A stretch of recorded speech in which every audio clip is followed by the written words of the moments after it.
Sword of a demon, you're already tripping up the fucking redeem. All right, let me get through this real quick.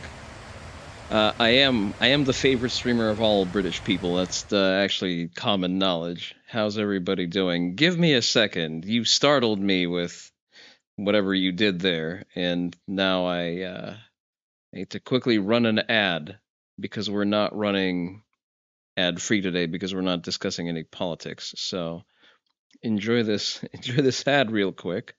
How do I even do that? Manage predictions. 3-minute ad. There you go. Have fun.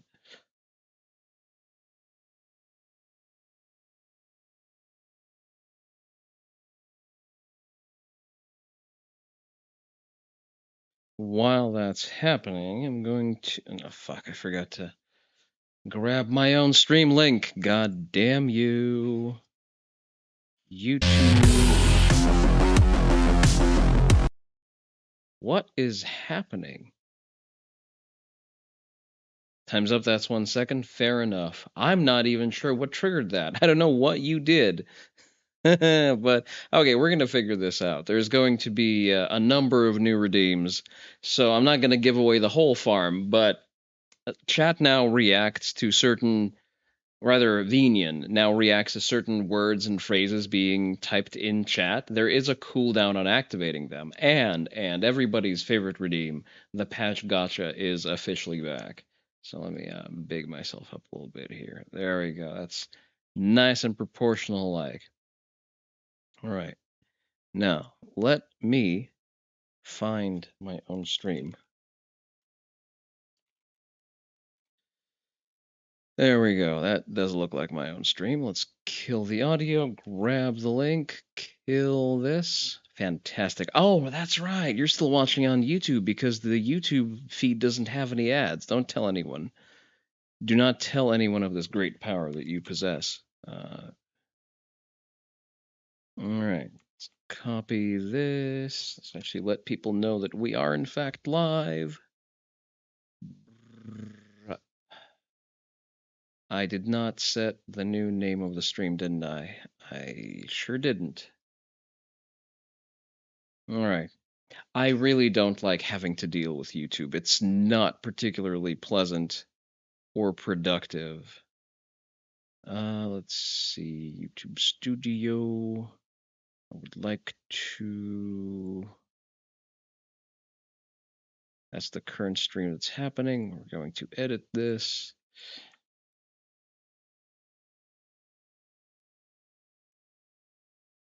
And we save. Okay, fantastic.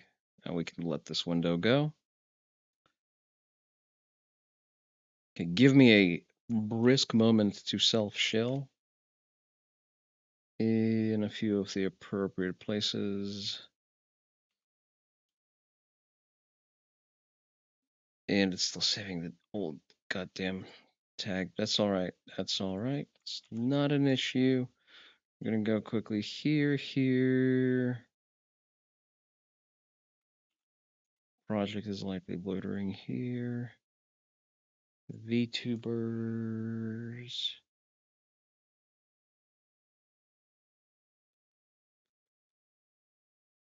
Self promo goes here. Well, whenever you start posting in self promo channels on new servers that you recently joined, you'll always get that one fucking Nigerian prince who's gonna try and sell you the moon on a stick. Alright, let's get in here. Post.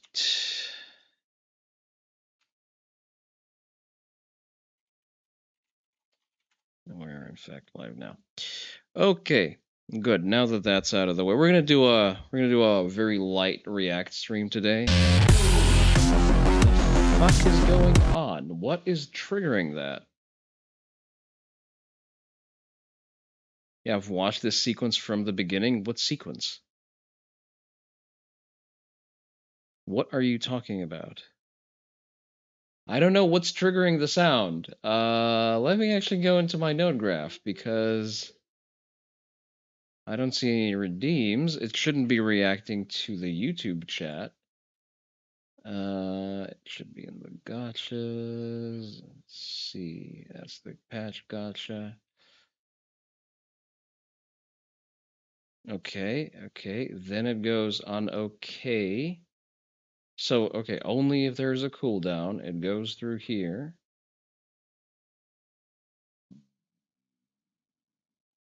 Does it? Oh, I see. I fucked up.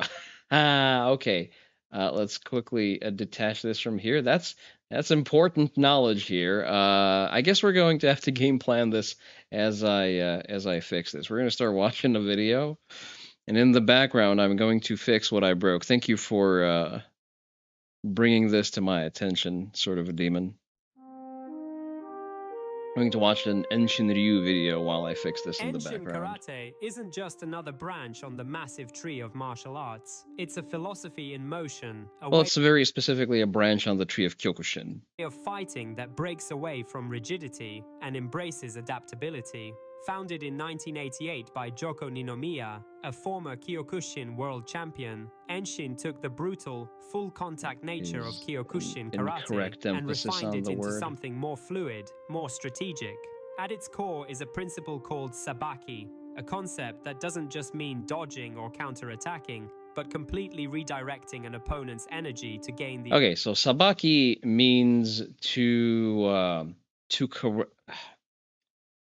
manipulate something. Sabaki is a very catch-all term. Hocho sabaki is handling a kitchen knife, for example. So the use case is very, very wide. The upper hand. Think of it like this. Most traditional karate styles rely on meeting force with force. A punch comes in, and you block it straight on.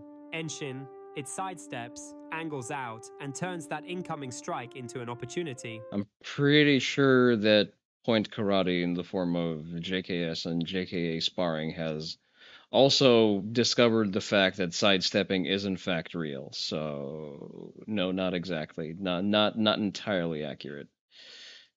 It's about positioning, about outmaneuvering rather than overpowering. And this isn't just theoretical. This is tested, drilled, and applied in real fights. That's what makes it unique. To prove its effectiveness, Ninomiya introduced the Sabaki Challenge, an annual full-contact tournament where fighters aren't just trying to land strikes, but to dominate through movement. Here, power alone won't get you far. Fighters win by using superior positioning, sweeps, and takedowns, earning points for successfully outmaneuvering their opponents. It's one of the few places where you can see Enshin in action at its purest. But what makes you can Enshin barely stand see out Enshin in isn't action anywhere because it's mostly a dead style. It's elements from other disciplines while staying true to its karate roots. Kyokushin gave it the toughness, those hard strikes and Kyokushin, the emphasis on the first syllable. Brutal conditioning, but Ninomiya saw that real fights weren't just also it's Ninomiya. About standing toe-to-toe and trading blows. So, he borrowed from judo and traditional jujutsu, incorporating throws and sweeps to create a more complete system. Moves like osotogari and tai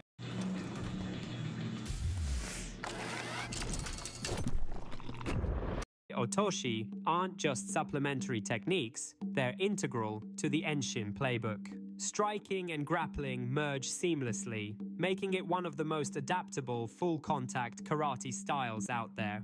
Training in Enshin is built around realism. There's no obsession with endless abstract kata that never get used. The kata are not abstract. The kata are actually very concrete, and people who, if someone doesn't understand the functionality of kata, they're not a good martial artist. Forms exist, but they're directly tied to application. You don't just memorize movements, you test them under pressure. And kumite, or sparring, is the heart of it all. Okay, is this a fucking AI channel? The founder of Enshin Ryu studied under Hideyuki Ashihara. See, the mispronunciation of Japanese words leads me to believe that this is probably an AI voice, and I don't want to listen to it anymore. They say it would help keep foreign-born priests at their local ministries in the United States. The problem right now is a 2023 change to U.S. visa rules caused a backlog. And long story short, I have to take a look at that and get you a more complete answer. I'm not in a position to answer that right now. I apologize. bottom line is that can the administration do anything right now? I'd have to take a look at that and give you a fully informed answer. Stephen, the lawyer for the woman who had two U.S. citizen children who was deported, he said that once she was put on a plane within 24 hours after she was gone. So the U.S. citizen children weren't deported. The mother has correctly decided to not leave unaccompanied minors in the country. Is this case being rushed to avoid the process? To the cameras, please. Are you familiar with the case in question?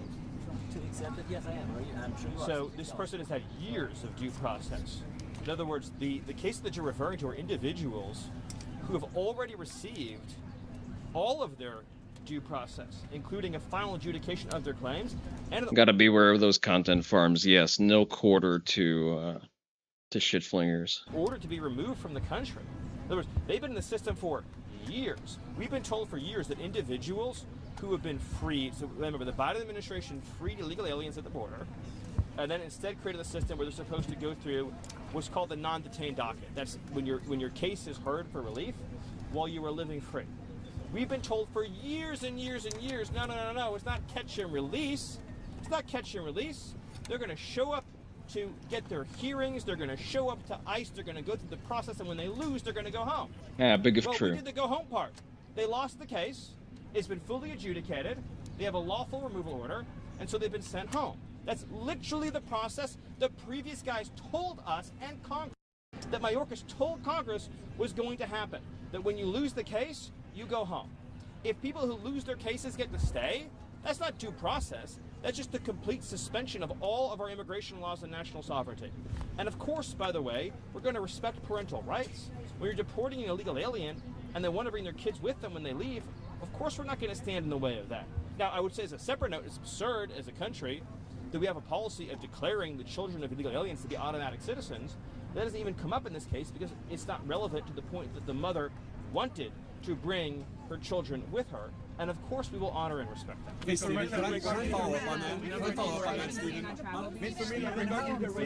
Where does the administration stand on its consideration of travel bans at this point? And then following up on the previous question, can you guarantee that migrants who are held in detention facilities have access to legal counsel as Why? immigration policies? Why? On the first point, it's still under consideration. We'll have an update when we have an update. And on the second point, illegal aliens will be given access to exactly what they're entitled to under current laws and court rulings, no more and no less. Obviously, it's this administration's view that illegal aliens should be able to be deported swiftly and quickly, and it should be as simple as, are you lawfully in the United States? No. If you are not, then you should go home. Like in a sane country, that would be the system. If you know that a person Hey there, Project. trespassed illegally in your property, you send them out of your property that quickly. How are you Now, doing? A lot of court rulings and other systems that have been put into place that slow things down, but we're going to move as fast as we possibly can to get illegal aliens out of our country. Mr. Yes. Regarding the raid in Colorado Springs this weekend, do you have the nationalities? Because, I mean, against TDA and MS-13, but do you know if there were Colombians around? They found a really popular drug in Colombia, which is called doccys, the pink cocaine. Do you know if there were Colombians? It's a great question. I don't have the nationalities available for you right now. Are you pleased with Stephen? The number of Africans involved in all of this is a lot, or there is no Africans? With respect to which question? The deportation of illegal people. Well, I mean, it includes everyone who came illegally in the last But number in of years. terms of percentage, is a lot of Africans? Or I don't have the exact percentage in terms of the breakdown, but it's certainly true that the flows of illegal immigration that came in the last 4 years included many from. How's your experience of season 2 so far, Project? Are you looking forward to that emergency update? What's even in the fucking emergency update? Are they just unfucking the chip damage from throws and whatever the hell else they still have? I just had the most toxic fucking player match of Tekken 8 ever. I matched against the Brian because of course I did. I think we went to, so he won the set, but he key charged at the end of the set. He tried to taunt me on the rematch by just throwing the first 2 games and then doing a full run back. I stuffed his shit, key charged and left. But as much as I hope it made him rage, I really don't want to engage with people who play like that. And that seems to be the majority of people of fucking playing Tekken right now. Samer? Yeah. Not only Central America, not only Mexico, but all of Latin America, and of course Africa, Asia, Middle East, basically everywhere but Antarctica. Negotiations with Iran. I don't have any update on for you. Can you give us an update on how the president's meeting with Speaker Johnson went? The two judges that, or the media outrage of these judges that were arrested, some of the outrage from Democrat lawmakers.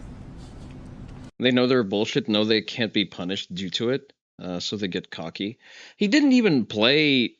Well, he played as bullshit as Brian plays in Tekken 8. Like, for example, the jet upper has so much pushback that I can't really punish it. What else was an issue? He didn't use his new wall splat and heat fucking low. So he played the standard sort of, what's it called? Requiem and soccer kick mix up. A lot of taunt canceling, like, you know, the most obnoxious play the most obnoxious way you can play Brian. I think Brian is bad. 4 letters. Lars is horrific. Lars continually spins around. He crushes mids. He jumps over highs. It's complete bullshit. No, I completely agree with you. Lars players are just, they're too zooted out on meth to be toxic. They can't find the key charge button. Yes, if you commit a federal obstruction crime, you will go to jail. There are explicit. It's amazing to me how the left defines democracy as that Congress passes a law, and then local officials should religiously violate those laws with no consequences. Congress passed a series of laws over the years, making it a crime to harbor, to smuggle, to evade, to obstruct, particularly and specifically in the context of immigration enforcement. Breaking the law is illegal. More on that in News at 11. So when you have a federal judge who engages in plain, direct, overt, intentional, and willful violation of those federal laws, of course they'll be arrested, and of course they belong in jail. Stephen, you guys ran on targeting violent criminals, worst of the worst. I'm not disputing any of the facts around the cases of these women who were deported and removed with their kids, but given you're looking for more money from Congress, ICE says they need more beds, they need more money. Is it the best use of the administration's resources to be going after moms of young kids, basically? Do you yourself have an opinion on the subject? I'm more interested in yours. Well, what percentage of the, let's just pick an even number, say 10 million illegal aliens. Let's say that Biden released, I think it's closer to 20 million. Let's say he released 10 million illegal aliens into the country over the last 4 years. What percentage do you think we should let stay here of those 10 million? I'm not trying to do a game. 0. Absolutely fucking none of them. No, but I'm saying, just curious if you think that's the best use of your limited dollars. Is it your view that if a Democrat president releases 10, 15, 20 million illegals into the country, they all then should get to stay forever and for all of life? Stephen, I don't have a view about what Democratic presidents do. I'm asking what the Republican president you work for and how he wants to use his resources. So you don't want to answer the question because you know the answer is obvious. Everyone that Biden let in has to go home. Of course. I mean, it's a crazy thing to even ask. You think we should give administrative amnesty to some subset of the illegals that Biden... I'm asking how you're prioritizing the work that here's your how we're administration is prioritizing doing. ICE is going to continue to focus on raids against high-threat criminal aliens. We're going to use the entire force and power of the federal government to get them all home. Many will choose also to leave voluntarily and take advantage of the CBP Home app. But we are not going to ask taxpayers to subsidize the presence of a single illegal alien in this country. Here's another thing. Do you think that we have some sort of magic 8-ball to see which particular illegal aliens who skip their hearings, which particular gotaways are going to go on to commit a rape or murder? How do you explain to a parent in this country if you chose to release an illegal alien and they committed some heinous crime, why you chose to make that release? From a public safety standpoint alone, you cannot justify setting free a removable and deportable alien. Like in these recent cases, these were all illegal aliens who showed up at an ICE facility for a scheduled appointment. We'd be spending extra resources to set them free. They're already inside of the ICE facility. I mean, think about that. Illegal aliens walked. No, it's a very important point. Illegal aliens walked into an ICE facility. It was a good idea? What do you mean specifically? Well, he's rattling off a lot of things at the same time, so it's and I do have a bit of a delay on chat. By the way, the patch gotcha is back, as well as there will now be a prompt that reacts to certain words being typed in Twitch chat. Google doesn't get to play just yet. For example,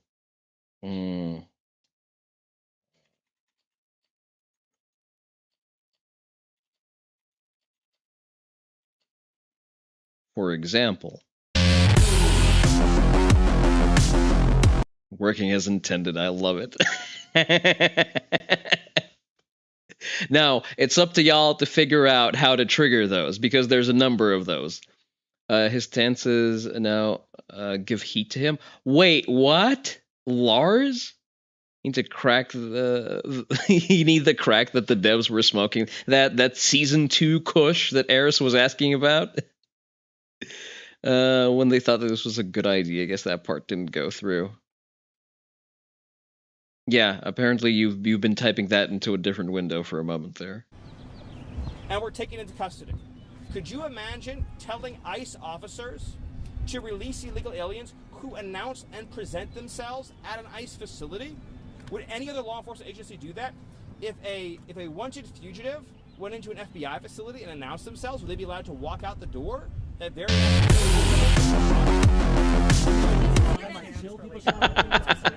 these people who've lost their lives at the hands of illegal migrants, and then we also have fentanyl, which is ravaging our communities. Friends of mine have died from fentanyl. So do you blame the Biden administration? Do they have blood on their hands? Of course they do, but not just the Biden administration. Of course. I see you're practicing already, sort of a demon. The Biden administration does, but also all of their enablers do, right? All of the radical left immigration groups and attorneys and NGOs who aided and abetted and supported the invasion, all the Democrat politicians in Congress, like Hakeem Jeffries, who aided, abetted, and supported the invasion, and Chris Murphy, and everyone in the media who knowingly lied and covered up about that invasion for 4 years. They all share in the atrocity, in the calamity. They all have blood on their hands and on their conscience and on their souls. And nothing they ever say or do will ever earn them forgiveness for that, because of just how severe those violations were and how many people have died and suffered as a result. That's between them and their maker. But they'll be getting no forgiveness from me, I can promise you. Judicial resistance to Trump's agenda, and what can the administration do to overcome these challenges? Well, simply put, it's a war on democracy. President Trump is elected on a mandate to secure the border, to stop the invasion, to send illegal aliens home. You cannot have a situation where one district court judge or a cabal of 10 or 15 district court judges who are radical left, sitting in strictly regional courtrooms, can conspire with each other to shut down the operations of the federal law enforcement function. That is not only antithetical to democracy, it is a direct form of tyranny, in which It also technically violates the supremacy clause, since local governments can't dictate towards the federal government outside of the election process. the people of this country are being told that you cannot have the thing that you voted for, even when the thing that you voted for is required by law. All those individuals by law have no right to be here and must be sent home. None of the people that Biden let in have a legitimate asylum claim, have a legitimate claim to relief, have any right or basis to be inside the United States. And now we see a move by the media to say that some subset of the 10, 15, 20 million illegals that Biden let in, who, knowing they're here illegally, choose to stay here, choose to have children, that then we should take the view, oh, you beat the system, you trespass in our country, you failed to leave, you failed to comply with our laws, and now you've had a child, and now what, you get amnesty for life? I'm going to quickly create a poll on what we're going to do In later. Ohio, to now pay for welfare for your entire life?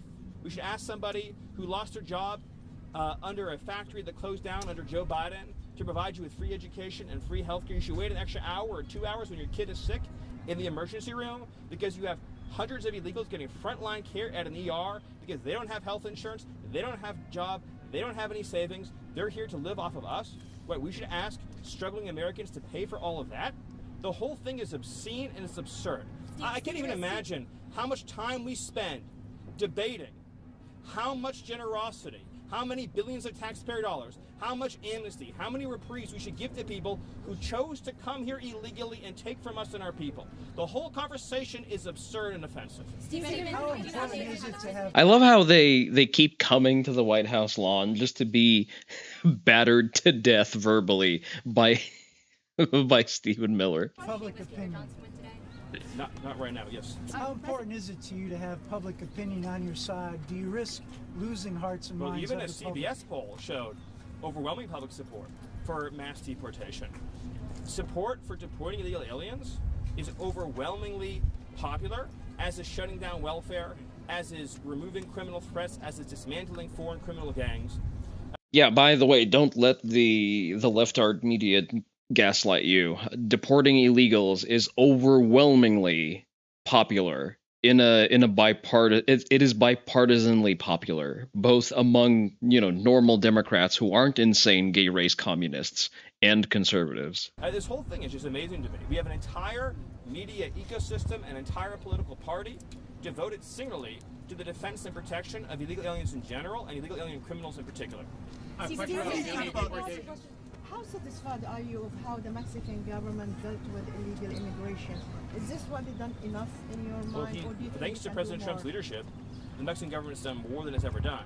But it's still not even close to what we need and what the president expects. There's much more that we expect from Mexico, particularly in regard to the fentanyl threat. President Trump had previously suggested there could be stipends for people who leave the country on their own. Yes. Is that still in the works? Oh, absolutely. Is there a cost estimate for how much that will cost? Will you need Congress to act on Well, that? it'll actually save us hundreds of billions of dollars. So, a single illegal alien family, over the course of its lifetime, may cost the U.S. taxpayers over $1 million. So, when you give an illegal immigrant a check for, say, $1,000 or $2,000, whatever it may be, $3,000. Let's not speed through this. $1,000. You're giving Diligent a spammable, unblockable high. You mean his Morning Crow? What is it? 1 + 2? To leave the country, you're saving taxpayers hundreds of thousands of dollars. It also saves money relative to us having to go out and find that illegal alien and physically arrest them. What's the counterplay to Morning Crow now, Project? Is it step left, but you get clipped by the 2 because it's homing, right? I guess if it's off of any moves on block, you still just float him and deport them, which of course we will still do. So the plan that President Trump has put into place is very simple. If you choose to stay here unlawfully, you will be fined, and by law, that fine, by the law Congress has passed, is $1,000 each day you've stayed past your removal order. That's the law that Congress passed, the law that we're being told we should ignore. That's democracy. Apparently, as the media says, we should ignore the laws Congress has passed, but Congress is clear on this. You face arrest for illegal work. You face arrest for document theft.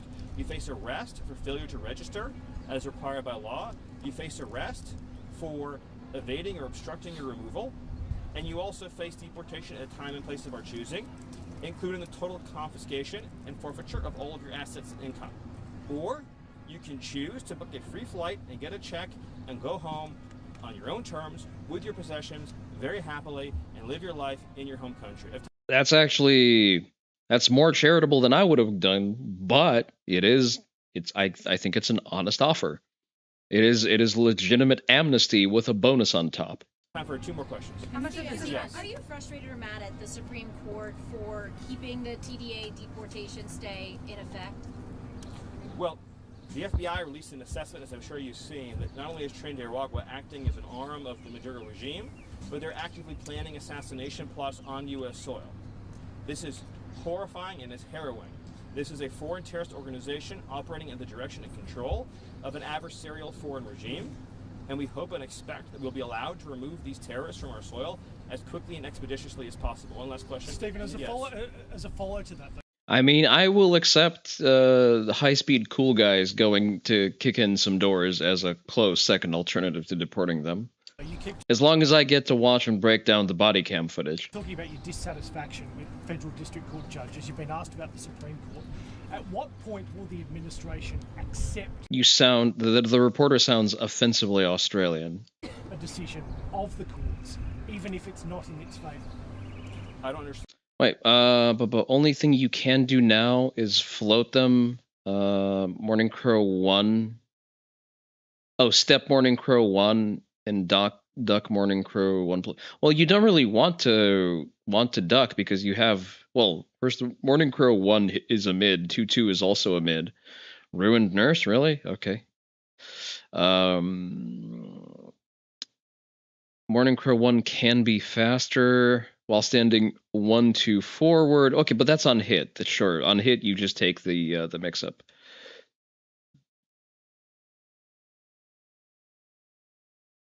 Understand what you're asking. At what Like point? what? No, what is it? Would you only accept a decision of a court if it's in the administration? Well, but look at the example that was just given. Because of the Supreme Court's ruling, right, the administration, right, is operating under a TRO, a temporary restraining order, on the Alien Enemies Act for illegal alien foreign terrorists who are plotting on U.S. soil, right? So that was a ruling that was issued that's in effect. I don't understand the question. I'll take one more because that question didn't make sense. Question: a million deportations this year. You only had 139,000 so far. Okay, I'll take these two. Yes. Can you Okay, yeah, do you comment then on you. Planned Parenthood sponsored today's playbook? I'm just curious how you feel about that. What? Well, I'm not shocked or surprised. You want to hit a million deportations this year at least. You're at 139,000, and you still hit a million this year.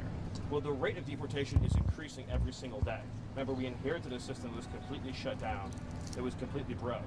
We're at 130,000 at late April. Yeah, well, some steam needs to be picked up here, but if they can at the very least double the speed with which we're deporting illegals, yeah, they should be able to hit 1 million. Now President Trump Although that's 9 million too few. is working with the overwhelming backing and support of the American public to get that system operating at full speed and efficiency. And once we clear away some of these rogue district court injunctions, we'll be able to operate with an even greater degree of force and speed. And so I think we will vastly exceed that number, in addition to all of the self-deportations that are occurring and will continue to occur. And once we're able to begin applying these increasingly significant consequences financially and criminally for illegal aliens who choose to remain, we will see even faster and quicker voluntary departures from the United States. Bottom line is that the president is going to continue and expand and accelerate the effort to remove from our midst people who have no lawful right to be here, and we will do so without apology. Thank you. Fantastic. I voted exactly for this. Okay, this is a submission from Trash Gamer. I don't know why he submitted this short. There seems to be a full video available. Oh, this orange is gross. Booking.com has all kinds. Y'all noticed that you got a lot more unskippable ads on YouTube ever since an Indian guy took over YouTube? There we go. In this video, I will be showing you guys some of my favorite. Back forward 2-3 is scary now since it's -5 to -9 on block. I assume it's -9 up close and -5 at tip range. So back forward 2-1 in neutral is not that good anymore unless you do one of the follow-ups. I think the Devil Jin is one of the only characters that is truly balanced. I've not had a problem with Devil Jin. I'd say Reina, Heihachi, Devil Jin, surprisingly enough, Vanilla Jin have been the characters that I've had the least trouble with. Law depends on who's piloting him. He's in a short match, in a 1-2, he's problematic to deal with because you need to sort of get a download on the Law player. Oh, it was -9. Now it's -5 in general. I mean, it is a duckable high, so it's kind of okay. With the current balancing, I would have expected them to make it a plus on block string. Favorite drills I like to do when or make it jail. Hitting pads, and as you can see, I am passing it down by holding pads for my student. So the first drill is stepping into striking range and throwing your basic roundhouse kick to the body on the pad. That's a lot of lean for a body check. Then your pad holder, which is me in this case, is going to immediately try to fire back with a punch. You're going to use a long guard to defend the counter punch or punches. Try to parry the straight punches and bounce back far enough that you can dodge the hook. Since my style is very evasive, I absolutely love this drill because it helps you get in the habit of getting. It is a good drill. It's definitely good to bob and weave. You pop in, you pop them with a mid check, and you pop into out. striking range to hit, then get back out before you get hit. It's such a simple drill, but very effective. It's very common for your opponent to counterpunch when you kick. Although we are demonstrating kicking to the body on the pads, It works the same way with low kicks. This drill will teach you to start kicking long. Yeah, a lot of people don't like it when you land low kicks on them, so they're going to try to counter swing as soon as possible. Being as far as you can while still hitting the target.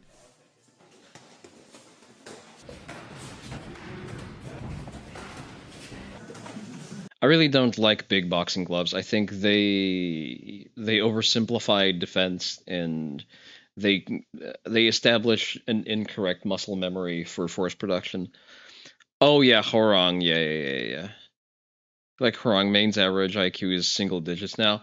They gave him a fucking cancel out of his power crush. So now you're forced, like, even more than you were normally forced to guess. You're now forced to guess, and the homing low, yes. So before that, you were supposed to deal with Horong by stepping, and like if you see the first hit of the power crush go in, you could stand block or take your turn because he could just do the first hit and get punished, or go for the full power crush string and then get punished for that even harder. But now, like, he starts with it, there's no interrupting either option, you'll just get counter hit, and he gets to mix you up for free, basically, even on block.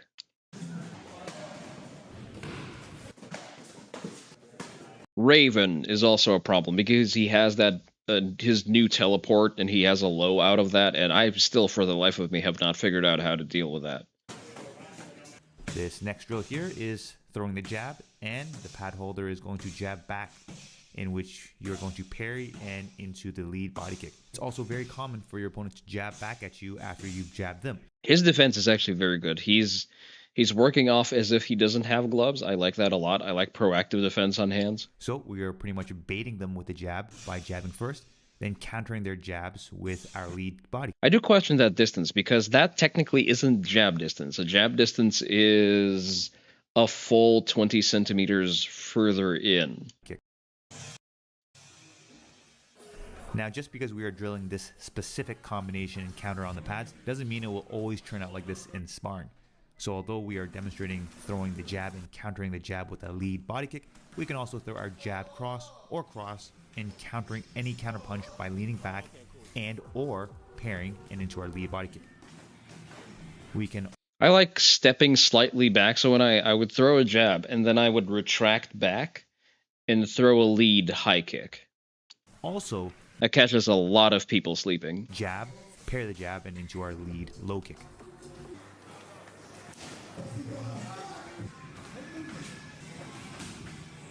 In this next drill, we do the same but counter with our check left hook.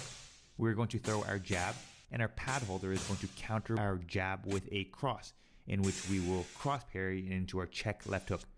Try to be long with your jab by standing more bladed. This can also work if your opponent counters your jab with a jab or a left straight punch. Oh my goodness. Ooh, we put that. Ooh, we. Oh my goodness. Every time. Ooh, we. Hey there, Trash Gamer. Enjoying your day off? Well deserved. How are you doing? I went to the full version of the video that you posted as a short for some reason. Oh my goodness.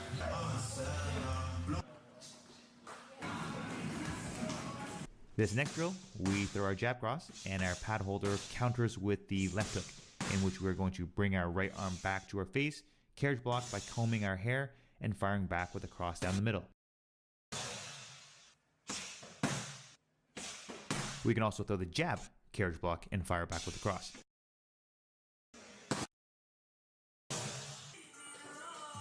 Oh my goodness. We got Jeff. Ooh, we. What's all?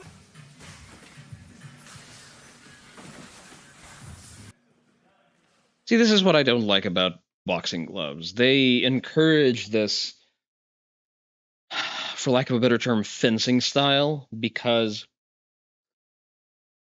of the wide surface of it during guards. You can induce glances very easily while not interacting with the striking limb meaningfully, because you have the glove and it's already covering a lot of bases for you. In this next drill, we are going to throw our jab, and our pad holder is going to throw that left hook at you. You're going to step back into the pivoted position so that the punch just misses your face and immediately fire back with your cross.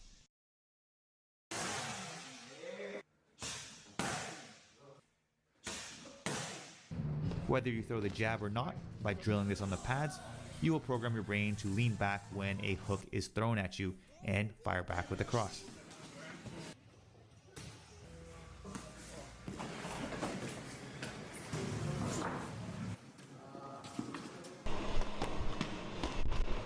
This next drill is to slip to the inside and throw that cross. So your pad holder is going to throw that jab at your face, and you're going to slip to the inside on that jab and throw a corkscrew cross right over top of the jab. Now, I just want to emphasize the importance of technical drilling and drilling on the pads. 80% of my tutorials you find on my channel are made purely out of my sparring footage.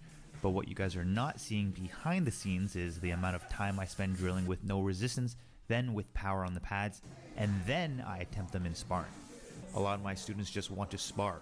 Literally, all they just want to do is spar. But they are undervaluing the importance of technical drilling and drilling on the pads. You need to drill so much that it comes out naturally. Then it will come out in sparring. I actually prefer drilling on the heavy bag. But I can understand why sometimes they don't want to hit pads, because if you don't have a good pad holder, your pad hitting experience can really suck. So it is super important for the pad holder to take the time to learn how to hold pads properly.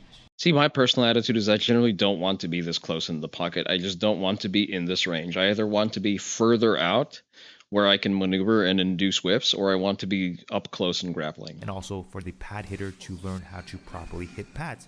So you can then drill as efficiently as possible and then work on new techniques and combos in sparring. Now, before we continue, I'd like to share with you one of my favorite programs I've made, How to Hit and Hold Pads. We all know how hitting pads is crucial for fighters or martial art enthusiasts because it is one of the closest types of training that actually simulates a fight. It not only develops flow, fluidity, and technique in your striking, but it is a great way to develop cardio because you can hit with full power. But with that said, from years of coaching, we've seen too many people injure themselves from incorrectly holding pads, and we've also seen people injure themselves from incorrectly hitting pads. In this program, Coach Nick and I are going to teach you exactly how to hold pads safely for every strike, with beginner and advanced variations. We will not only show how you should throw and land every strike on a set of pads for maximum power, but how to train on the technical side of pad work, like how to chain together strikes, defense, and counters, and pretty much how to create an endless amount of freestyle combinations all on the pads. For more information, check out the link below. This next drill is a foot sweep or failed foot sweep. Oh, okay, I like that. I like that. Cross the double step low kick. Definitely one of my favorite offensive combinations. Be very careful when kicking your pad holder's calf, as it doesn't take too much power or many reps to really bruise the calf, and your pad holder won't be able to walk. The way I like to drill this is I like to, if I'm working with a live target, which is rare, but I like to have them step into a jab, and that's where I'm going to look for my leg sweep. And then I will usually reach out with Kizamitsuki, which is basically like the karate version of an extremely bladed jab. You can't really condition the calf like you can with the thigh. Try to sweep your pad holder, but your pad holder will try to stay balanced. Then you follow the cross to double step low kick. Guys, I try my best to add as much sparring footage of the exact same combo or technique or whatever it is I'm trying to teach, because it just shows how many different scenarios there can be. In fact, each time you do it in a real-time situation, it will be different. Some will look and feel better than the others, and some worse than the others.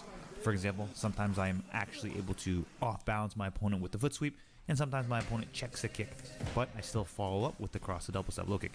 I believe it is very important to watch every clip. If people are checking your low kicks by raising their leg, it means you can sweep the other leg for free. And realize that not every time will it look or feel as smooth, because we are all human.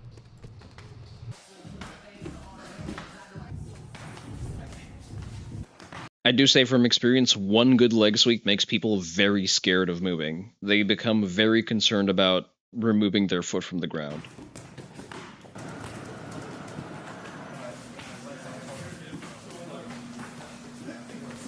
And my last favorite top counter or drill on the pads, your pad holder is going to throw that left kick to your body, and you're going to brush the kick and into a big left body hook. I also like to follow up with the rear body hook to left hook to the head.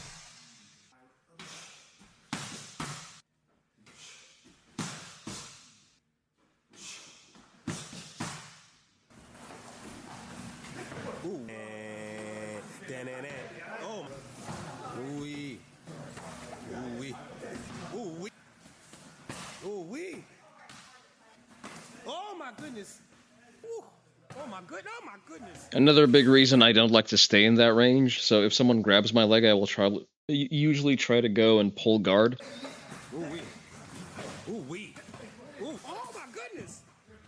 Oh my. Ooh wee. Oh eh. Oh.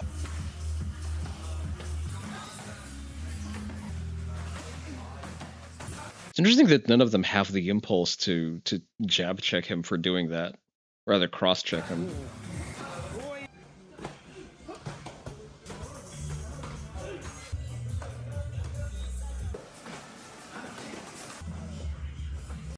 Fuck is this? I'm a big fan of taking people at face value, at their word. When they say something, I don't tend to think that we need to read into it, to read between the lines. We can just accept that this is the authentic opinion of that person. And I'd say, yeah, generally believing what people tell you about themselves is a good tactic. So, yeah, I agree with Sargon on they this. were willing to share it with us. And so when Muslim voters vote for Muslims who are running on a 100% Muslim issue ticket, as in the pro-Gaza independent MPs, which is not a thing that should even be happening in the UK at all. Like, I'm sorry, what is the state of England where you have Muslim candidates winning elections, running on exclusively Muslim issues? How are you not the United Caliphate at this point? Take them at their word. They are not interested in voting for the British MPs to represent them when they realize they can represent themselves. By the way, Labour did this. Labour did all of this. Well, Labour and the Greens, to be more specific. And Keir Starmer is just importing more of them and having us pay for them to live in rented accommodation because of Serco. I'll cover all this in the podcast tomorrow. To be fair, Boris also imported a lot of them. And this is just crazy because we're going to end up extending them voting rights, and then they're going to end up voting for the people that they want to see in power. Who would have thought? In power, those people. Who would have thought that if you import and then don't force to naturalize a group that self-segregates into ghettos, into ethnic ghettos, that they are then going once they gain the capability to vote, that they're not going to just vote their own in? People will just tell us precisely what their intentions are, and I think we should just believe them. Let's take, for example, Anas Sarwar, the leader of the Scottish Labour Party. So not someone who's irrelevant, not someone who hasn't got a chance of power or anything like that. Someone who is literally leading one of the parties of the constituent nations of this country and could end up as the First Minister of Scotland. Well, here's his dad, right? Here's his dad who goes around campaigning with him, and this is him giving a speech in Glasgow about how he thinks that eventually Islamic law is just going to be the rule of everywhere. And inshallah, time will come that there will be a law in place all over the world that there can be no disrespect to our beloved Holy Prophet Hazrat Muhammad Mustafa sallallahu. See, I think that is inherently invader and conqueror talk, and that should just get you hanged. I'm sorry, this is a declaration of war, and it should be treated as such. And lastly, I want to say, as Brother Imam Qasim has said, that we love our beloved Prophet more than our parents, than our daughters, than our sisters, than our sons.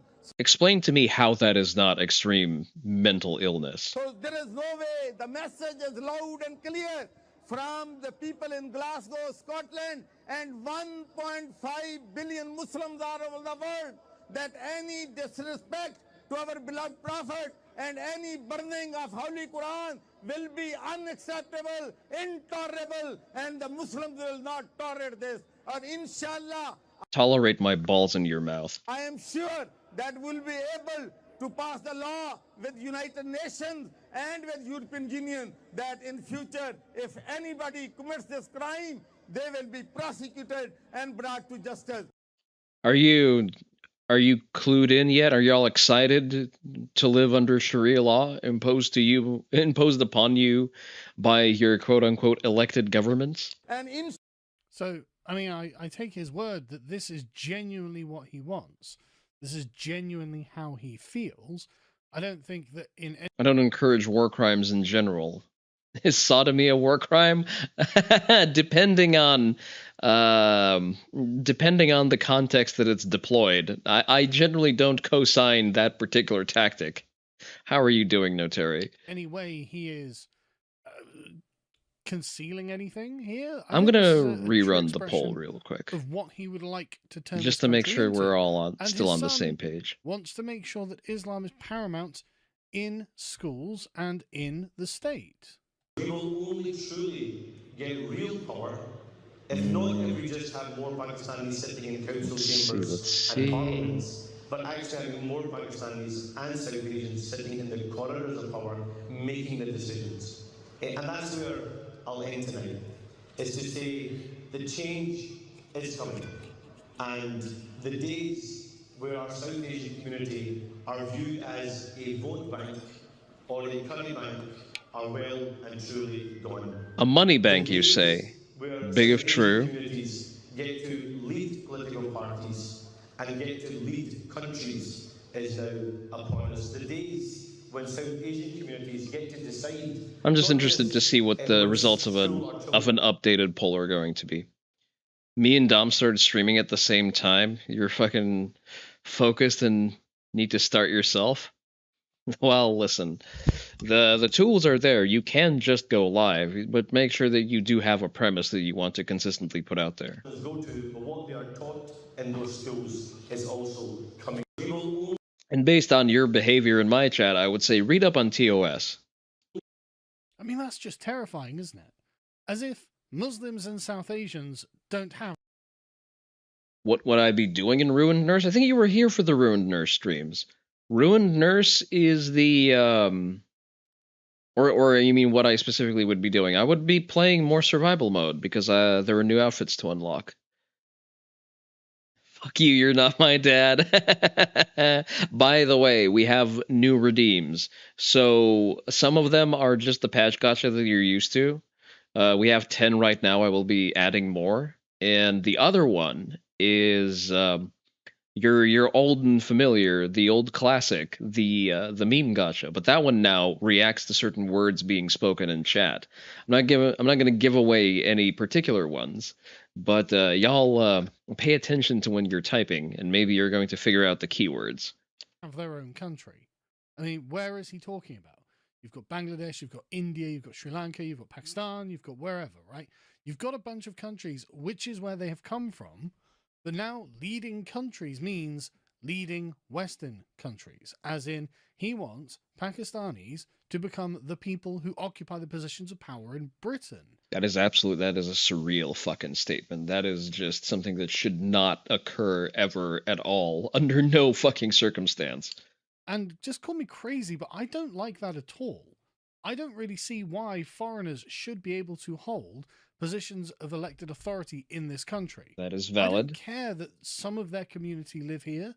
This is not fundamentally the country they think of themselves as belonging to. I mean, I would investigate the reason their community lives here at all. And you can tell because they literally say, we are South Asians, as in they literally refer to themselves. You think the sign of a balanced individual is being able to look at causal nature observation and still enjoy it? What does that mean? There's a duck in your yard roosting, and try finding it. Be amazed by duck camo. Okay, yeah, I mean, the observation of things around you and the investigation of them is the most natural way of interacting with your surroundings. We're not actually evolved to endlessly doom scroll on the internet. As being from somewhere else. That's how they self-identify. So don't give me any of this like they've integrated crap or they're really British or anything like that. They don't describe themselves like that. They describe themselves as coming from somewhere else. They say, I am a Pakistani. I want to see Pakistanis governing over Scotland. Yeah, that sounds like conquering. That doesn't sound like naturalization or integration. Governing over... It's like, okay, but I don't want that. Why would I want that? Why do I think it would be better? Pakistanis can't build their own country, seek to politically conquer Britain. Many such cases. For me and my children to have foreigners in positions of power above them, especially given, and I'm not going to pull a punch here, how disgustingly corrupt South Asian countries are. Why would I want that? Why would No lie detected. I think that those people would govern well here? Why would I think they wouldn't be nepotistic and corrupt? Why would I think they wouldn't be acting purely out of self-interest? Why would I think they would govern with the best interest of my community at heart?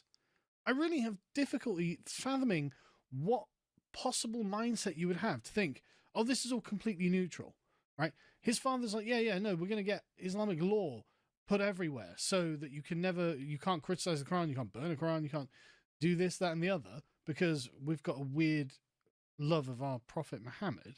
And then his son's like, yeah, no, we are going to claim positions of power. Well, what kind of agenda do I think he's going to enact? Why would I think that he is not going to enact precisely the agenda that is being enunciated by his father? I mean, there is absolutely no reason to believe that because they make no indication of that not being the case. Why would I think the apple has fallen far from the tree? And frankly, I can't think of a single compelling reason to think otherwise. I mean, someone might be like, okay, well, that's racist. It's like, okay, but is it wrong? They might say, well... Remember, chat, say racist things, and people will call you a racist, but they will not call you a liar. You don't know that? I'm like, no, I don't know that. I'm making an inference. I am taking a guess, but I think the guess might be accurate. And actually, for my own safety and the safety of my children, and hopefully grandchildren, I think it might be wiser to err on the side of caution, because, hey, you know what? I might be wrong, but what if I'm right? What if, actually, these people do have a purely Islamic agenda? They have no concern for the native cultures of these islands, and have no interest in continuing our traditions. Oh, to answer your previous question, in Ruined Nurse, yeah, we're going to be playing survival mode to rack up more currency to unlock the new costumes that the dev has added. And seem to... Or I'm going to grind missions and action time in, or just play Quasimore for shits and giggles. Actually want to supplant them with their own. What then? What do we do? Do we just allow this to continue? Or do we do as the Scottish police have decided to do and just recruit them and put them straight into the positions of power above us? So we have Muslim MPs, now we have Muslim police patrolling the streets. I mean, how could this possibly go wrong? Let's listen to this. I'm privileged to hold another bit of a title. I'm the exec sponsor for the Scottish Police Muslim Association. I don't know whether any colleagues are still in the room. But what I would say, without this sounding like a... Literal traitor to his country. Man is actively advocating for Pakistanis to be enrolled into the police force. Absolutely fucking despicable. Recruitment pitch is, that's a very small number of officers in Scotland. And it would be remiss of me not to take the opportunity to say, and actually be a realist, the challenge that you and your forefathers... What is the purpose of doing that? So that they could facilitate rape gangs more effectively with police coverage? ...and foremothers have faced has of challenges. It'll be weird when India nukes Pakistan for Britain to whole hog invade India with nothing but white troops. Do you really think that England would invade India realistically? Like, do they even have the capacity to do so? Have they gone completely? The truth is no. But the organisation that I represent is one that wants to be inclusive. It wants to have members of all the communities that it serves. No, but it'll still be weird? Well, yes, because... Never mind. We serve you. And if Sir Ian Livingstone were here tonight, he would remind us of a Pelian principle that we are just citizens in uniform. We're sworn officers. And we're sworn to keep you alive, prevent crime, and detect crime, regardless of people's faith or origin. This is the United Kingdom, by the way. This is Scotland. Can you tell from the screenshot that this is taking place in Scotland? So we need people from your community, our community, to join the service. So that's the recruitment bit over. We are taking on recruits as we speak. So we want more Muslims in the police force because otherwise intolerance or danger or something like that. And it's like, okay, hang on a second. You move to a foreign country, do you expect to be part of the police? Or do you expect the people in that country to be the police? I mean, if I moved to like Uganda or wherever, I wouldn't be like, right, okay, where's the English representation in your police force, bro? I'd be like, well, I would expect. I mean, to be fair, if Uganda was policed by the British, it would also be a nicer country to live in. Like the Ugandans to have a Ugandan police force. Same with the politicians. Why is it I would think I would be given your community? In the past, they would simply say the community because there was no question as to which community they were referring to. Yes. And now they're allowed to form an ethnic and cultural enclave. And this said enclave is currently trying to occupy more and more power. How are you doing, son? Political power over that country. And why would I think that they would be like, yeah, well, I mean, I'm sure you're not going to do it to use it to enrich your own group or anything. I'm sure there's not going to be a kind of two-tier police system where, like, if a Muslim guy does something and an English guy does something, who do the police care most about? I mean, I just don't see how you can come to a conclusion where this is just normal, right? To put Muslims in charge of Scotland, to put Muslims in charge of the police and in the police in Scotland or in England or in anywhere else, and be like, yeah, so this is just a normal thing that everyone does. And it's like, okay, well, how many English politicians are there in India or in Pakistan? And if the answer is 0, which it is, the question is, why is that? And the answer is they just decided to kick us all out during the 20th century. That is very no true. Ifs, no buts, and no civic nationalism involved. They didn't need to like ask, well, was this person born in the country or not? Well, yeah, for some reason, India is also just able to expel Pakistanis at will. They're just as Indian as we are. No, Rudyard Kipling was an Englishman to them because even though he was born in India, he was born from English parents. So out he went, and they know that that's the way that this all works. And that. You remember back in 2016 or so, predicting how much worse things would be by 2025 and assumed that you'd be in the middle of World War by now. Things definitely are about as bad as you predicted they'd be, but you're amazed society hasn't collapsed yet. You see all events biased towards nothing ever happening. We're actually not close to war because war between who? India and Pakistan they don't really have friends.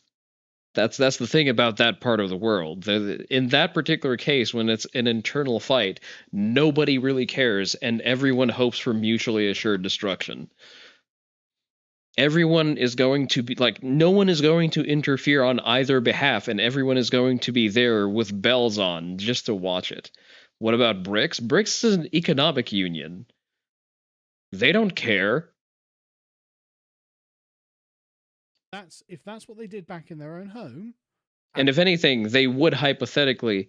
Yeah, BRICS is also a giant joke. Exactly. It is a defunct. It is a defunct organization essentially because BRICS was formed as a counterbalance to NATO, forgetting the fact that NATO is essentially an organization that exists around a tier 1 army, and BRICS consists of a tier 2 army in the form of China, and then everyone else is a tier 3 army, if they have an army at all.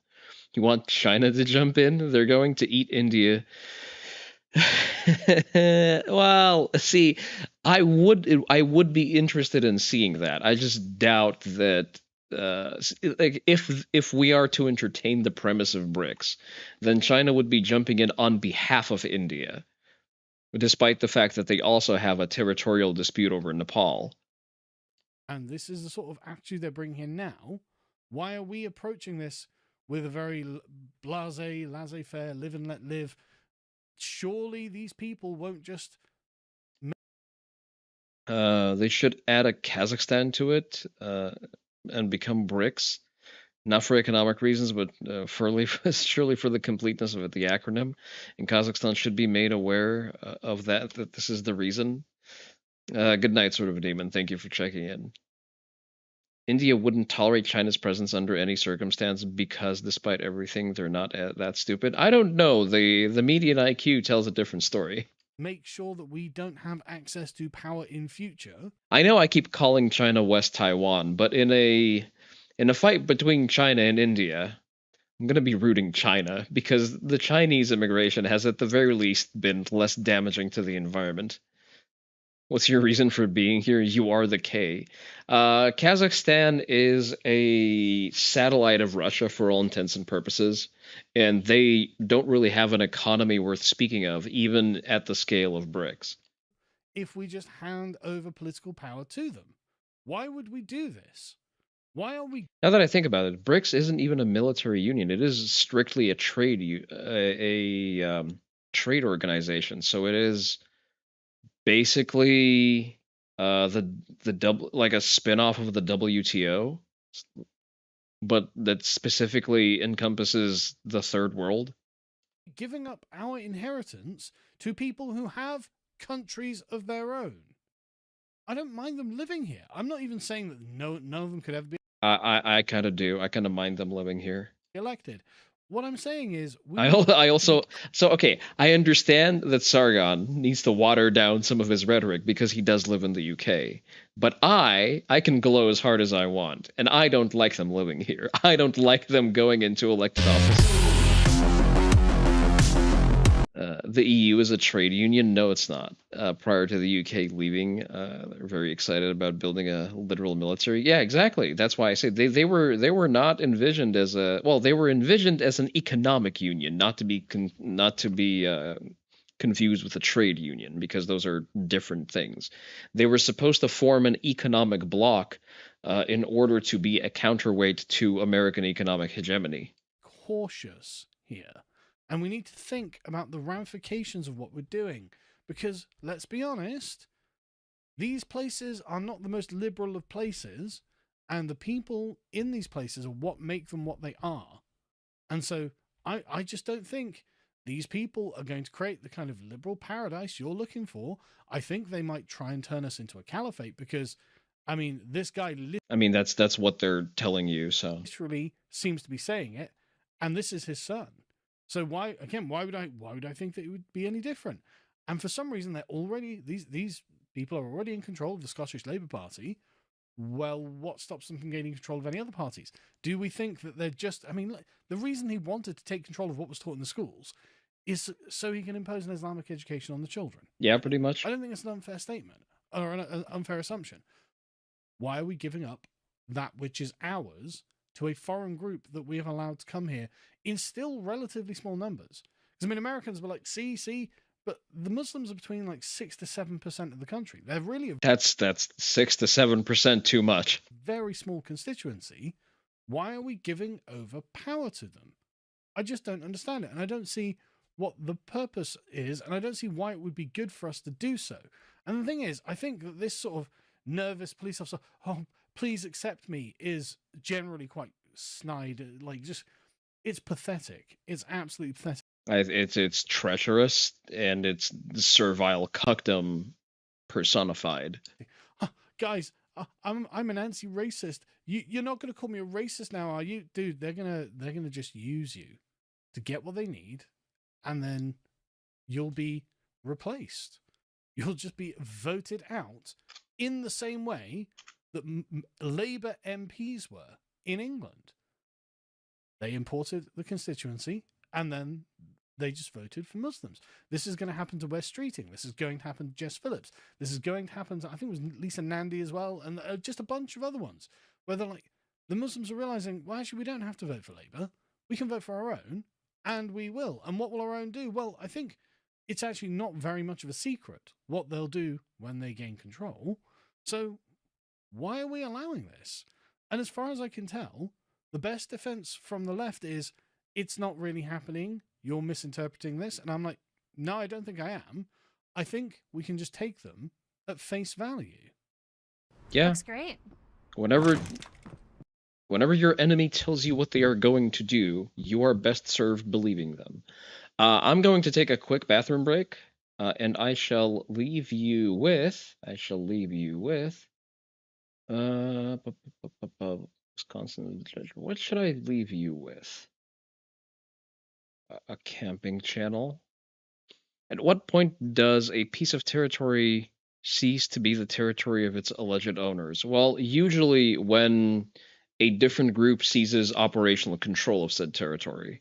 So that is why I insist that, as it currently stands, the acronym UK stands for United Caliphate.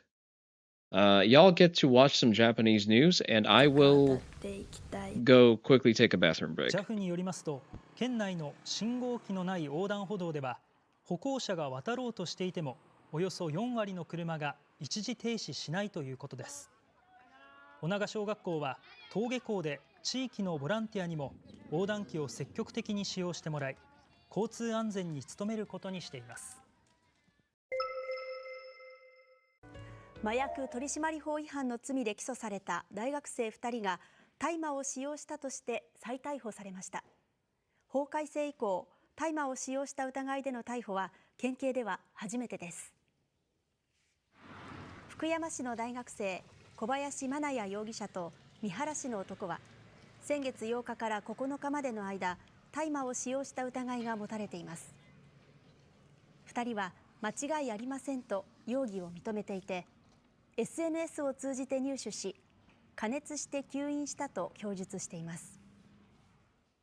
去年12月の法改正で大麻の使用が禁止されて以降、県警では初めての逮捕となりました。2人は覚醒剤を使用した疑いで逮捕・送検されましたが、広島地検は覚醒剤の認識がなかったとして25日付で麻薬取締法違反の罪で2人を起訴しています。県内5社のタクシー会社が共同で行う配車サービスが来月から始まります。タクシー共同配車サービスノッテは、カープタクシーグループと宝塚タクシーグループの5社が参加するサービスです。電話窓口を一つに統合することで、Perhaps decision-making control, which does include all of them. Well, that is operational control. Military control, police control. See, no, they don't even need all of that. If they gain control of the executive branch, that's pretty much it. Because all other control usually is derived from that. All right. Since the vote did say ruined nurse, I shall honor the decision of the council. And we are going to play Ruined Nurse. There are mods for Ruined Nurse? Really? I'm not sure I can look at those on stream. Where is the Steam? Posting tracking Lost Face on Discord. How could you? Halo Infinite. Does Halo even work right now? Because last time I tried, is there a mod that makes the characters super buff? Why? Son, are we talking about the same game? Because I don't think we are.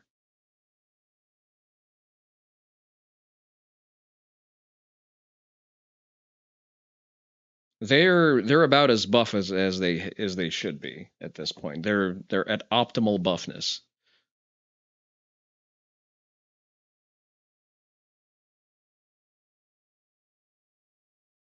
Are we getting game capture at any point? Yes, we are. Okay, fantastic.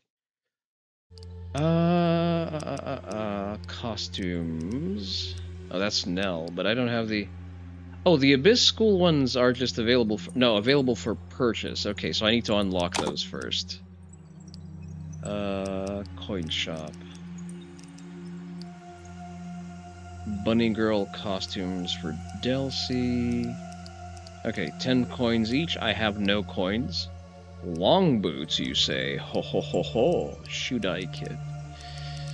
Okay, there's something to... How is the audio level, by the way? Please let me know. Alright, we are going to game start. Survival mode, hard mode. Okay. Nice. I did not see that in the patch notes.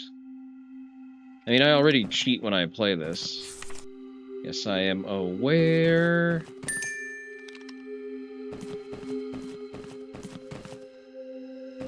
Okay. What does the red bell do?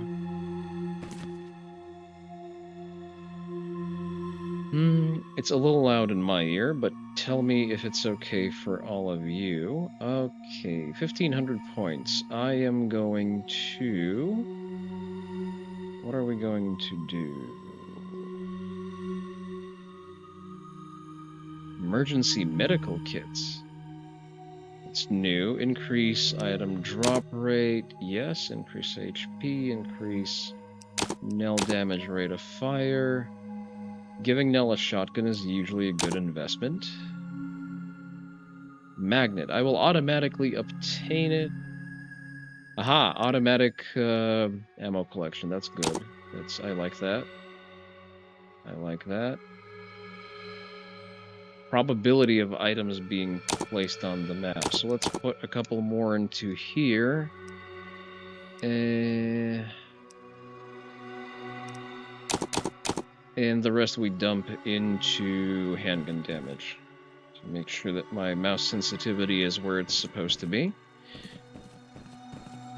What happens if I press the red one? Oh, okay. No. I don't. That's a quit button. I see. Let me check if there's any ammo. I don't believe any spawns before you actually start the game. Oh, there's dynamic music now. Okay. Oh, shit, I forgot. That's a neat feature, yeah. Let me change my category. Ruined Nurse. There we go. It's not a big category, but you know what? I like to represent.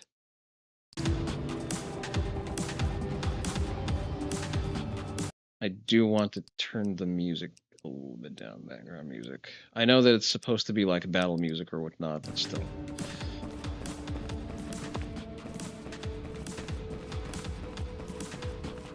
Let me know if the audio is sufficient. She's probably going to smoke mostly anything that comes out of the woodwork right now. Oh, here you are. Are the doors now opened, or are they still just phasing through? Attack reload.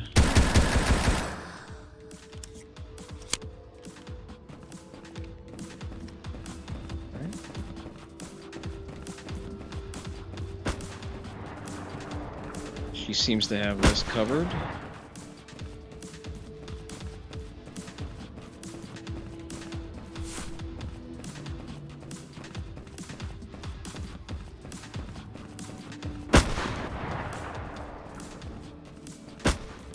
It's a good thing there's no friendly fire.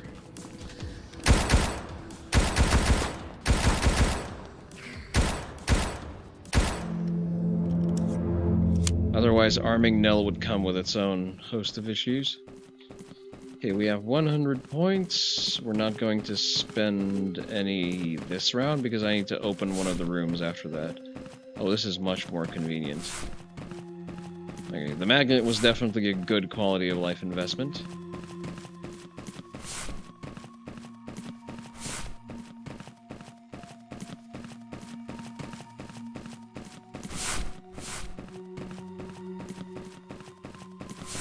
Make sure that we get all of the handgun ammo spawns.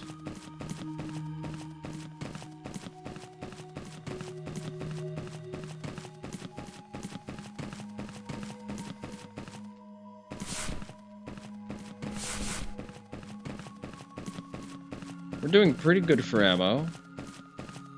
Especially since this is early game, so it's no hard targets. There's not too many of them anyway. How much is this to unlock? 180. Okay, so we're gonna get that next round.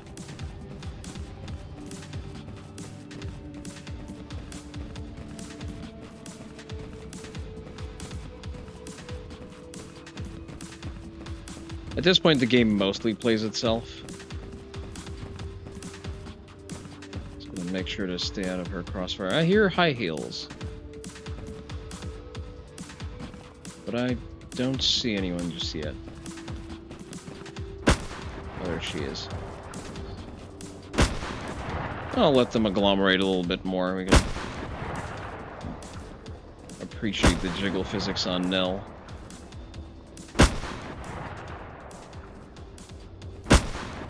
He is doing a bang-up job on wiping them out.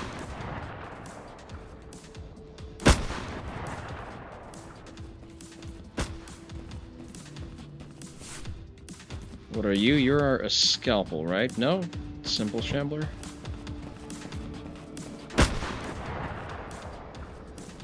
There is 9 of them. We wait for Nell to kill all of them. That's going to take a while.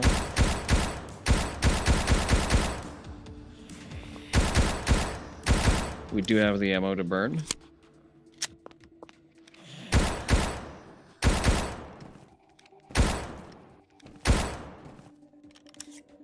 I love that he tack reloads while maintaining sight picture. That is a very cool detail. Right, there's 2 left. I think I see one being up right over there. Oh, she dropped something. Wait, which ones are which? The simple uniformed ones are the common shamblers. Oh, I think I checked off multiple outfits. Okay, that makes sense.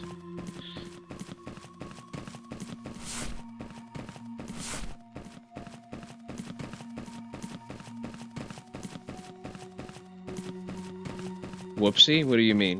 What did you do? And do I have plausible deniability? Let's open this room real quick. I'm the one who's picked the outfits? Slander. I'm merely playing ein Videospiele. I have no influence on what it looks like at all. Until 5 minutes ago, I wasn't aware you can mod this game at all.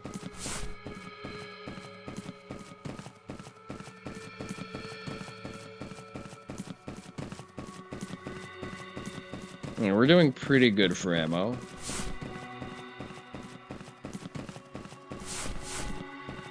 How well are we doing? Oh yeah, we're pretty good. Say we can look at unlocking some better firepower slightly later.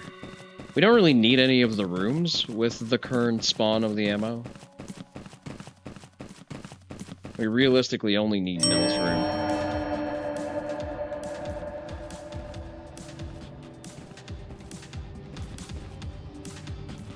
Kinda don't like the music at all. Let me kill the music entirely. I don't know why. I think the music makes it less creepy.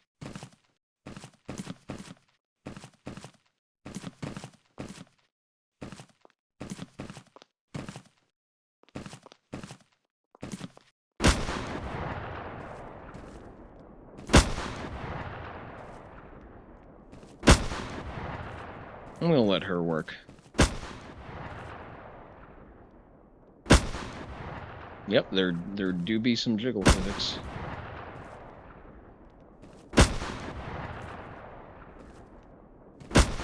Okay, so those are definitely scalpels. Damn, she's really mopping them up. Oh, there's more over there. I guess I can do my fair share.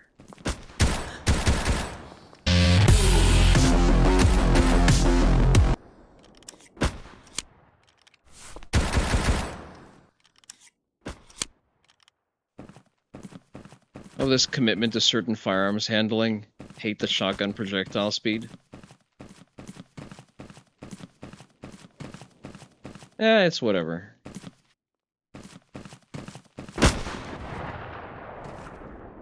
Let's imagine that it's not actually double-aught buck and it's rock salt or some shit. Something that's, you know, not aerodynamically designed to travel through a smooth bore.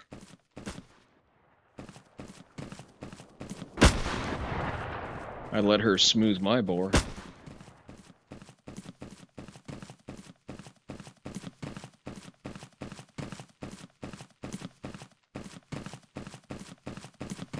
I really like the games that this guy makes, not just because he's very particular about his monster designs, but also because the gameplay loop is also genuinely fun every time. He is all killer, no filler.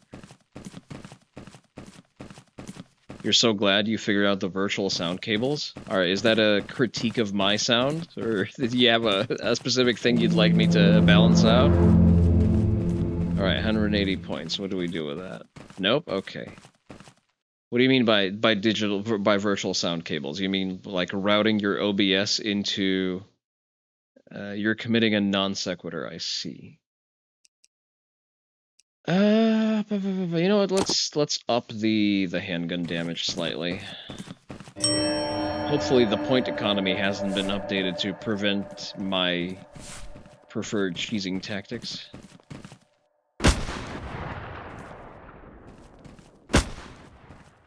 And I'll go clear out that other corridor while she's busy. I would prefer to maximize my runtime. Ah, there's no one here. Never mind. Or is there?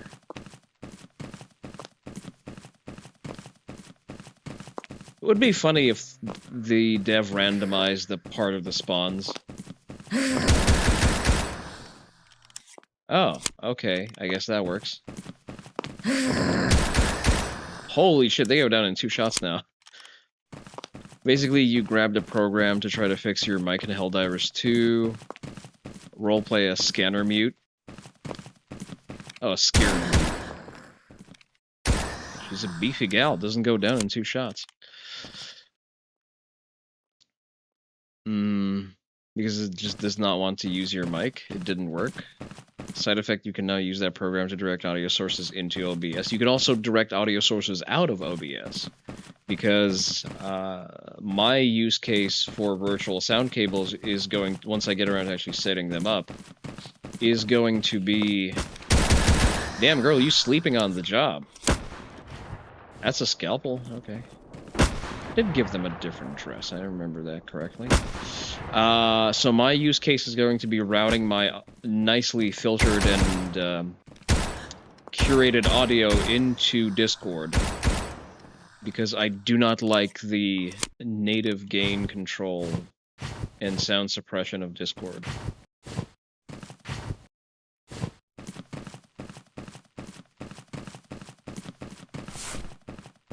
I was checking them for concealed weapons, I swear.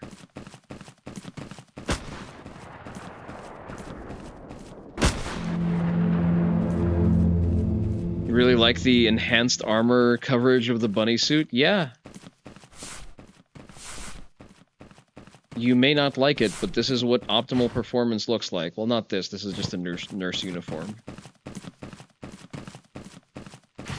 How did you get here?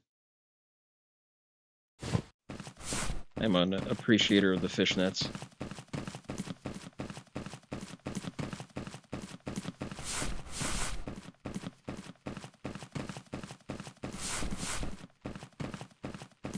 She is massacring them.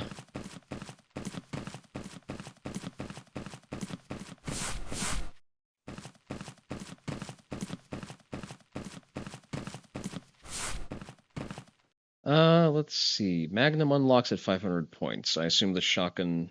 at 250. You know what? Let's unlock the shotgun. Hell yeah. The handgun, shotgun is number 2. Okay, we're going to beef it up a little bit next round. Oh, that's not good. Oh, that's not... Oh, I hate dealing with the fucking aberrants. They had a spawn point.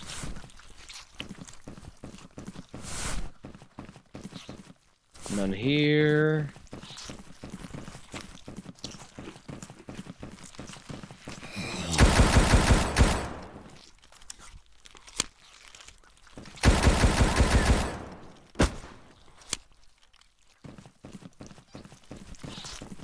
I don't think you've ever liked fishnets. They're the worst of the stocking options. Objectively incorrect.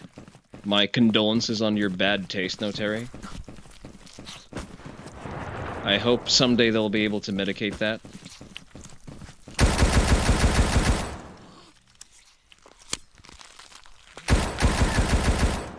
Wait, they spawn more than one of them now? That's concerning.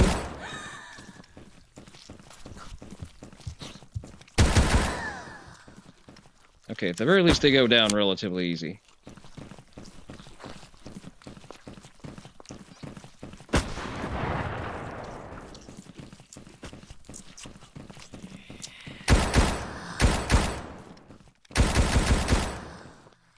I do not see more aberrants there.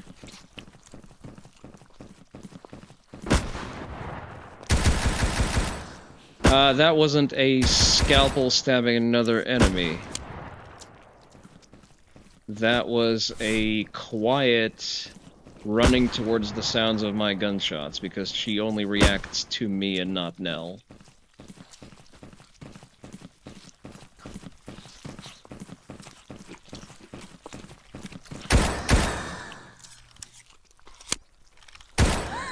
See? Like, she goes to where she hears gunshots. Nice. Good save.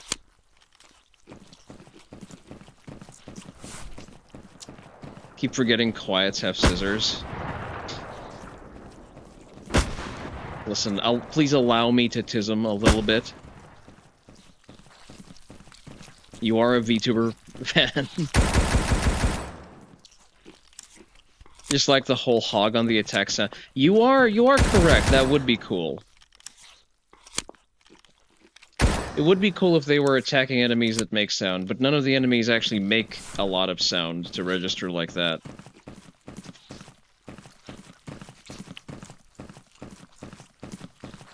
Angel Alistair, you look familiar, but I haven't seen you around here in a while. Why are you catching their Aeron? Ah, good choice.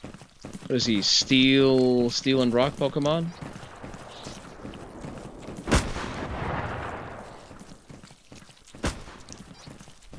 I've not touched the Pokemon community game for a while.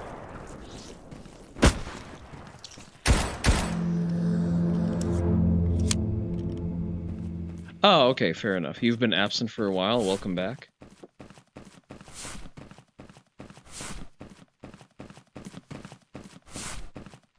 Well, congratulations on your freshly caught Aaron as well. Oh, that's the purple hair. Interesting. 300 points. Okay, with the aberrants now in play, I probably want to buff my shotgun, if I have enough ammo for it.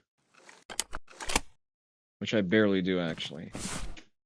Just enough to deal with the aberrants, realistically.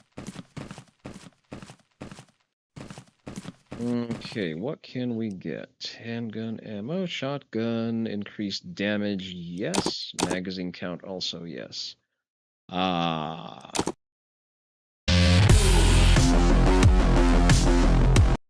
We're currently serving the role model for the UK immigration at this rate. She's doing a significantly better job at it, too.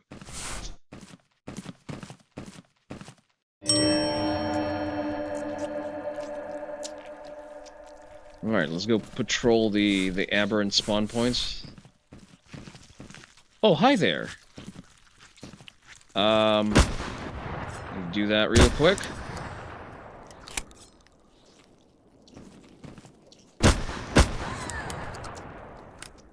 Go ahead and leave that here.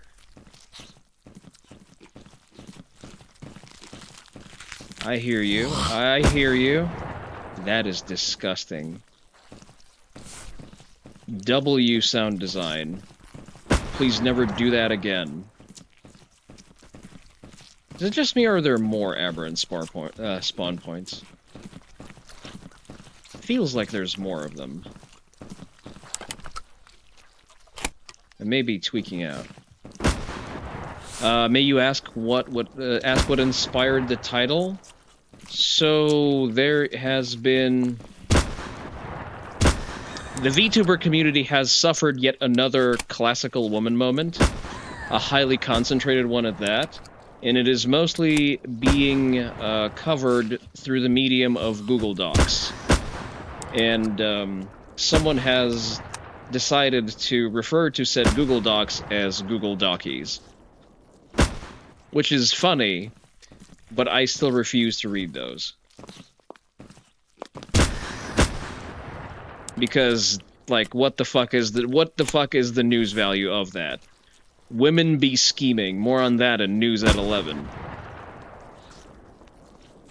I'm gonna swap over to my handgun because we're out of shotguns. Like, I can go over the cliff notes of it. It's not terribly interesting. It is the VTuber equivalent of that bitch dared to wear the same dress I have. With dire consequences. And everyone else now pretending like their shit also doesn't stink. Because now they can pretend that only that one particular VTuber is the toxic bitch, and that's not par for the course for most women everywhere. You didn't know floor birth was a fetish, and also you didn't know you hate it?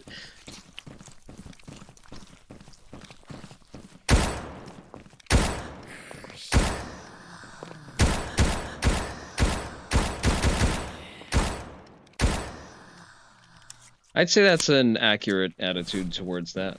Okay, there are 4 more bodies somewhere. Blindfold with bunny suit. Yes. I refuse to elaborate.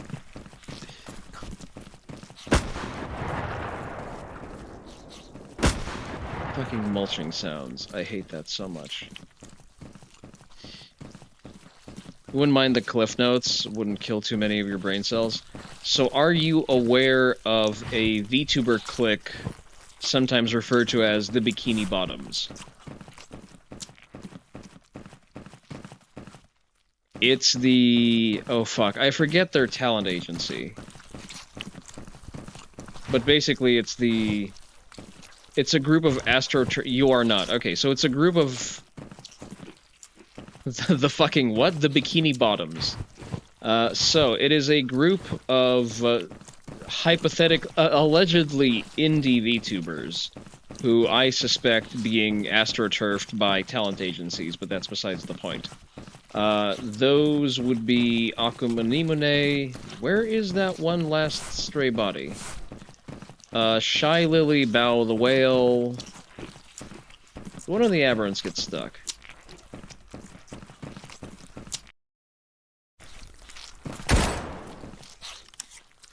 Oh, there you are. There was a quiet stuck in the door.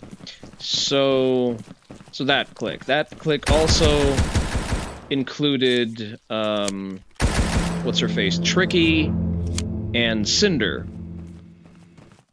And a number of other VTubers less loosely associated with the group. You've never heard this all week? You've never heard that term? Back in the day when they were still, like, roughly 3 views, I think, they did a thing that was called the Bikini Bottoms. They did that as a podcast, and they had Project Melody guest on it. And, like, different large indie VTubers made guest appearances there. And, like, the running joke is that all 3 of them are actually bottoms, and that's why they're Bikini Bottoms. That's how that term was sort of also beaten to death by the VTuber community, because everything has to be a fucking kink, I guess.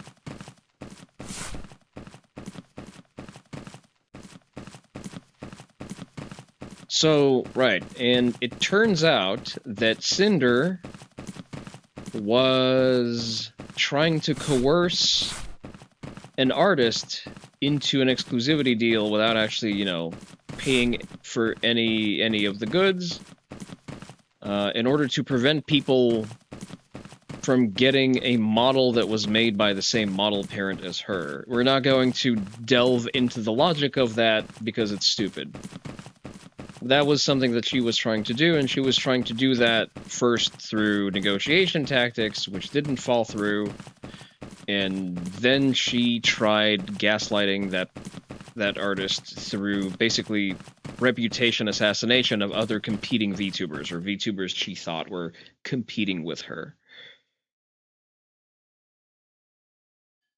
I wouldn't even say, oh, no, you know what, you're right. There was like a girl who was vaguely similar to her in design, and for some reason, every time she announced a new outfit, Cinder would also come out with a very similar outfit because, well, she has the capital to get those Live 2D outfits delivered on a fast turnaround, faster than a small pre-debut VTuber. That did also happen. Exactly. Yes, it is. It is basically as petty as she's wearing the same dress as I am, but in that case, it's she's wearing a similarly designed outfit to me, or she has the same model parent as me. Equally stupid, equally petty. And that also explains the downgrade in quality from Bao's. I believe it was 2.0. I'm not sure about the exact version of the model, but one of the models that she debuted when she debuted her pink version, because Cinder successfully gaslit the artist into dropping the commission for Bao, and then she had to pivot off of working with Nano and look for a different artist who could do that to sort of have the assets ready for a specific date. And that's why her model was like of a significantly worse quality. It was flat, there was not good shading. Yeah, Bao's model was sniped in particular. Purely out of the fact that for some reason Cinder seemed to have beef with her. Why she had beef with her, I do not know. It was probably for some stupid woman reason. As most things in those situations are. That is the chief motivation for most things that happen that way. Did we catch most of the aberrants? Narcissistic power games. Again, like hyper-concentrated, high-octane woman moment. So yeah, basically that all came out. She posted a non-apology saying that it was her manager, who was then identified as her boyfriend. She tried to throw him under the bus as being solely responsible for any attempts at locking down the artist and spreading unflattering rumors about the other girls. And then basically she was summarily executed by Shy Lily for that. Cinder posted a non-apology where it's totally her manager BF's fault. Yes. As one commenter has correctly stated, Shy Lily runs in with a steel chair.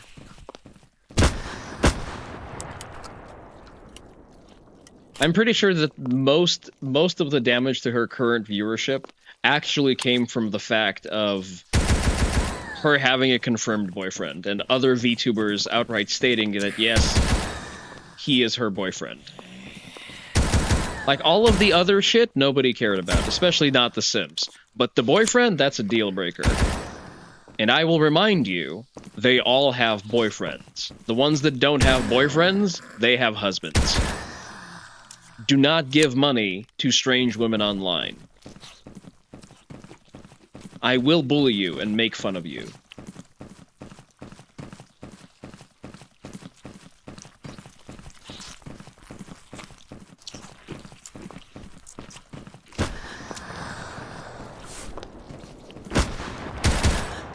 Oh.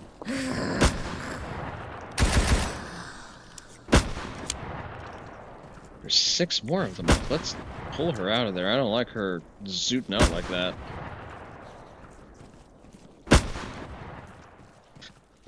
Steph Kuro, what are you doing? I am actually trying to get her out of the fucking wall, because this is upsetting to me. She's not phasing through there, she's phasing into the floor, I guess. Nell killed her so hard. Can we push her farther into the wall, I guess? Oh god. Given Pafu money for shorts, for shots, does that count? No, Pafu doesn't count. Pafu is different. And you also did that for your entertainment. Pafu is one of the good ones. She's at the very least not selling you female validation.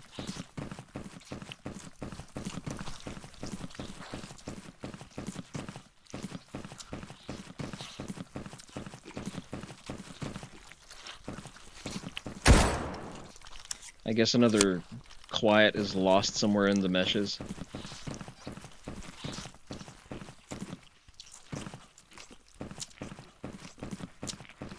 Alright, let's look for her.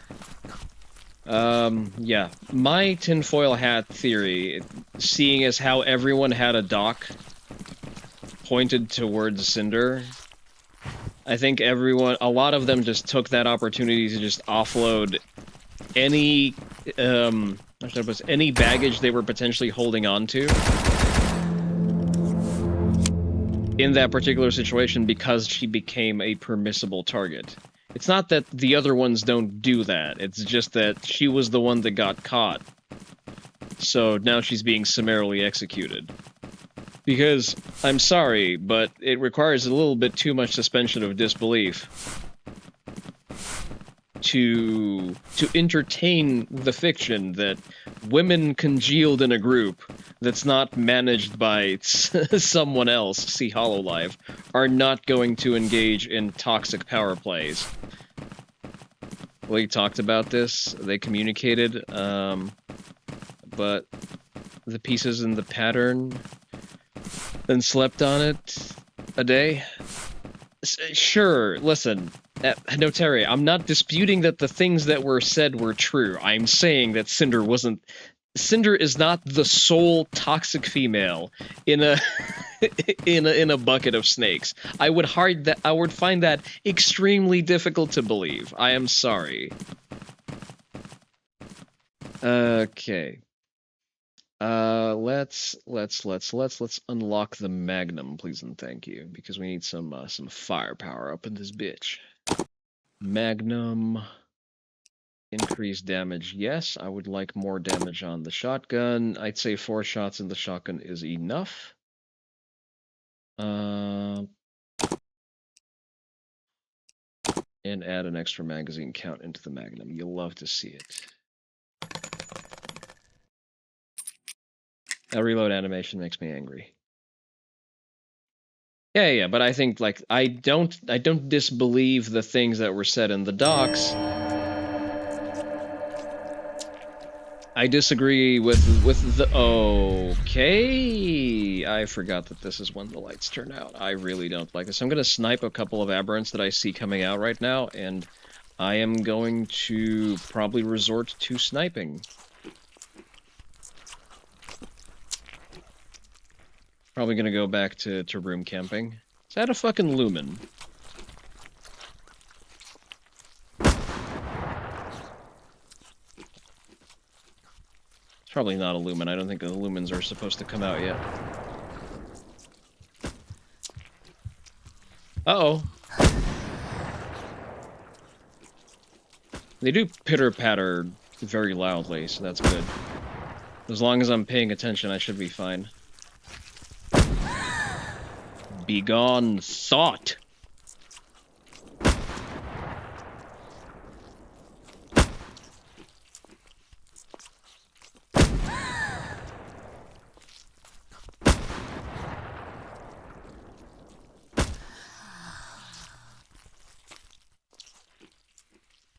Yeah, the purple dress ones are definitely lumens. Really? No overpen on the Magnum? I should not be reloading outside of the room. I should not be reloading outside of the room. I hear you. I hear you. I'm going to retreat into the room, please and thank you. Someone is operating at the same echelon as... What? Echelon is you, and you're getting weird interactions. You should be taking notes.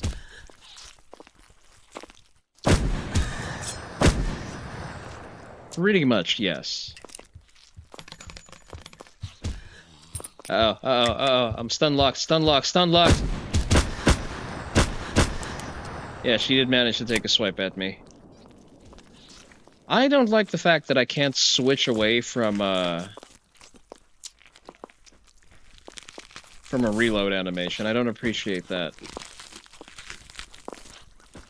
My shotgun has an ejection seat? Yeah, it's right on the muzzle. Actually, I'm going to stick to the shotgun for now.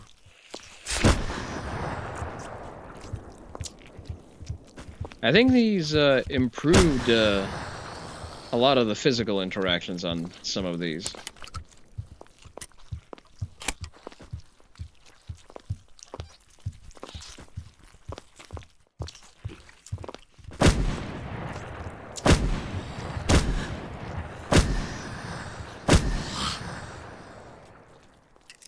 Oh joy. Okay, we should be out of aberrants at this point.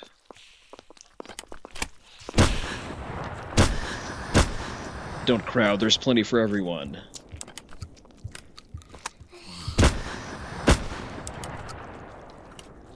Oh, I managed to pull off an entire Mozambique drill.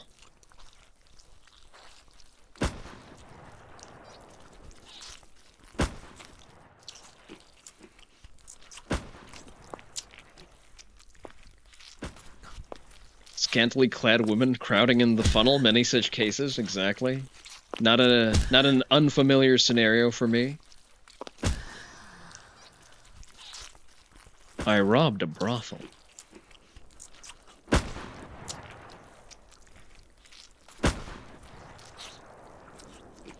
Alright, let's see. Let's pick off the survivors, because the aberrants are... Those are my own footsteps, and I got scared. Try to smoke out any quiets there are to be found.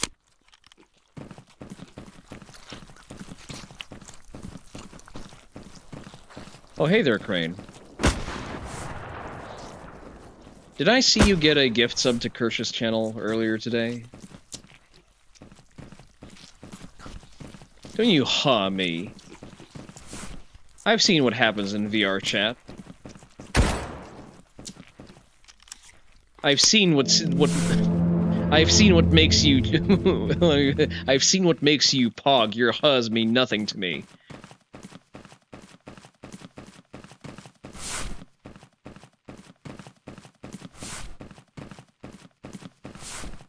In other news, Under the T has descended into full lolcow. I don't know who that is. Who is Under the T?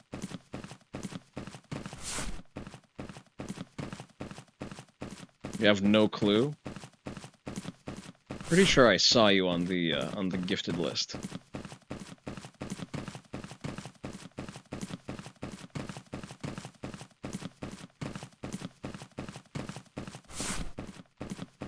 No, it's the amount. The amount of what? A bunch of nobodies who got infiltrated by excuse me, what? By Kurz, Stalkers, and SFO? Just a second, let me quickly find the ban button. There it is. Was that you, the corpses? No, this was like that when I came here.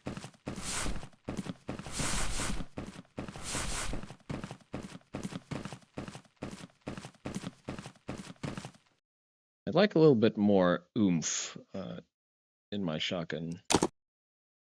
Ever so slightly.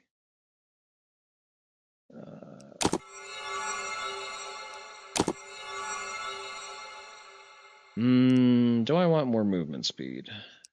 Item drop rates. I think the item drop rates are pretty good right now. Nell needs a little bit more damage, I'd say. Yes. Your Honor, I plead oopsie daisy.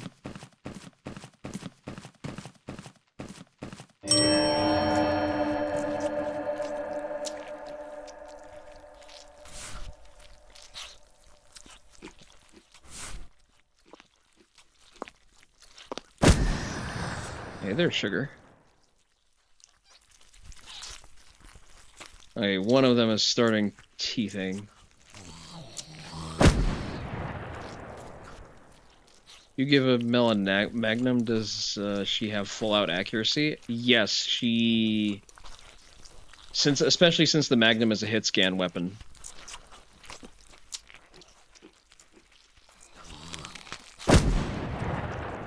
She becomes very, very powerful with it.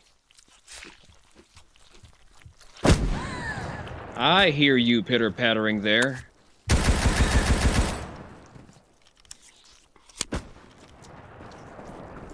I'm going to move into the room.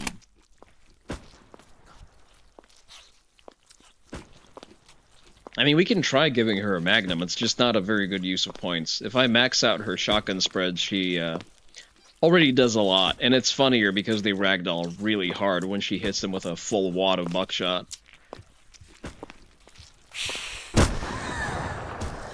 Boom, boom, boom, I shoot you from my room. Exactly.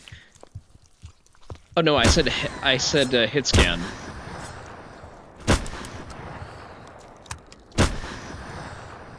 Hit scan weapons are it is a mechanic when the impact of a projectile isn't calculated with the flight speed of a projectile. It's basically the moment I initiate an attack button, it registers an impact wherever my crosshair is pointing. So there's no flight time for the projectile, and therefore no need to adjust or lead a target.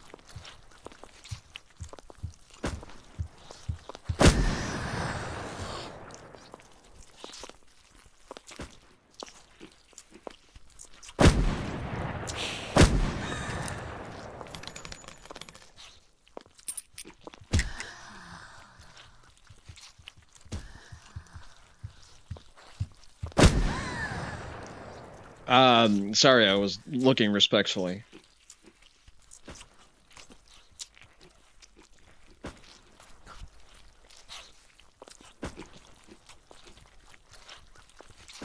The thing that made the Magnum shotgun slugs fun in Bad Company 2?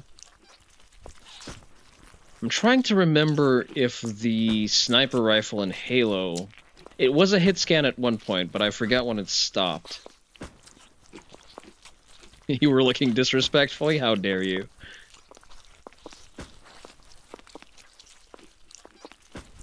For returning patrons, we have I've rebuilt the patch gotchas, and I've implemented a new secret mechanic where certain words are going to trigger the appearance of meta commentary on the screen. I refuse to elaborate any further.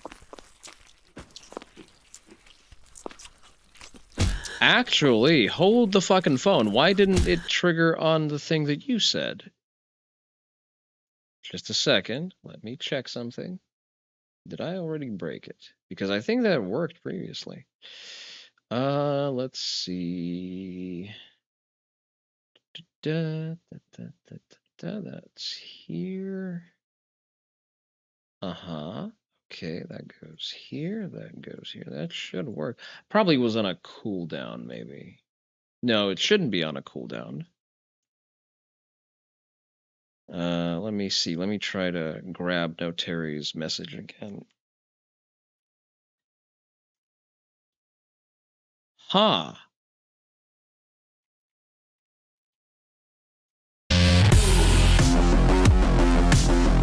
Interesting. I don't know why that didn't work. Did I set it up wrong, or...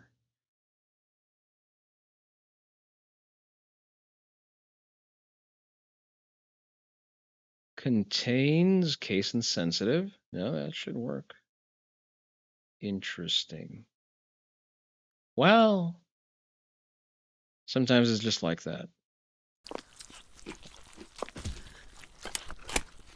Oh. To reload.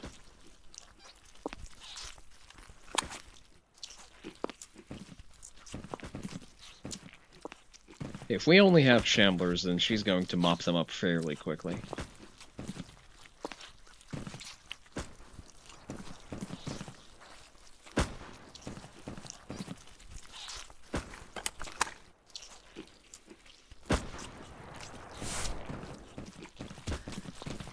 Speed this process up slightly. Looked like she tripped over the other one.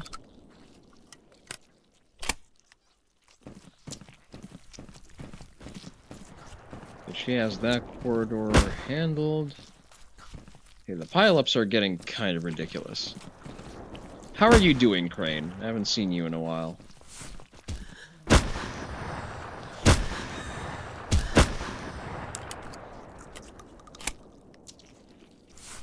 Konnichiwa, back at you, Notlinkara. How are you doing? The bunny girl population has gotten out of control, so we have to cull them before we can return to using them like we normally do.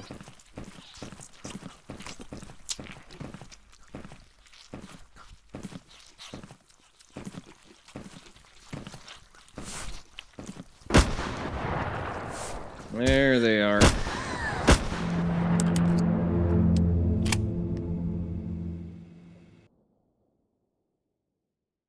Am I playing a Minecraft broken script? I have never played Minecraft. I have actually never had Minecraft installed on anything of mine. The hilarious upside of Musk's eventual catgirl research apotheosis, exactly. This is a future that we are steadily heading towards, and I don't mind. Got like 2 projects cooking, a lot of personal turmoil. Oh, I hate to hear about the personal turmoil, but I hope the projects pan out.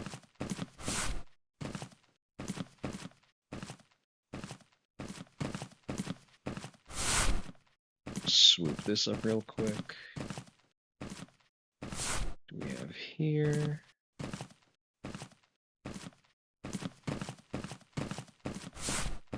I'm gonna run a poll after we're done with this, just to see if we want to keep running this game, or do we want to switch over to something a little bit more interactive. This is a fun game, but it's a sometimes treat, you know?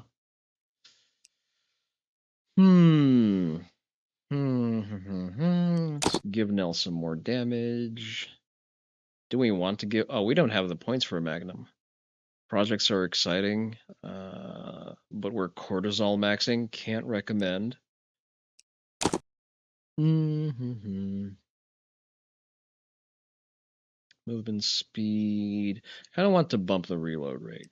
I should never be at a point where I need to reload, but I unfortunately sometimes am. So let's do this. Bump the shotgun damage. Like so. Okay, great.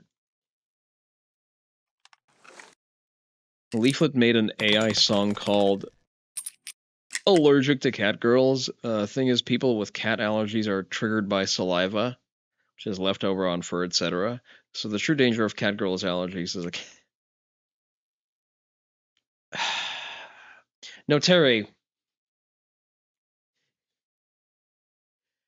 There are other ways to encounter the allergen. You would probably find that out at first base at the very least. Disgusting. Disavow.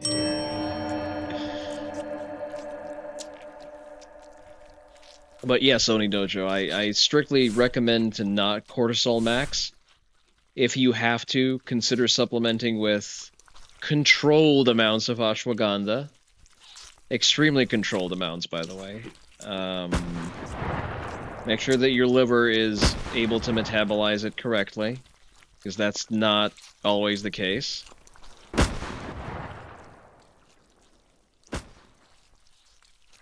I see what you did there, Notary. I'm not going to spell it out. Your other option is supplementing zinc and magnesium. Those help offset cortisol, however, slightly.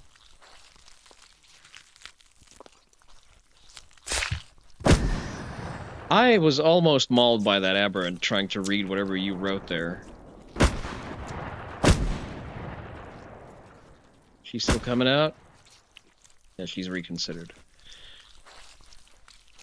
How many... I'm not gonna try...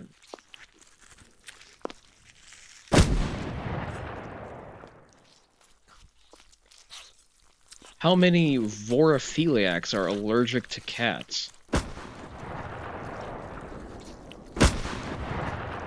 I don't want to think about that statement more than I already have. I would really like to unremember that statement and unsee it permanently. I see an aberrant hatching. Headshot. I see another one. I see another one. Gotcha! Oh, this is not great. Oh, this is not great. Oh, this is not great. I need some room. I need some space.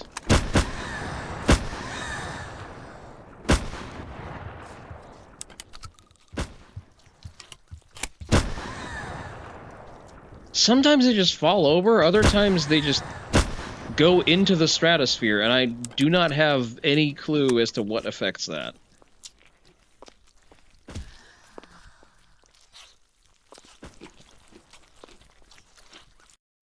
Second, let me snooze that out real quick.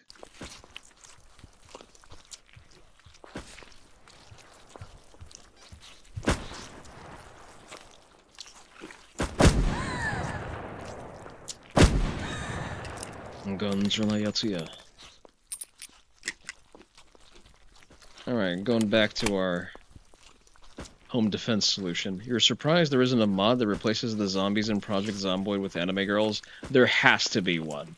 There has to be more than one.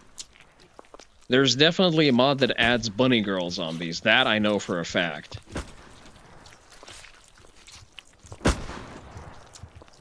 Wait, there's not even a mod. There are bunny girl zombies in vanilla Zomboid.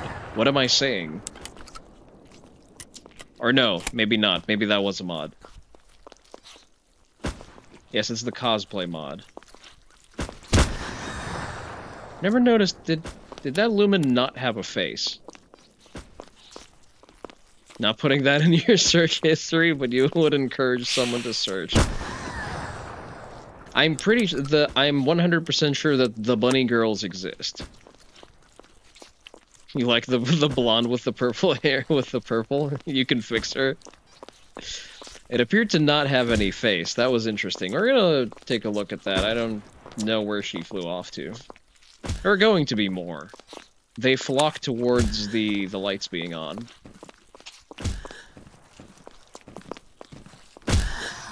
She has no face, she can't talk. You do have a point there, No Terry. It's very difficult to argue with that.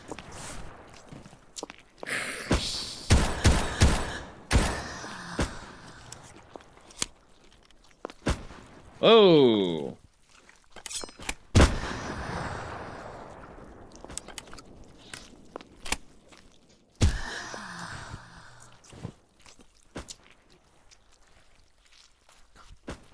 And she's perfect because she can't argue back. I mean, there's also ASL, but then again, being a zombie, she probably doesn't have the processing capacity to access it.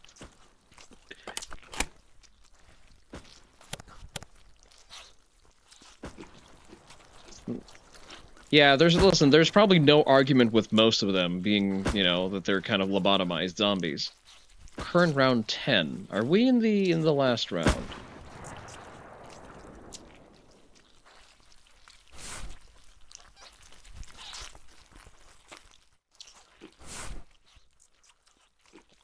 That would imply that there was an overdose that we've already killed. Do the purple ones not have a face? No, they do have a face. They just have a face mask on. There you go. Sorry, No Terry. They're not the perfect woman that you envisioned them to be.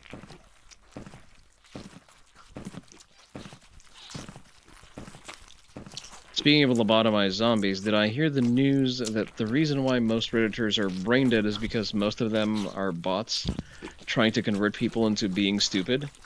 I don't entirely buy that. That sounds like tremendous cope. I just think that the average IQ of a Redditor is realistically 70 points, but on top of that, there is also a bot network basically trying to run around and direct their ire at things. The University of Zurich was running an experiment on people with AI. Yeah, that I did hear. I just think that, you know, two things can be true at the same time.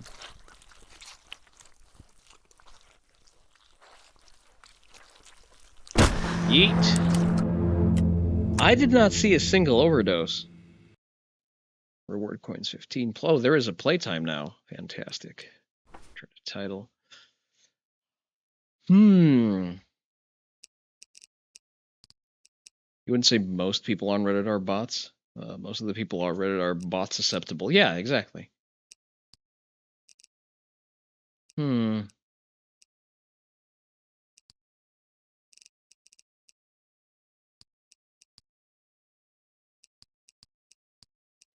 Delcy and Bosal aren't something you really encounter in the main game, so. Should I? Bunny girl costume for Bosal, Delcy. Let's purchase the high boots and the Nell costume.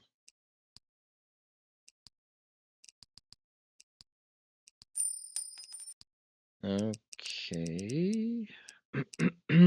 Custom nurse costumes. Oh. Hmm.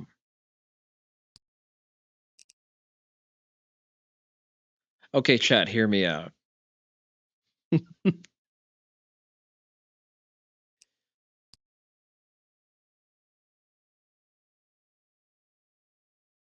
Not sure how I feel about the Abyssal School outfit. Like, it's a nice nod towards a nice game that I have yet to beat, by the way.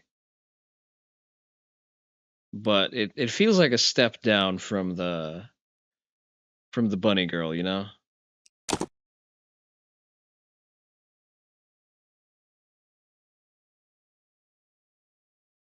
You're already used to Pickle's eye coloration, so you're down with the pale and the scary and the dark? What Pickle are we talking about, Notary? Not sure how it's going to affect Reddit in the future, as a lot of people were already done with Reddit during the Tesla boycotts. Still definitely interesting what they can finally say the dead internet Pickle VT. I don't know who that is. I will Google that and I'll judge you for whatever I find. Just a second.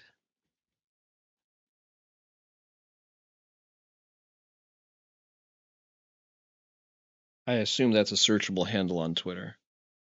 How do I hang around Kirsch's stream and not know Pickle VT?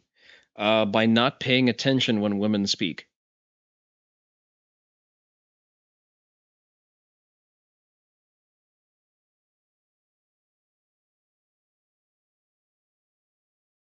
Pickle VT.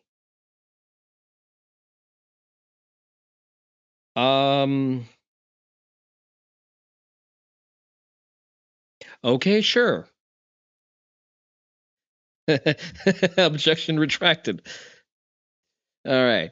Let's see. Let's run a quick poll, shall we? Let's run a poll of what to do.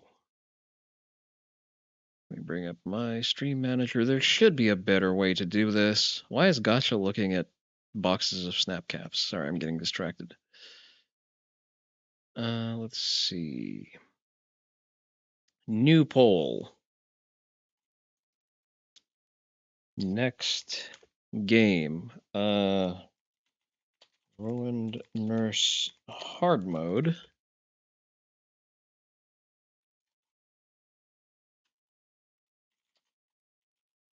It's arguably less interesting, but still.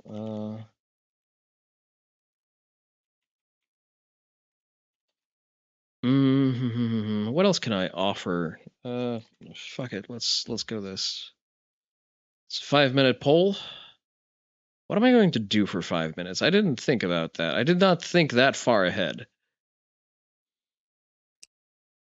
Oh, we need to customize the nurses though. Okay.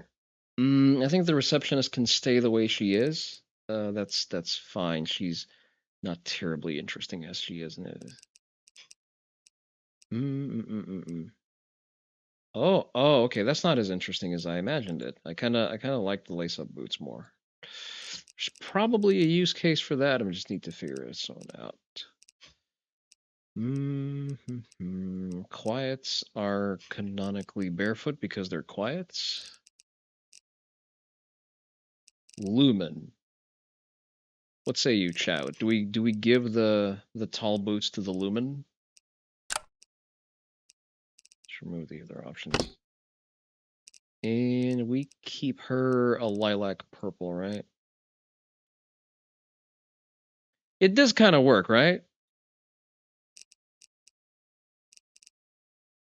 The baton, or rather the baton flashlight. I don't know, the army boots do kind of fit better, but yeah, I will allow it. Overdose. Overdose only spawns as a black or gold bunny. I don't know how I feel about that. I'm not sure.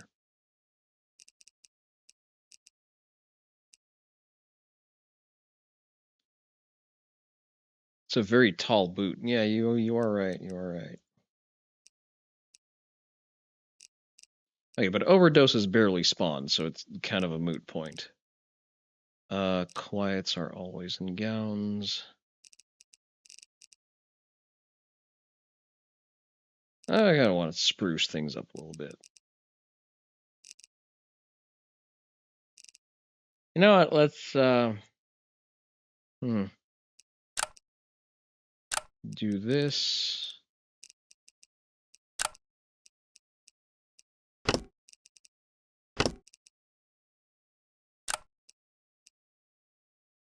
And do this.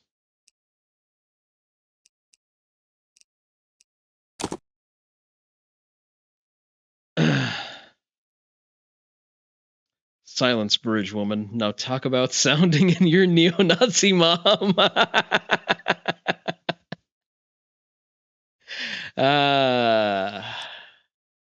It's nice to see a fellow Kershaw viewer. Maybe it's your obsession with nuance, but you cringe every time someone calls a member of the Aryan Brotherhood a Nazi of any kind? Okay.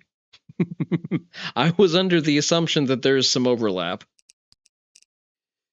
Okay, you know what? If we're locking in the lumen so insistently, let's go with either this. This is a no. This is a no. This is also a no. And we leave her with exclusively these options. And we make them all bunny girls. I think that's fair.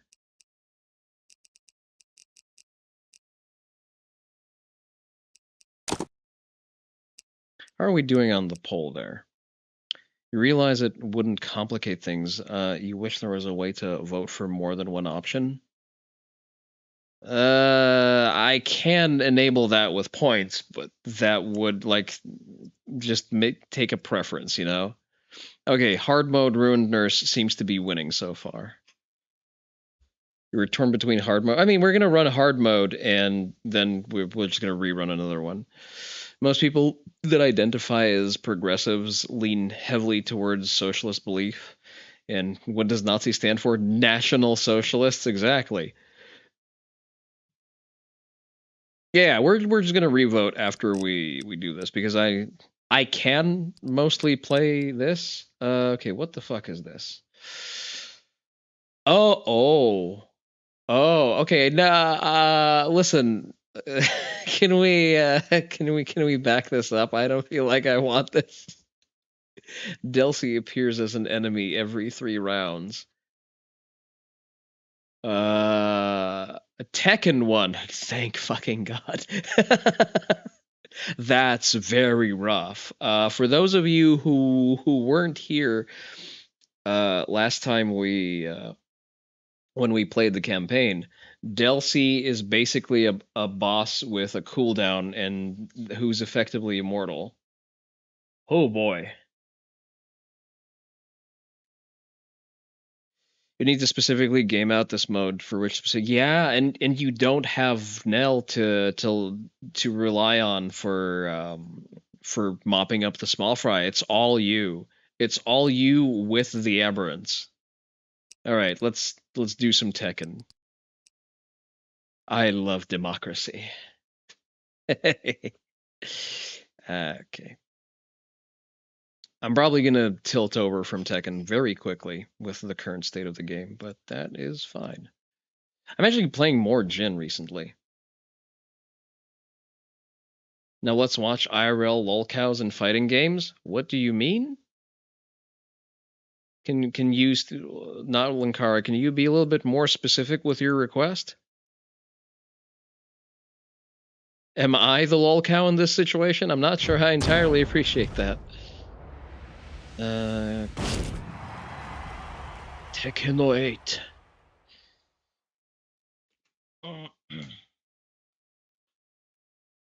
All right.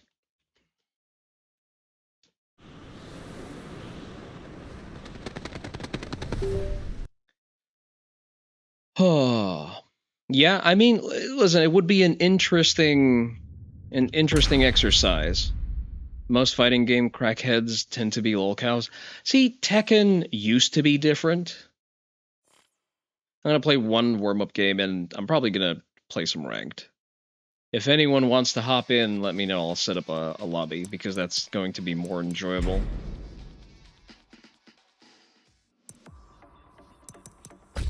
Alright.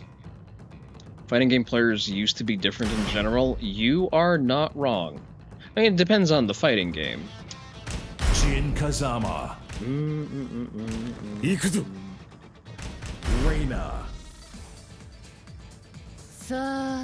You miss Vale and Wong and PR Balrog. I know absolutely none of those people. I know Eris because the only fighting game I ever followed closely was Tekken. And then esports happened. I mean, where else would professional fighting game players be if not for esports? Like, that's sort of a logical conclusion to their de-evolution. Okay, frame rates are a little rough.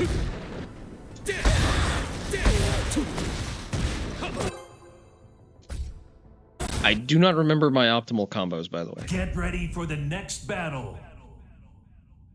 Horang. This is not going to be fun.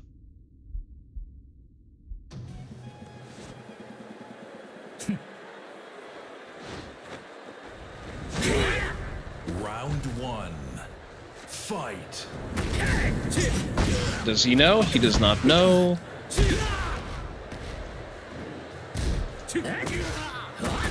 Whoa, that's guaranteed? What the fuck?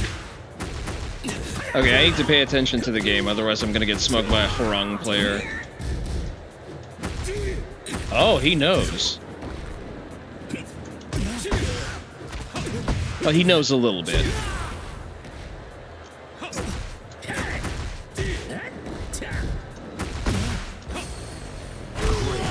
Son of a bitch. Eats a fucking while standing 4, proceeds to bash. Fight.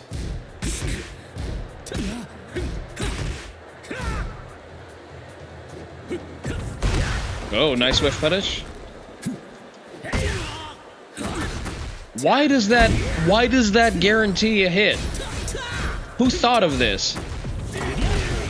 Who designed this fucking moveset? Holy shit, this is completely new. Yes, because he definitely needed a homing move.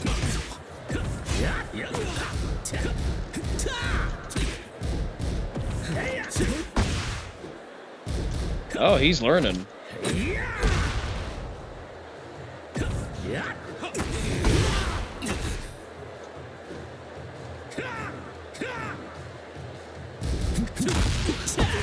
Okay, that's not a 2-break.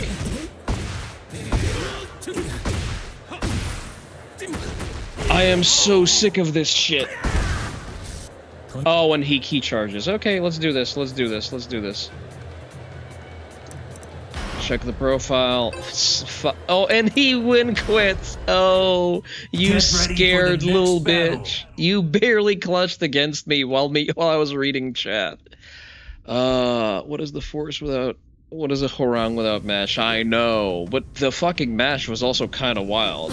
Like, he was -8. It's a good thing this wasn't ranked. What is my new optimal for electrics? I don't remember. Get ready for the next battle. Kuma. Fantastic. It's a Kuma main. Imagine maining the bears. Imagine not wanting to play the game that hard.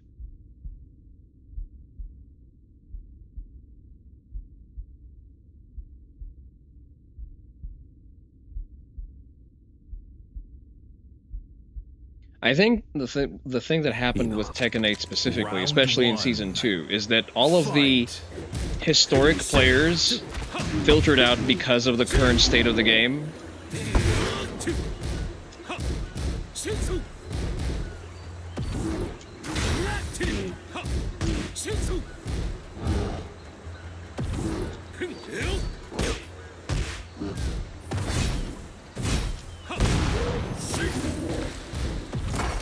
I did not know my committal combo. Of course he needed a fucking guard break.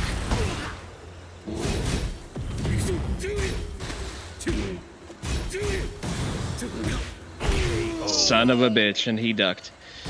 Round 2. Fight.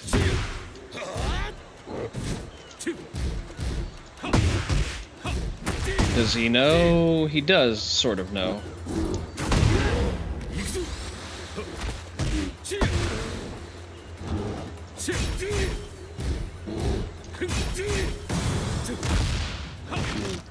He tried to mash.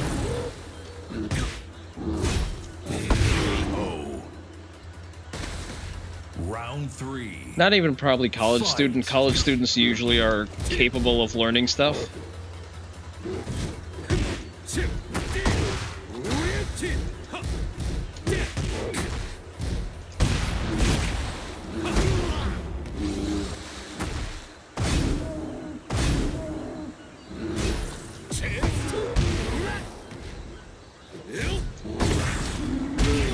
Lovely, lovely, love everything about that. Round 4. Fight. 55 damage off of a single button press, by the way.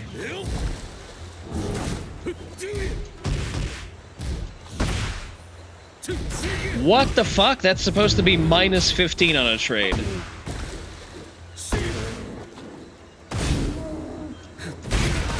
And of course that reaches, because Kuma needs infinite reach. What the... This is gonna be the game all day, isn't it? This is just Season 2. I keep forgetting that. It's not designed for people with activity above the brainstem. Round 1. I have to bring up my control panel here real quick.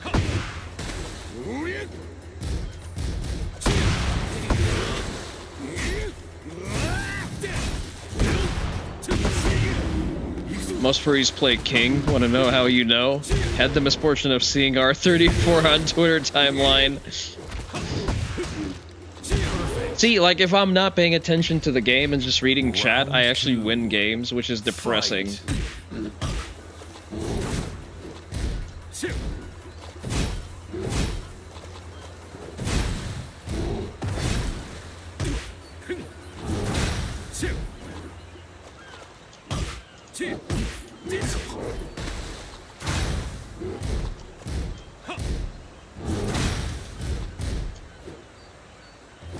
Oh, of course, unblockable, or rather untechable throw into unrecoverable health. Sidestep.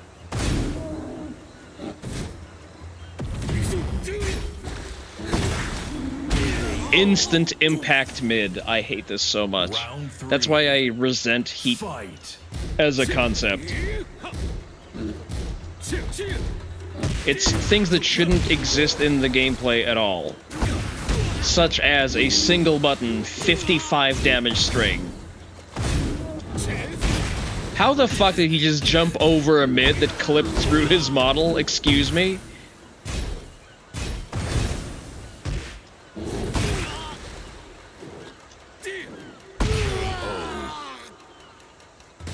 Round 4. Fight.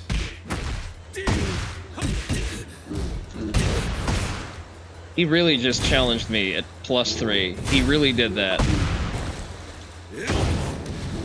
Okay, nice parry.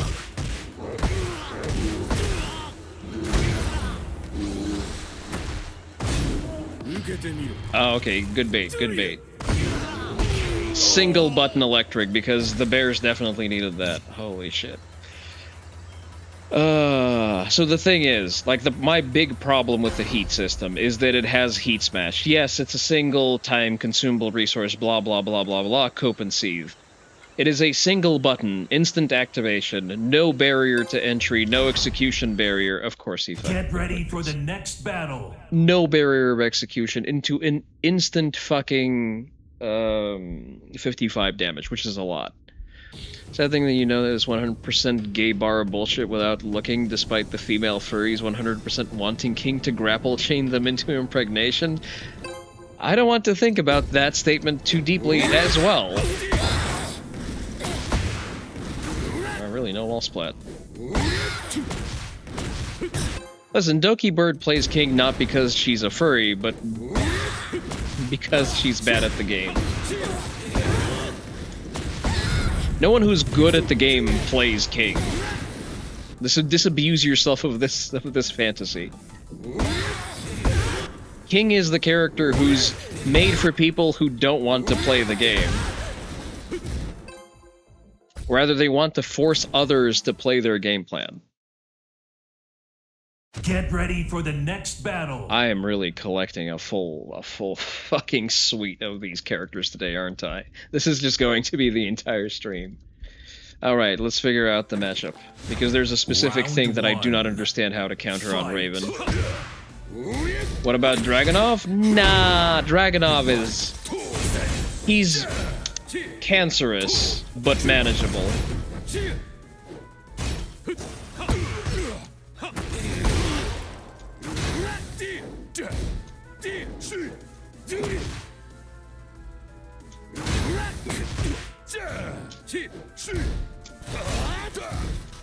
Nice non-punish. This one is not doing the new stuff. Meanwhile, Brian players sweat out a whole copy of Tekken 3 from their skin every month. Don't get ahead of yourself, because Brian is pretty brain dead in Season 2 as well. He's a lot. Fight. I love that. I don't know how to deal with that new teleport that he's gained.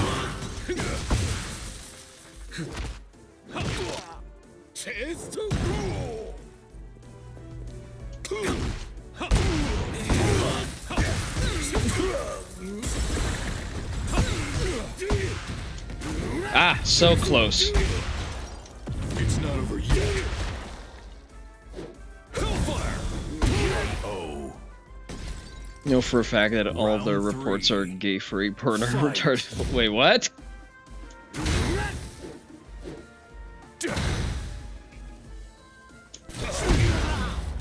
I insist that he should have been hit by that, but okay.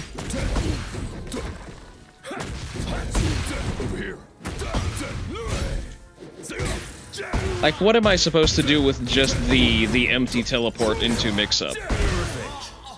What is the counterplay here? Round 4. Fight.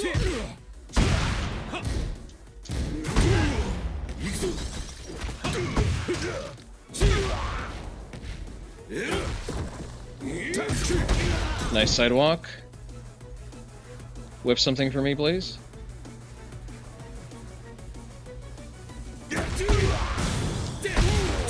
Unfortunate wall placement. The match is in the middle of my string, but okay.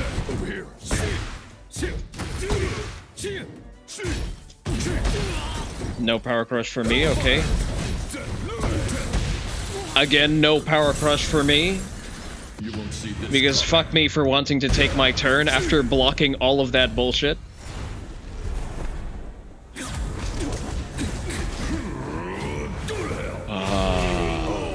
This game is made for retards by retards.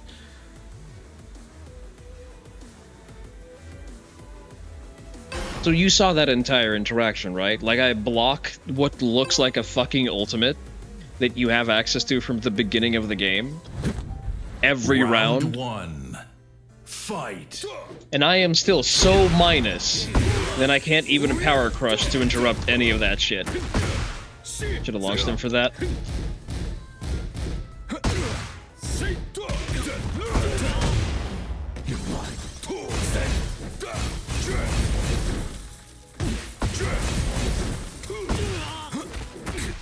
That's a one throw. That's a one throw and I'm breaking 2. I am breaking that wrong. Fight. Yes, anti-skill and anti-legacy skill specifically.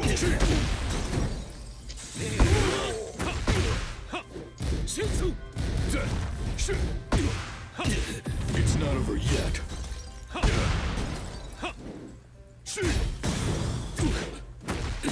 Above you.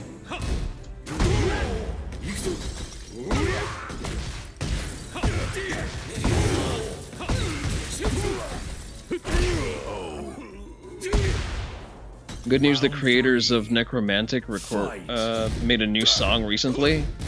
Nice.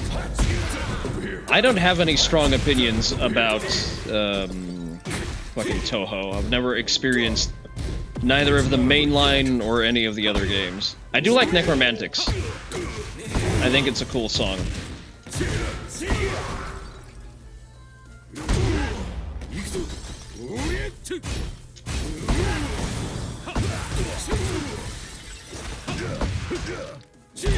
Like mix-ups, do you, bitch? Round 4. Fight. I love how an elbow reaches into range 3. I really love everything about that.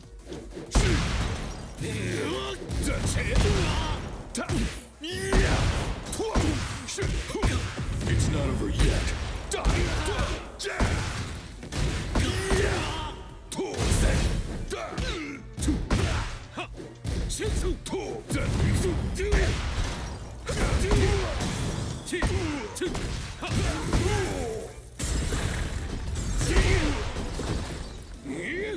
Oh, that's actually good.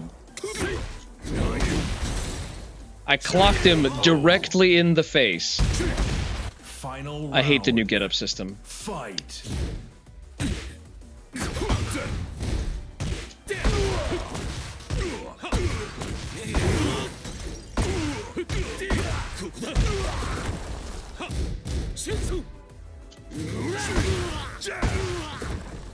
I love how he can just hit me out of my strings without just any regard for what I'm trying to do.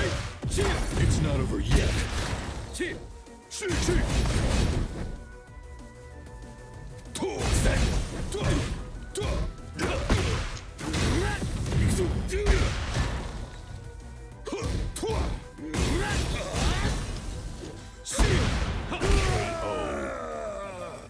I don't understand. Tekken needs broader appeal to remain relevant?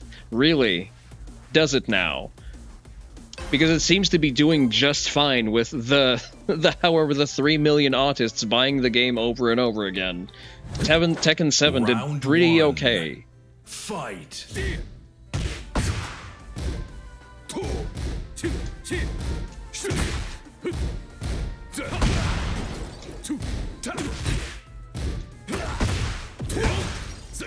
Back turned, eats a fucking while standing 4, still has the frames to mash. I hate this game so much. No, it did not. Well, I mean, it did progressively better numbers through the entirety of its existence.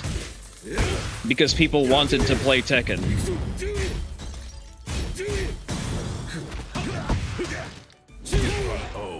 The casual bloat only started in Season 3 and 4.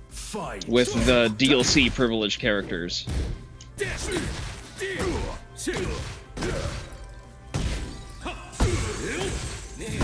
That's not me.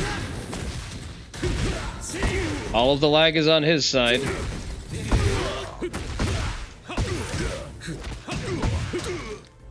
Not gonna stop me from comboing. Oh, you mean recently when it says... No, it did not do better numbers. The numbers actually went down, and a lot of people... Oh, you mean Tekken 7's numbers did... Yes, okay, sorry, I'm not reading it because I'm playing. Yes, Tekken 7's numbers did go up because a lot of people migrated to play Tekken 7.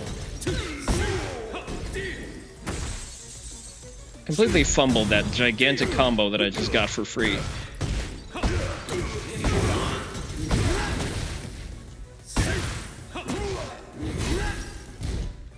I forgot I had a hop kick. You win.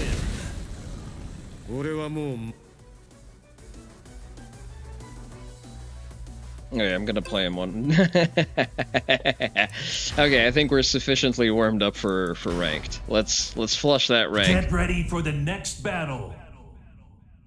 I mean, he got launched so many times because he just random ducked for no reason. One of those times he mashed, and the other time he decided to random duck, because fuck if I know why.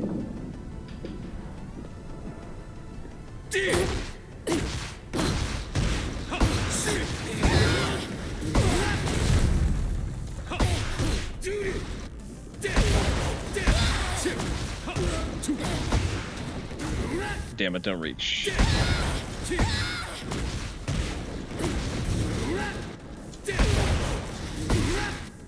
Huh. Actually...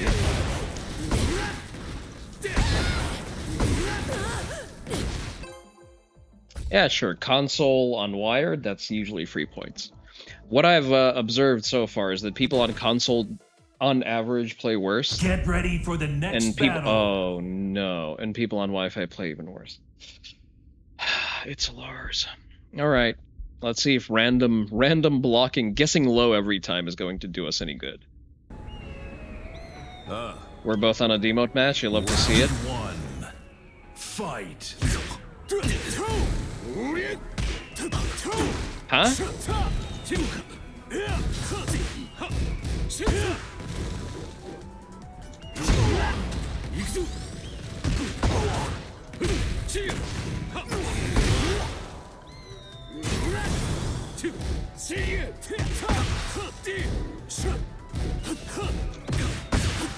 Of course I don't have the frame data to do anything there.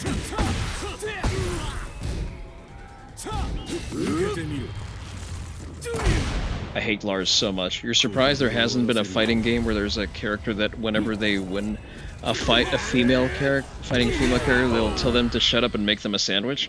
Kind of an easy gag that's not particularly funny more than once. There was that one controversial story with Marduk, where there was a certain struggle snuggle implied between him and Anna. That didn't go over quite well for all of the reasons you could imagine. And I have to agree with that, actually.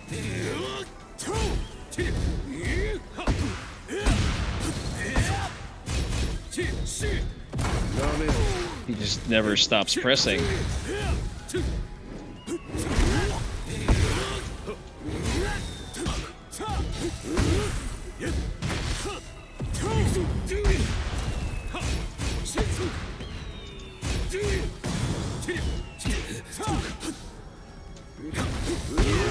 Son of a fucking bitch. Why did his fucking button reach that far?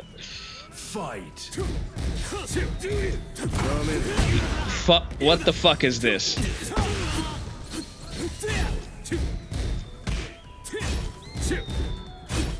Really, that's safe.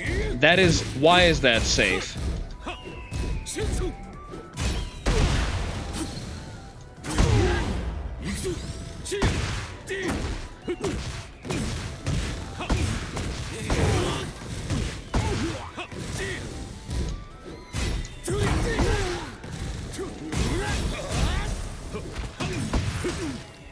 There's no way someone who plays like that knows to break throws. There is just absolutely no shot. Round 4. Which way do we step Lars? Not that way. Because he has homing moves now, I guess.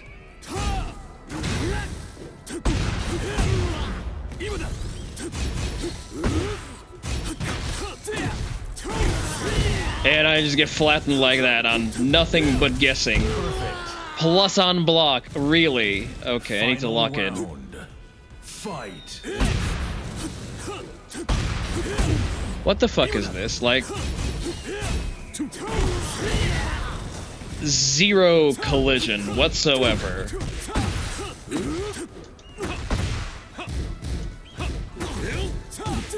Okay, that was a good punish. I'm not rematching this shit. This is unplayable. This is fucking... he does nothing but BM. Wins anyway. Nah, let's check that defense. 54 defense stat. Fuck it, I'm flushing my rank on this. This is modern Tekken, y'all.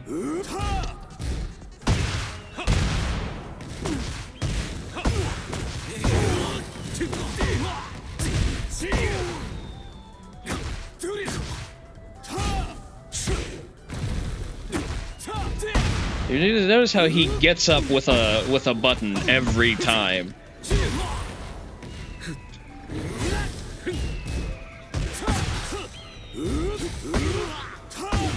I don't even have time to register the fact that he even has a mix-up going. Sidestep. Why is that plus on block? Can someone explain that to me, please? I hate it here. I hate it here.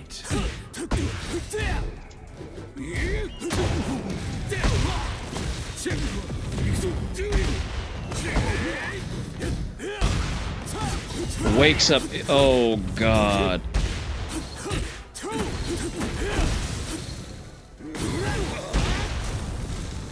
Please be sparing with your emotes. I do not have the bandwidth to wrangle Nightbot just yet.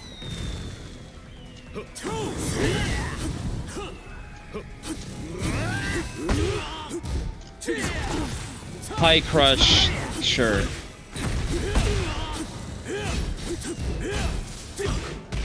How fucking plus is that?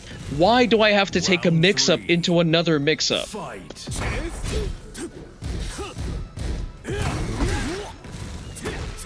need to punish him for that.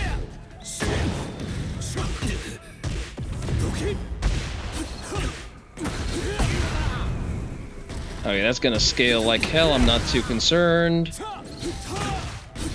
Homing move, of course.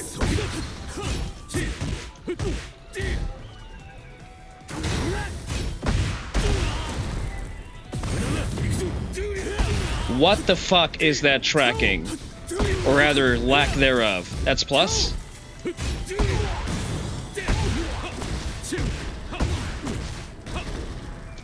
And that's, of course, when I drop my combo. This is an opportune moment, to say the least. Fight. He never stops smashing. At no point does he stop BMing.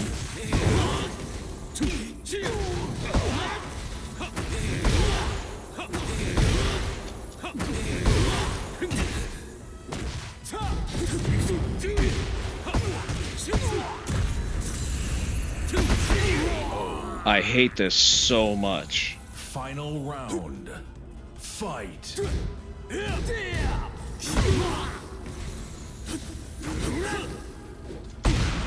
What is that reach? Everything launches. Do you see this motherfucker clipping me out of range 3?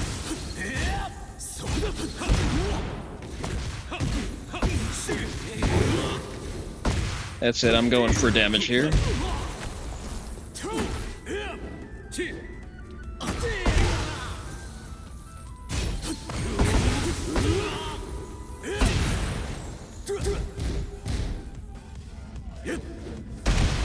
And I don't have the I just don't have the frames to do anything. He just BMs at me and I lose the game. Ah, I hate this so fucking much. Who designed this? What glue-sniffing retard looked at this frame math and said, yeah, that's good. That's cut for release. Ah, this is why I don't play this fucking game anymore.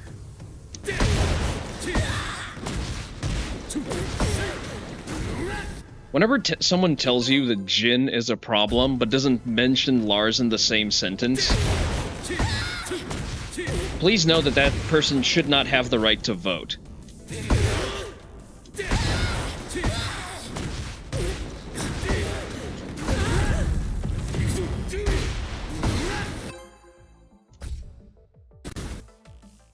I always have Minecraft. I actually do not have Minecraft. I don't own a single copy of Minecraft. I do not see the utility of playing Minecraft. If I want to be autistic in a sandbox, I have Project Zomboid. Round 1. Fight.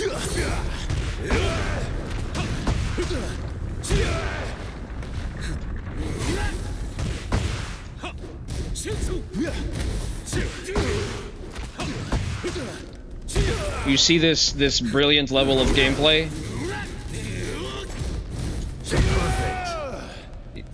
This is the Final Fantasy player that they were recording with this character.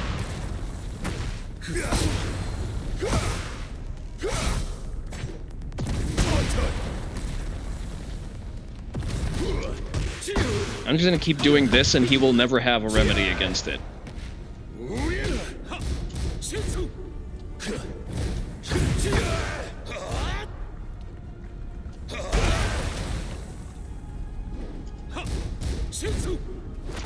Nope.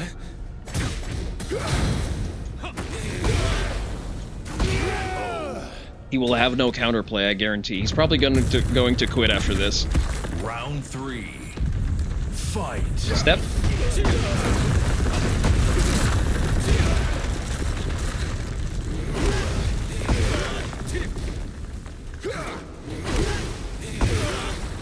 This ends now. A little short. That's my fault. Does he know his arena-specific combo? He does not.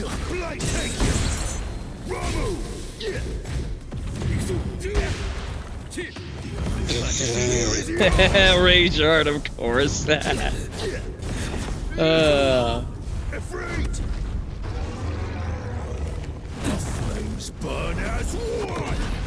I really enjoy watching a 30-second cutscene in the middle of my high-octane fighting game.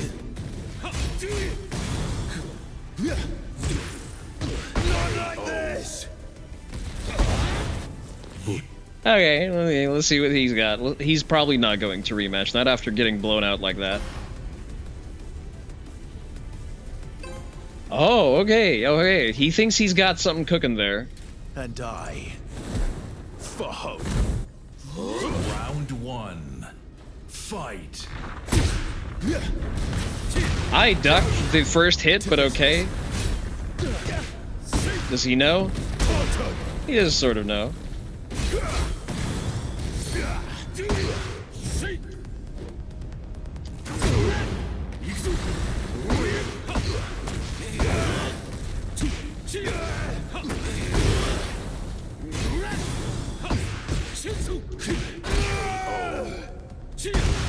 Probably entered that fight and said, man, I should have practiced with this guy.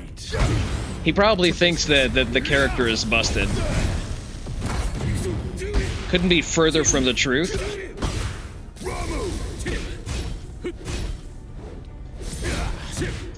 Does he know? He still doesn't know. Ah, damn it, hit me out of the air. I can spare a float combo, even with Clive's damage. Should have committed to that duck.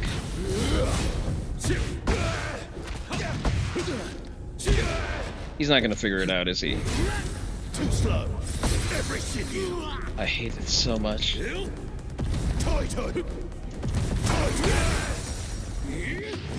Fantasy here is yours. Why does that hit me? Why does that whiff all the way and hit me? Like, I am behind his back. Why does he realign? Yeah, very entertaining, I know. KO.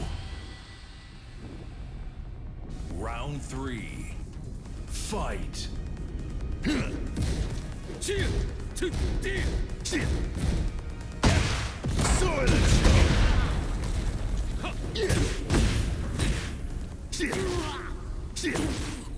Probably thinks he's got something there. To business. I broke that correctly. Get away from me. Whoa, what is that pushback and what is that what is that wall stun? Round 4. Okay, I need to lock in. Fight.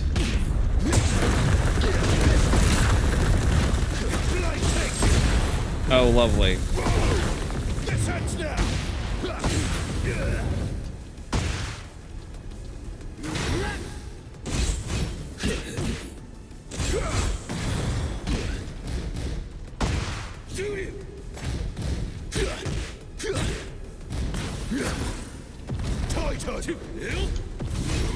Why does that? Wait, that's not supposed to be safe.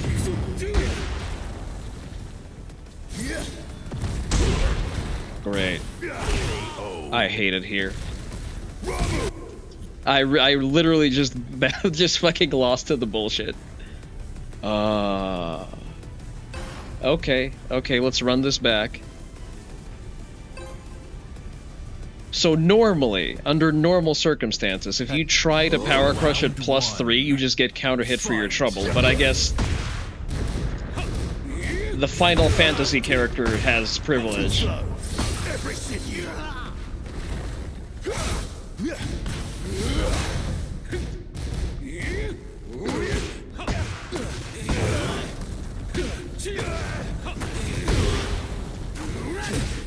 Nice.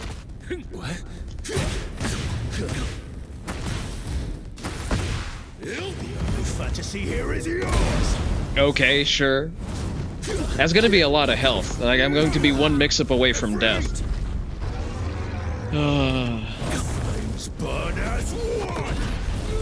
Really like watching a Final Fantasy cutscene, like, in the middle of my game. Oh, really? I can't interrupt any of that. And I can't even hop kick. Really? Round 2. I lose to a low with a low crushing move.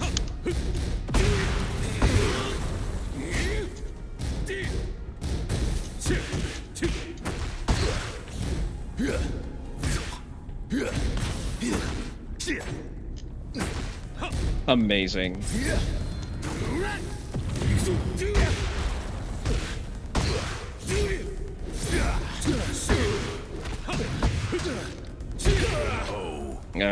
It's not about believing in me, it's about believing in the heart of the card, and me just gambling harder than him.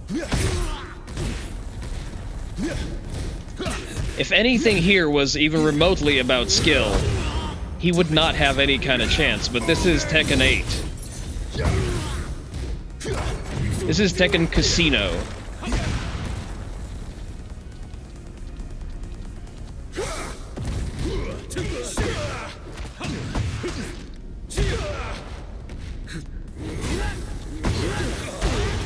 You see this? Like, I just gambled harder. That's all I did there. Okay, maybe not all. Maybe there was a little bit social engineering involved. Sidestep.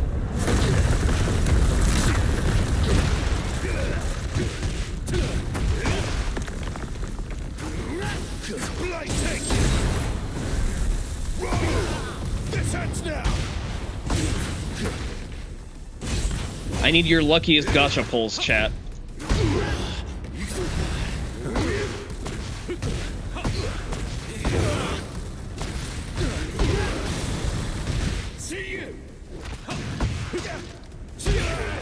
Thank you, Oni Dojo. Your combined power has helped me to gamble good.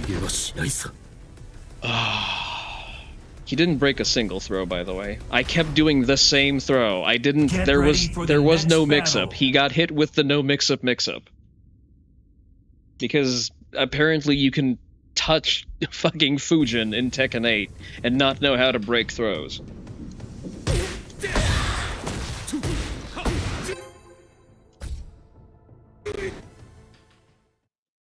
Get ready for the next battle. I mean, you can't see behind me, but the dude's gamertag is Sonic26, which I guess, you know what, appropriate. For the memes, I respect that. Nice.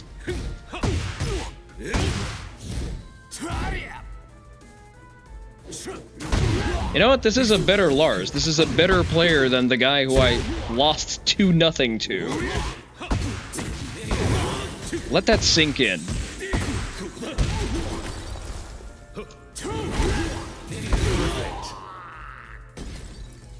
Round 2. He's being punished for being a better player than the other guy, solely based on the fact that he's not running the mix. Is that not okay?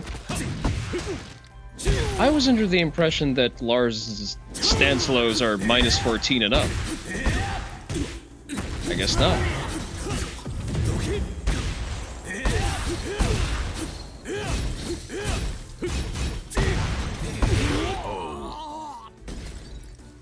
Round 3. Good to see the violence towards Teletubbies in this game. I think he's supposed to be some kind of ascended Apex Sonic. Very cool. Aha, so he's biasing towards ducking.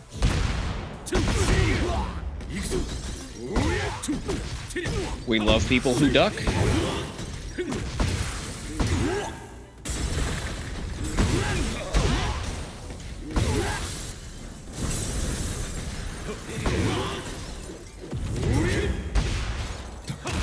Ah, okay, you got me. Roll on the floor.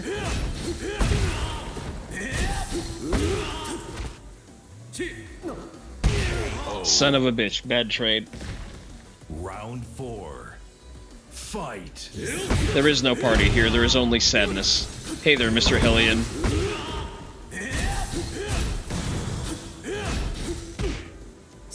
I'm really enjoying this high-octane gameplay full of bullshit and high-crushing.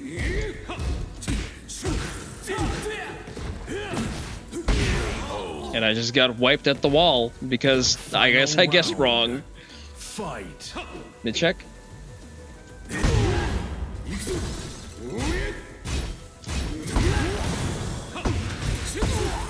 Get that wall. How are you doing, Mr. Hellion? How's your experience of Tekken recently? Alright, the Moscow tech no longer works. Hop kick.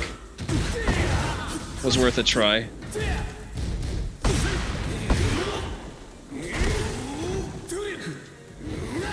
Ah, damn it, I was just a pixel away from his toes.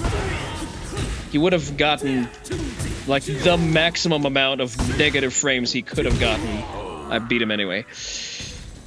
Guessing wrong is the Tekken 8 experience. You are right, you are right. Are you still on Kazuya? How's our boy doing? I'll check his defense. 73, decent for a Lars player. As you can see, I'm struggling at Fujin. Round 1. Fight. You have taken an extended break, you can't stand this game? Yeah, you're not wrong. That's honestly the only appropriate way to react to this game right now.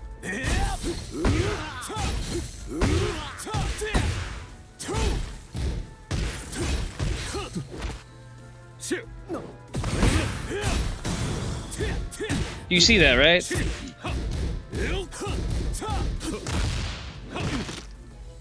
Still Team Kazuya when you play. Good man, good man. Let's get some of that health back. Round 2. Fight.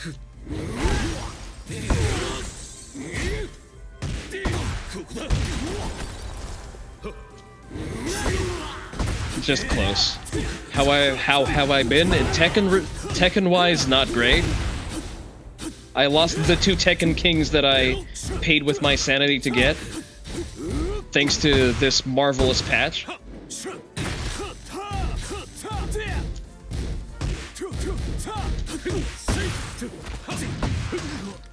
Otherwise, pretty good. Pretty good. I've rebuilt a lot of my... Round 3. You will not let that sink in? Thank you for supporting on the YouTube side of things as well, Mr. Hellion.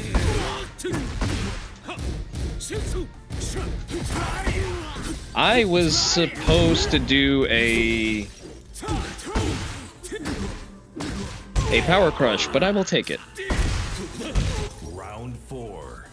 Still fighting Sonichu, of course, always. Sonichu is my main op. Since why the fuck is that safe? Like, why is any part of a fucking mid-high mix-up that's unreactable and not even fuzzy guardable safe? Final round. Fight. Oh, then you came to Twitch. Yeah, sorry. Since YouTube is still more active, I pay more attention to what's going on there. Motherfucker is actually attempting to do this like that. What the fuck is that?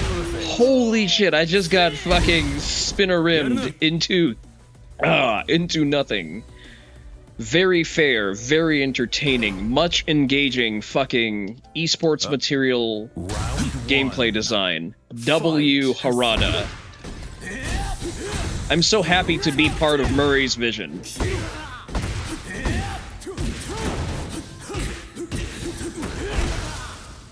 Just block low, lol. Okay, he's always ducking.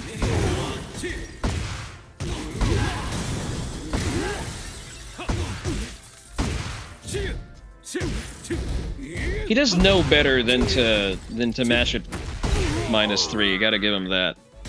Hold on, the power of Christian. Yeah, he has ascended.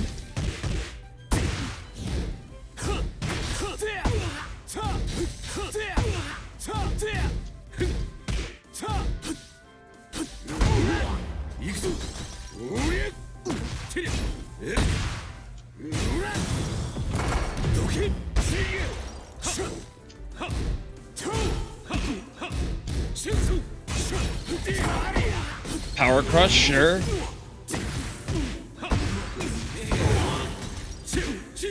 Did you catch that? That wasn't a punish. I didn't get a punish for guessing correctly and blocking low. That was a counter for him mashing buttons. I hate this game. I hate this game so much. Like you wouldn't fucking believe.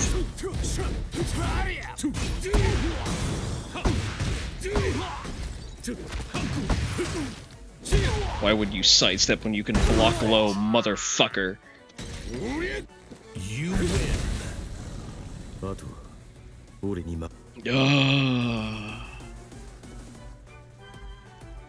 The power of Sanichu, I guess, wasn't enough. For the next battle. I guess he didn't rape his mother enough times. Well, that got dark really quick.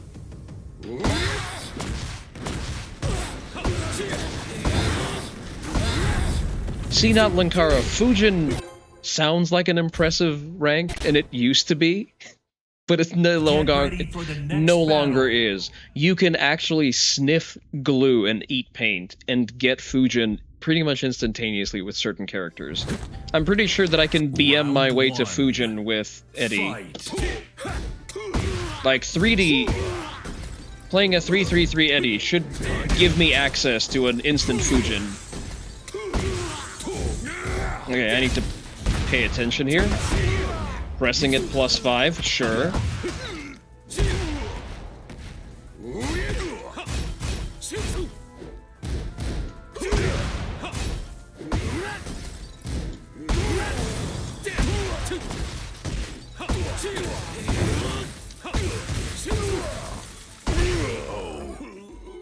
Round 2. Fight. Sidestep.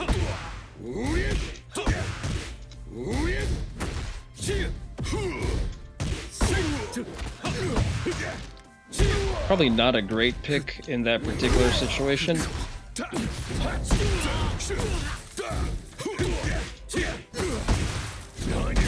Okay. It's not over yet. Sidestep. Okay, sure. 60 damage. 60 damage.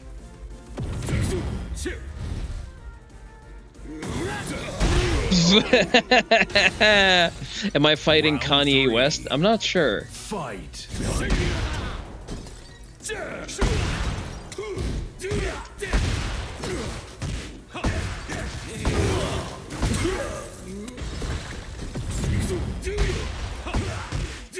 Ah, didn't reach. Thank you for letting me resplat.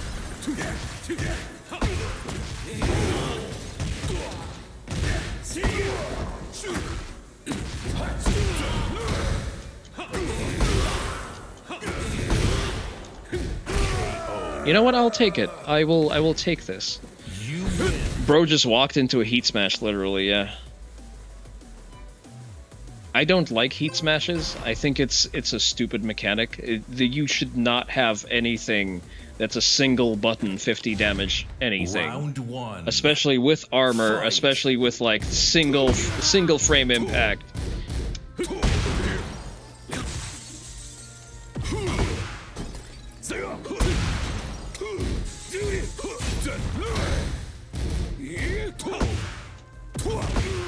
Sure.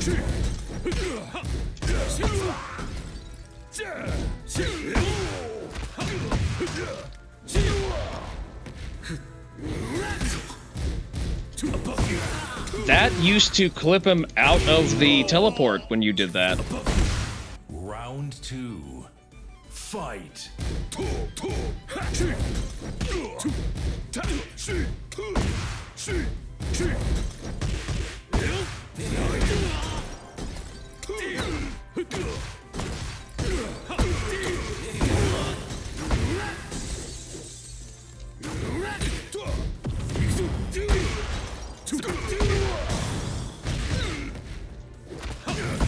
He doesn't know how to break throws.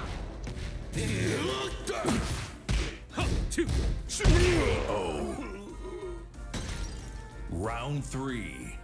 Fight. You're gonna get hit by an ad in a moment.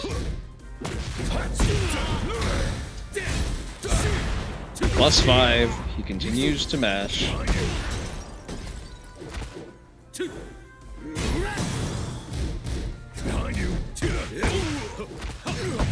I wonder if he's going to eventually figure it out.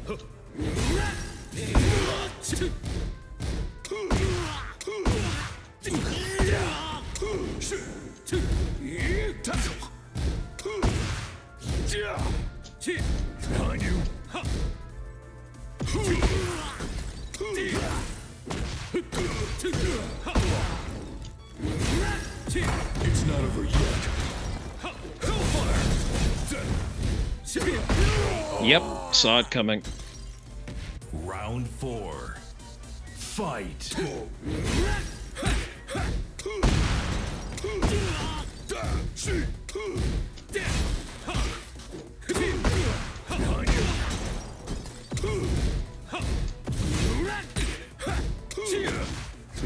Where was my counter hit? He doesn't know.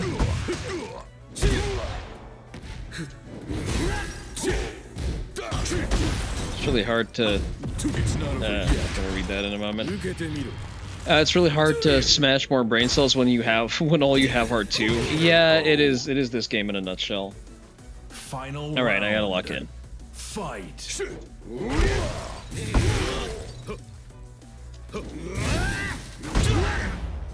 He doesn't know. Do not have the time for that.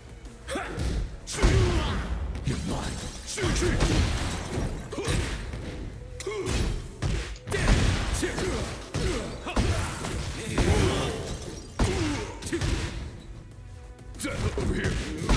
Oh. I will take that. You win. Chance to.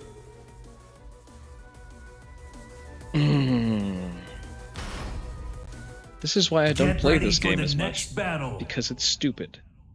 And I feel stupid for playing it.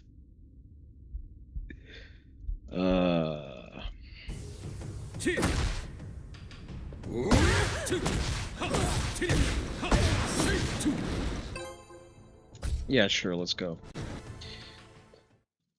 Get ready for the next battle. Xiaoyu. I actually don't see a lot of Xiaoyus online.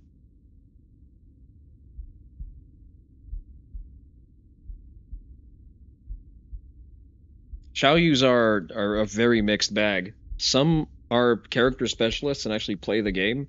Others have no idea what the game is, but they just BM the flowcharts.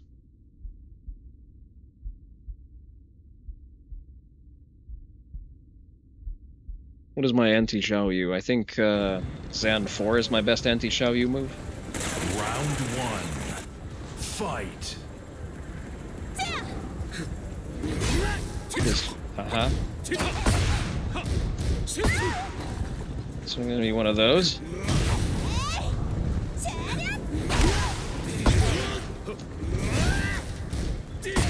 Does she know? She sort of knows.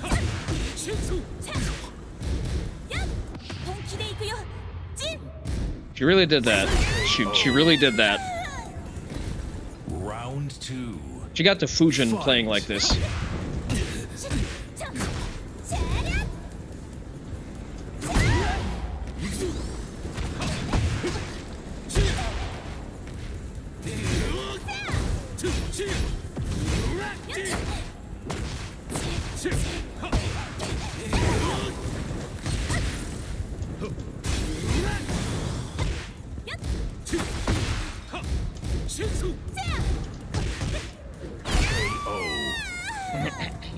I'm playing poorly, but it seems to be enough. Fight.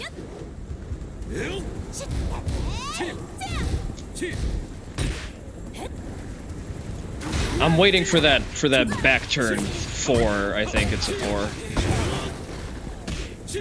No way she knows.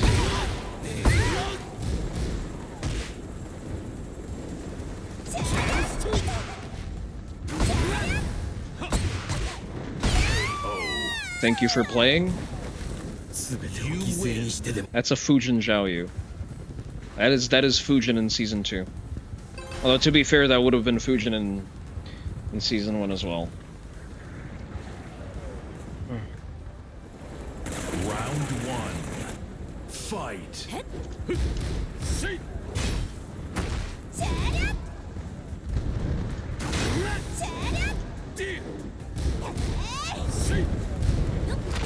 Nope.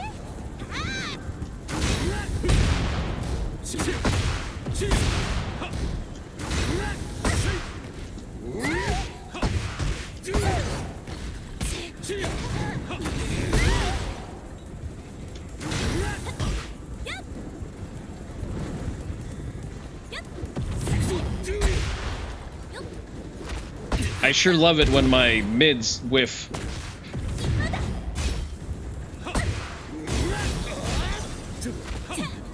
There is no shot that you broke that intentionally. Absolutely no shot.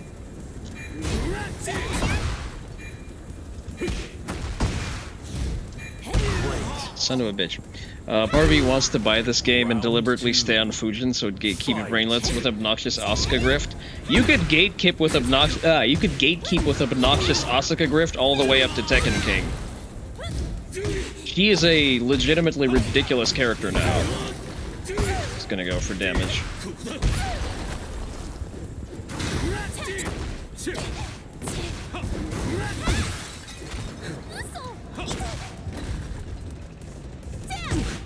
Why did that hit me so far away? Like, my big complaint about this game is the hitbox. Homing throw, yeah, sure. I was low parrying, but okay. Round 3. Fight. Should have launched.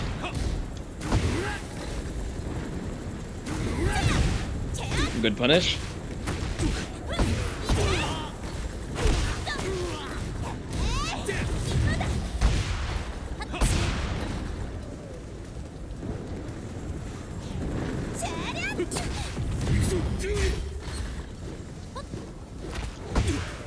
That's a 1+2. Delete that health of hers. Ah, good pickup. Yeah, I choked. I choked on that one. Okay, he's waking up.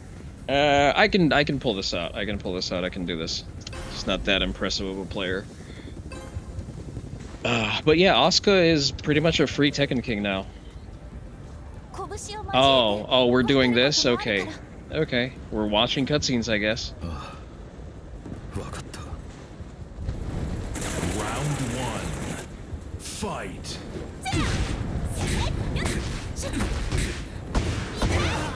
If she wasn't such an obnoxious character to play against, I would have had a better opinion of her as a reproductive candidate.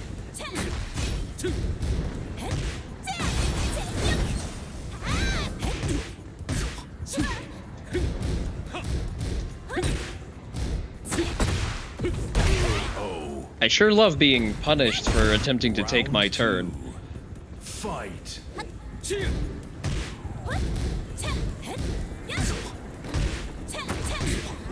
She just gets that from a float combo, I guess. Hypnotist, sure. I get to guess some more. I get to guess some more. That's now safe for some reason. I'm just being finessed over here. Round 3. Fight.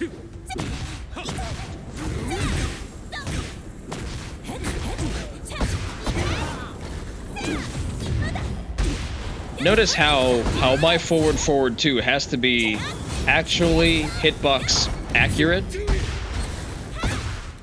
That apparently catches me attempting to step at my plus frames. Unblockable, sure. What the fuck is that? I go 2 on 4, the 4 does not come out. She gets to hit me with a launcher instead. What the fuck is this game? Ready for the next battle. Like, I was supposed to kill her on counter hit. Lab question, can I parry shall use rear 3? I can, but why? It's launch. And it's not rear, it's back turn. I don't need to parry it. I can it on block. Goofy ass game. Like, I legitimately, I did 2-1. I delayed the 4. Instead of having the delayed 4, I got launched for my trouble and killed.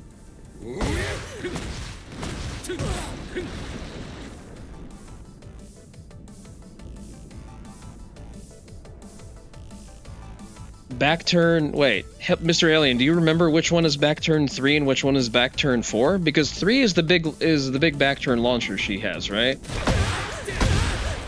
And I am pretty sure that one is minus 15. That is death on block.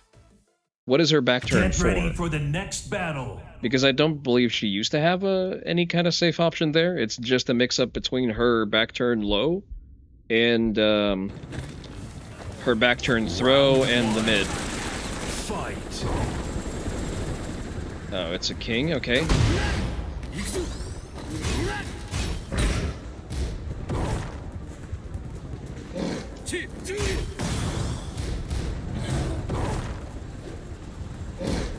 He really wants that muscle armor.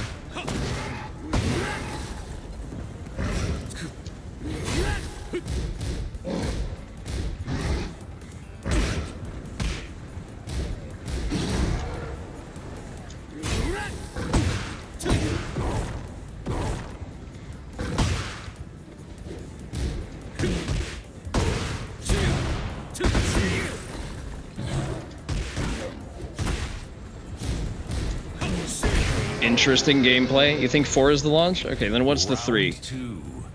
Fight. Is the back turn 3 the low? I could have died for that.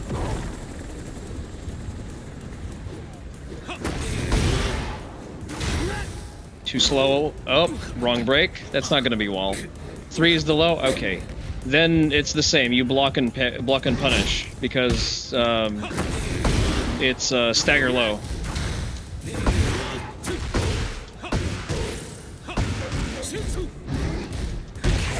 That's unsafe, my friend. Round 3. Fight. Side step.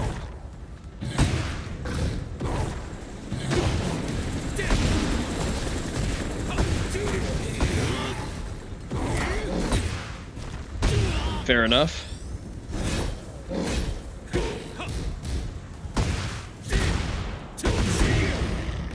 Remember, king players do not know how to break throws. They do know how to duck them.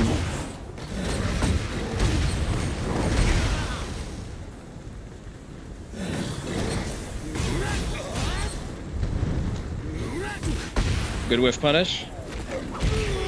I broke that incorrectly. That is my fault. I should have anticipated the Shining Wizard. Fight.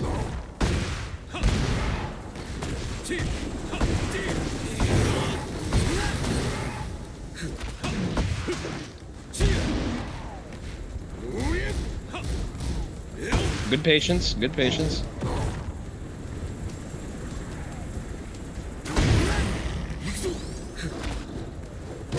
Perfect. I told you king players don't know how to break throws.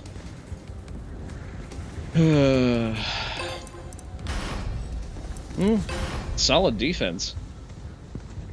What is considered solid defense these days? Round 1. Fight.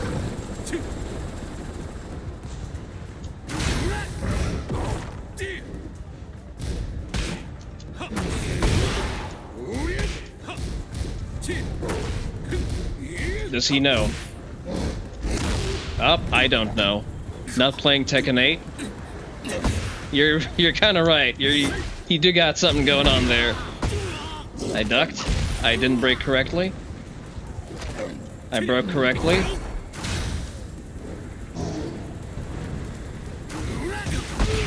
Nice movement. Good use of the Jaguar step. Round 2. Fight. Why is that a homing move? Like, what is the necessity of having that as a homing move?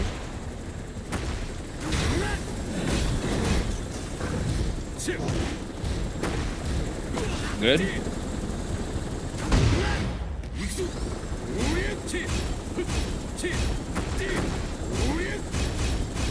Does he know? He does not know.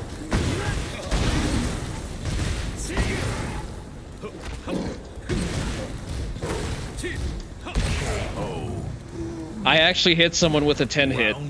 That's Fight.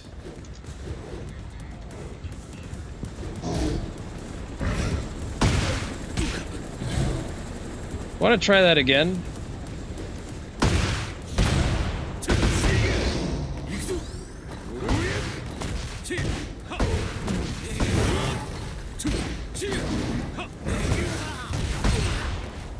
I hate the safe pickup options. I broke that with a 1. That's gonna be half health.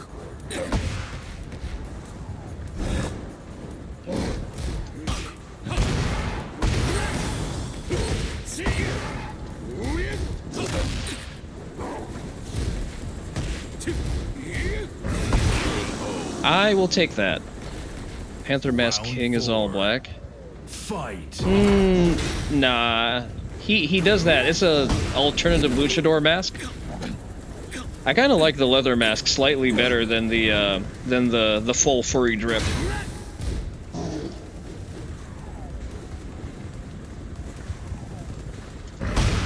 Son of a bitch. The range on that forward neutral 2 is a little bit too luxurious. Because I should have hit him out of that with that activation speed. Fight.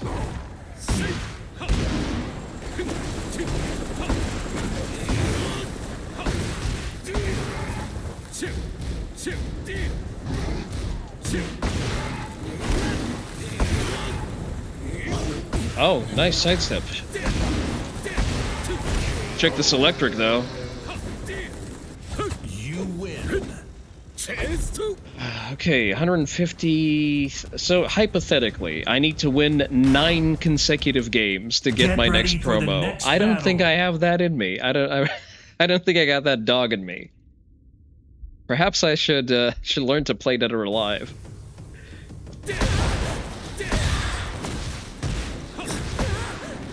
Really, that doesn't reach.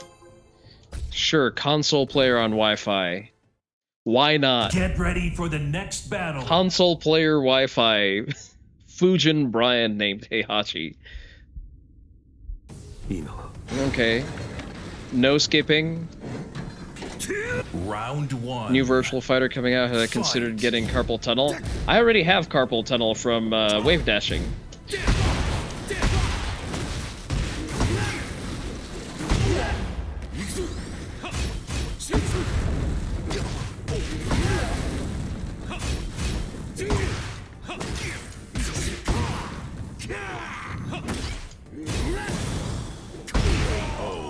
He definitely made some choices there. Round 2. I could have killed him a lot sooner too.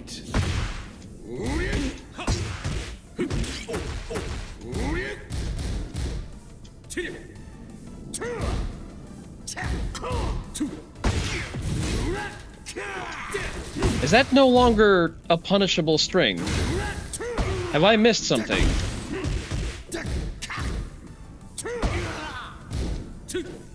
Oh, nice. Very nice movement. Been genuinely considering learning Virtual Fighter. Maybe. I kind of like the way Dead or Alive looks.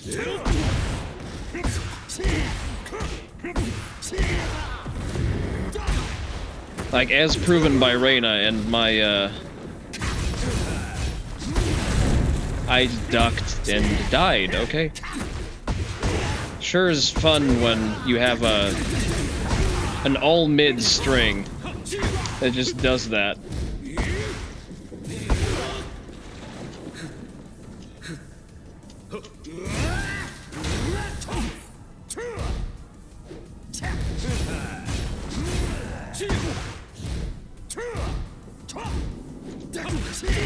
Sure. I was interested in DOA until they added the adorable MMA girl. Fight.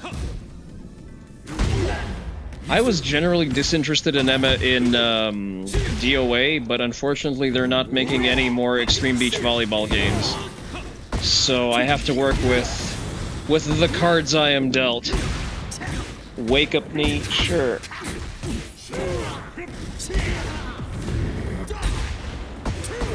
Why do I continue being surprised that people mash on wake up? Half health, by the way. What is that frame advantage? Yes, DOA 6. Apparently people have opinions about,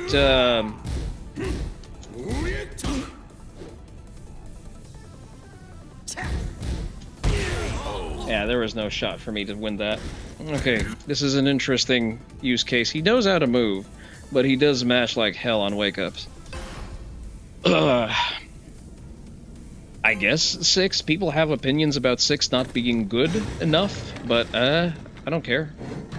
The graphics are prettier and is probably easier to mod than 5. Fight.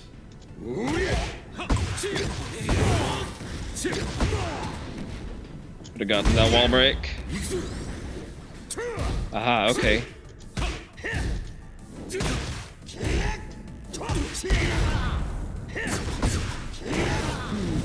Yeah, he's very aware of how good the knee is, that's true. That's not a punish, he's just stupid.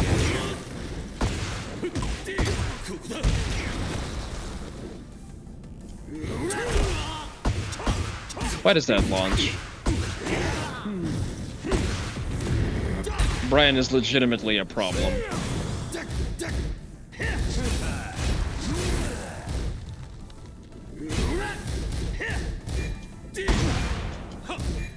Get the fuck out. There is no way. There is absolutely no way you just up and fucking block the first hell sweep I do in this game. There is no shot.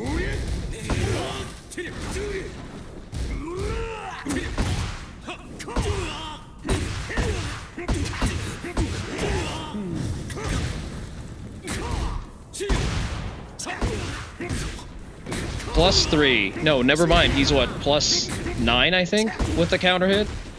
That hits me for some reason.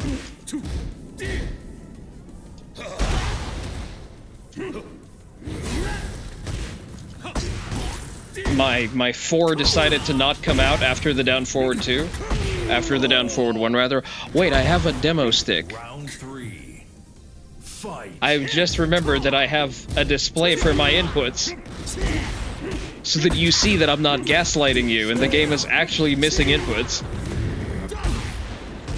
Should have turned it on during one of those 50-second cutscenes. Ah, yes, because Brian definitely needs a parry. Where is the stick? Stick, stick, stick.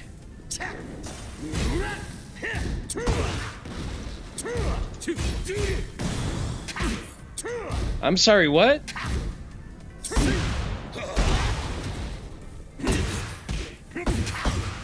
Wait, am I casting the lag?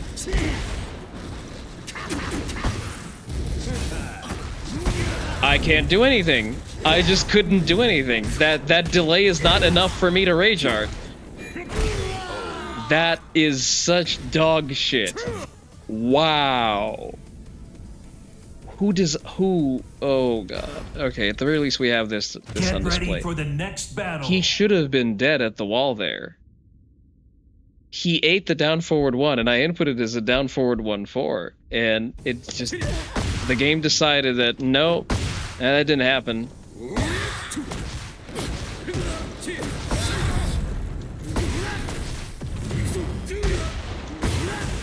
wonder if I can get her. Oh, all the way to the wall. Okay. Entirely the same guy. Get ready for the next battle. Leroy. Username they not like us. Leroy player. Okay. I will suspend judgment. Time to take out Oh, the trash. okay, that explains a lot. Round 1. Fight. I hate what he's become. He could have been a way better character. Oh, that's jittery.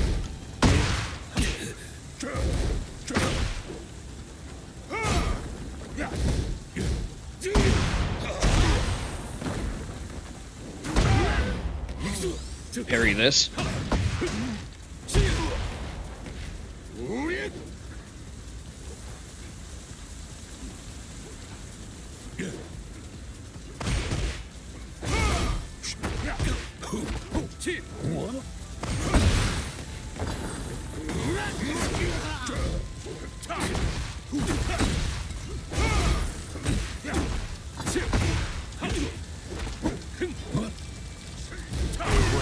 Son of a bitch. I don't know his strings. Round 2. Fight.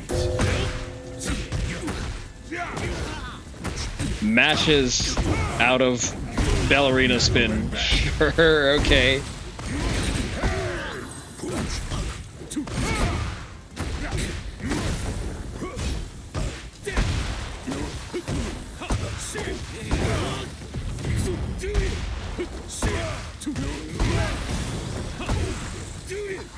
That's supposed to pick up grounded. What the fuck?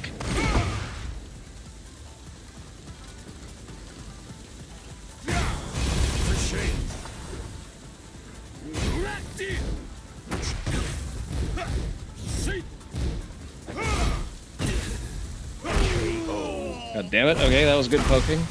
Round 3. Fight. Almost. Leroy currently has a better parry than Jin. Let that sink in.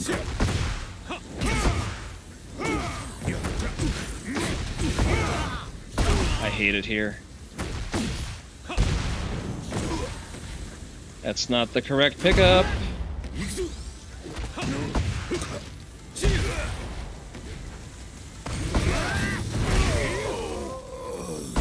We take those. Round 4. Fight.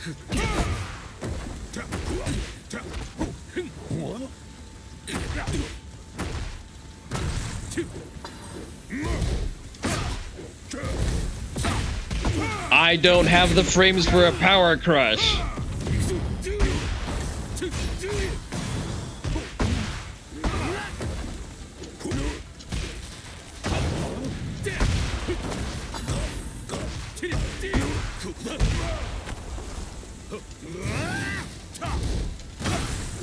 Wait, that used to be unsafe. What the fuck? He's probably dead. He was on the ground. I have very little health. Oh no, never mind. He's alive. Run up. My last resort. Oh, it's like that. Okay, let's get this. Why are all Leroy players like that? Why are they all the same? 57 defense, and my guy, you think that you're good. 57 defense, and you think you are good. You fucking you bought Tekken 8 with the fucking money that you got from bartering EBT groceries, and you think you are good.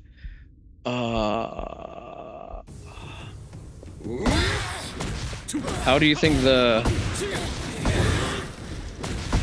It's like I'm in... It's like I'm playing against Leroy again.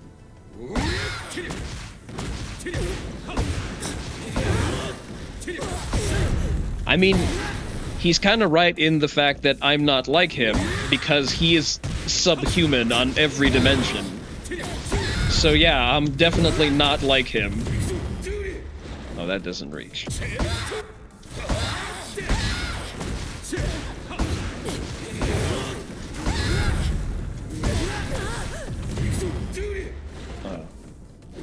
What's a cool combo for this?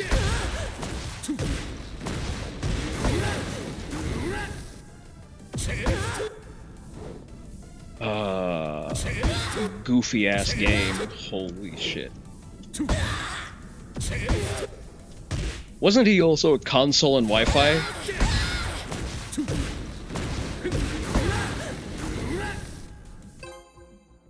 Brother hasn't discovered the I need to calm down before I say some spicy terms. They'll get me nuked both off of YouTube and Get ready for the next Twitch. battle. But yeah, I mean, brother hasn't discovered the sacrament of the Ethernet cable. Thinks he's hot shit. And we're back at demote. We're back to fucking square one. Why did that hit me?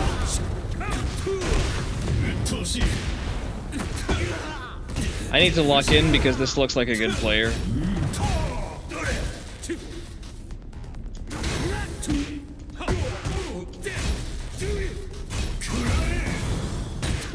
Yeah, I ate that.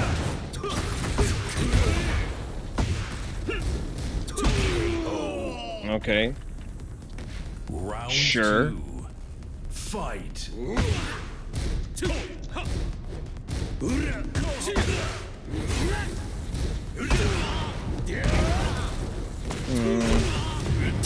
I need to think about why that impacted that way.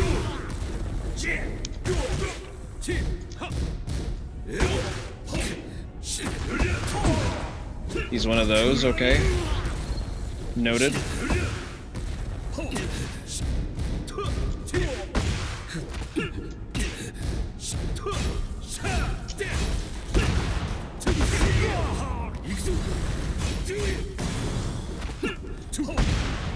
He definitely knows. I have to give him that. He seems to be aware of the throw mix-up. Bro finished the string. He sure did. Round 3. Fight. He doesn't play well, so.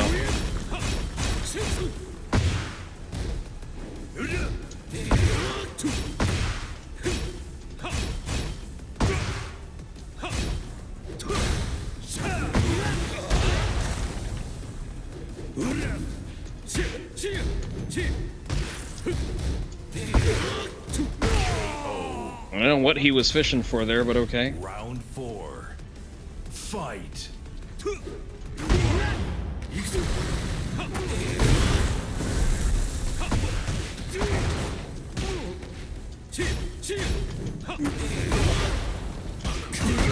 Okay, sure.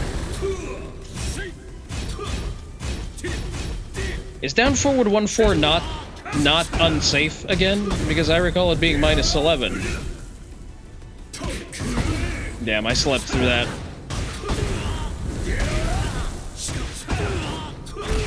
I saw a moment for counterplay and I just completely slept through it. Alright, we can do this, we can do this. Yeah, it should be -11, but for some reason the jab punish doesn't go through. Because that's the trade-off. He gets guaranteed forward 4 if it hits. Fight.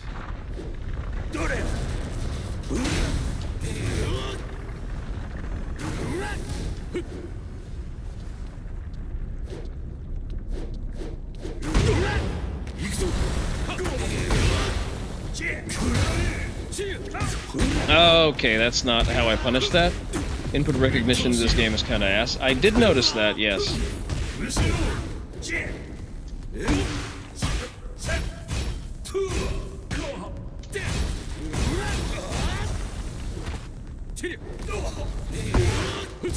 Okay, so he's just aware of the 2 throw. Apparently that's not something I can just step.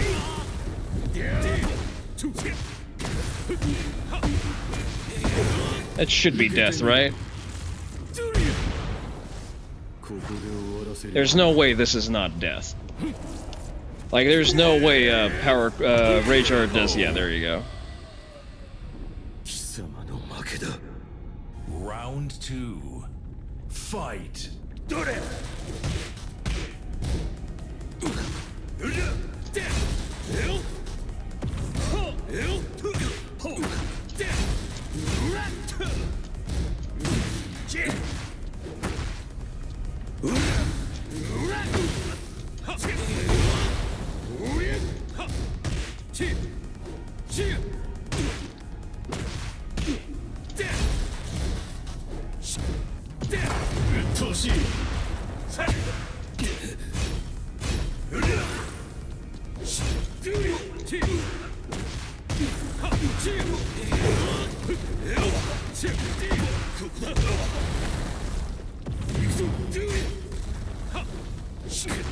Son of a... yeah, that launches at the wall good. I think I could have killed there if I optimized the combo, but I got scared because the wall is near. If I had added a heat smash in the middle of that combo and then dashed, that would have probably been enough damage. Fight.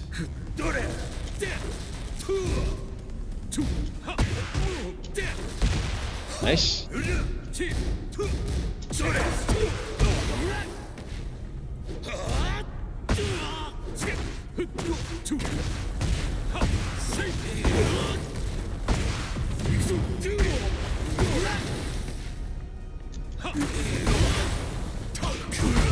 Nice.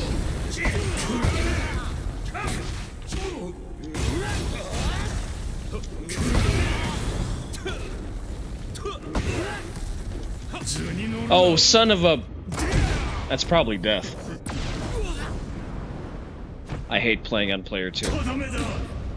It does have a lot of health. Oh. Oh.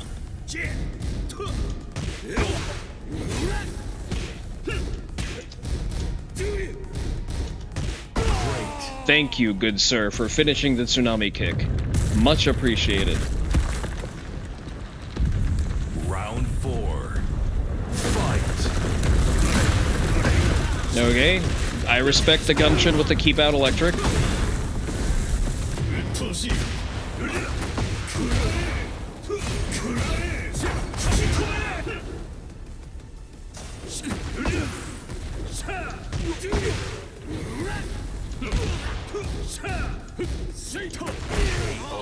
Son of a bitch.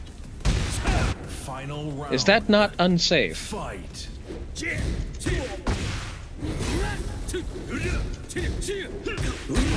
Okay, I need to stop doing that.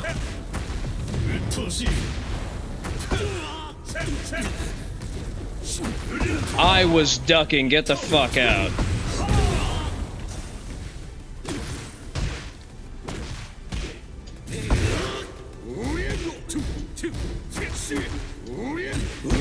Okay, that was kind of desperate of me. Someone who knows to play Kazuya would not have fallen for that. He's obviously a legacy player. I had to try. Get ready for the next battle. I think I should be doing the 10 hit more frequently. Because there shouldn't be a large quantity of players who know how to deal with it.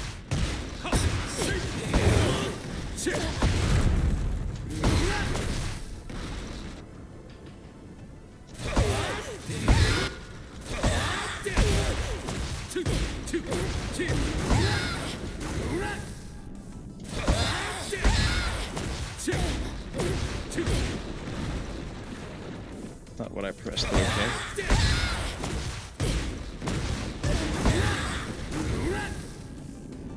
Like, the range on Jin's forward 2 is reasonable now, because it impacts strictly where the model is.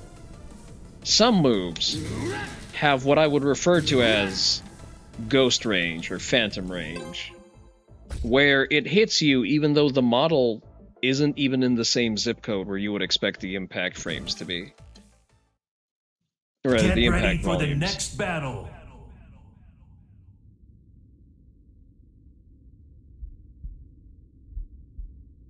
I'm not going to attempt to decipher that. Wait, why is my fucking capture not capturing? Wonky hitboxes? Round 1. Fight.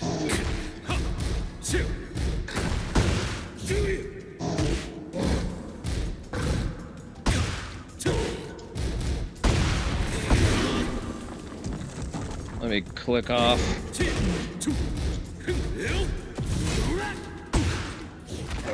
Nope.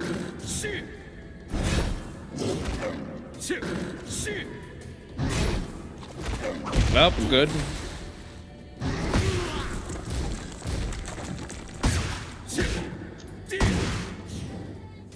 He's good at backdashing, I gotta give him that. I got distracted by my stick no longer registering. Round 2. Fight.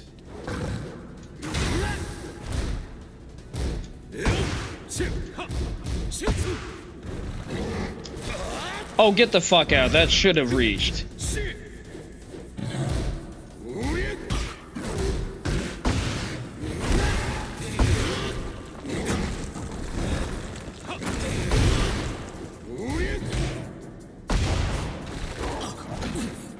Oh, hey there, Antlers.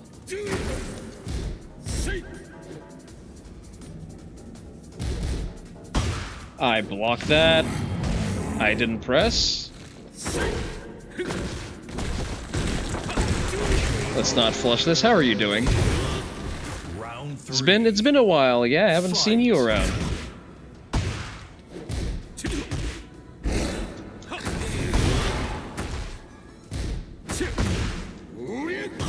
How the fuck did that not reach him?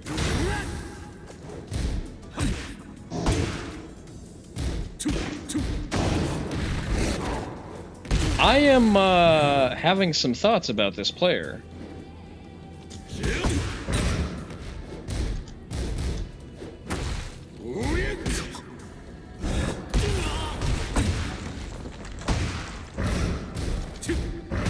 Wait, what? That's not supposed to be safe.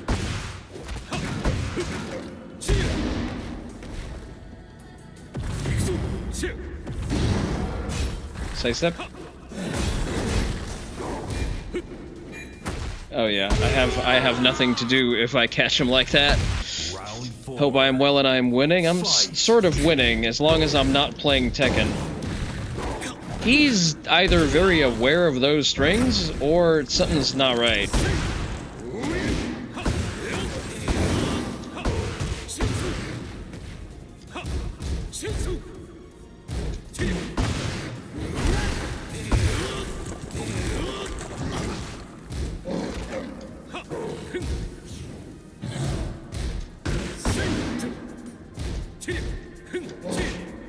Something ain't right. Like this is not the caliber of player to be able to do these things. Something ain't right. Final round. Fight.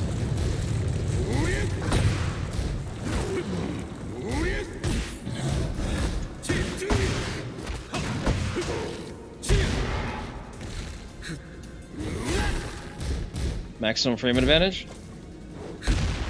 I did that myself.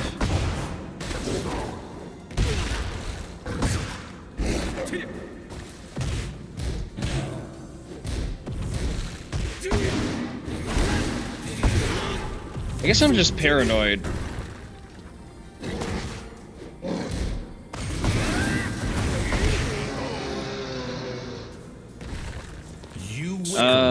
If this man won Evo using that, you wouldn't be mad?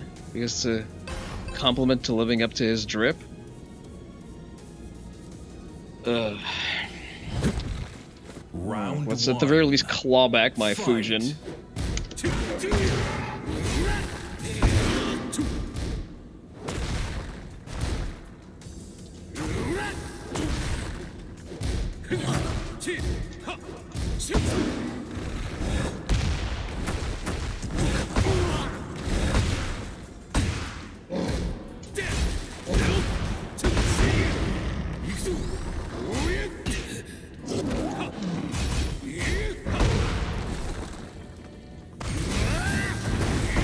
He still hasn't figured it out. He hasn't figured it out. Round 2. Fight. I wouldn't say he's good at backdashing. He's just good at random ducking. See that?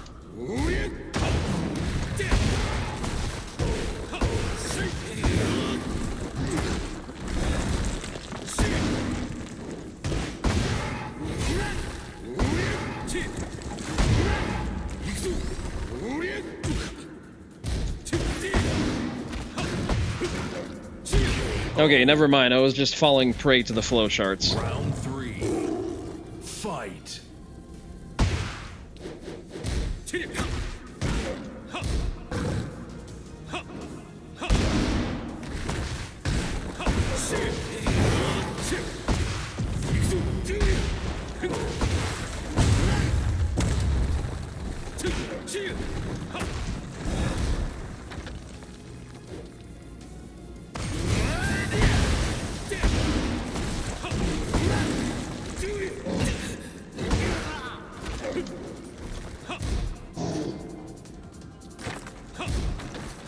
Ah, son of a bitch.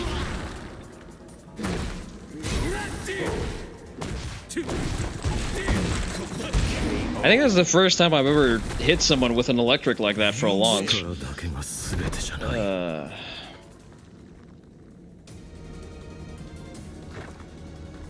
Yeah, we take those, sure. Get ready for the next battle. I resent the change to the rank system they did, because previously, if I were to climb up to a previous rank, like I lost Fujin and then I regained Fujin, it would at the very least bring me back up to baseline, like the middle of where the rank starts, as opposed to forcing me to claw my way all the way back through the rank. And like when you're balancing, is this shambolically bad? Battle. Is that a different one? Alabr Gate Temp 2. Okay, sure. More Leroy. The fists reveal the fighter. Okay, the drip goes hard. You got. I'm going to fault someone for generating misses into movement patterns. Does he know?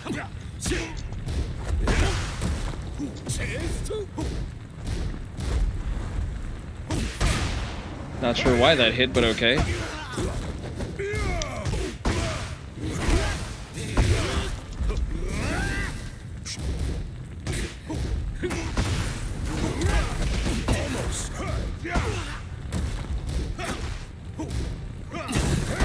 Oh yeah, sure, hell sweep.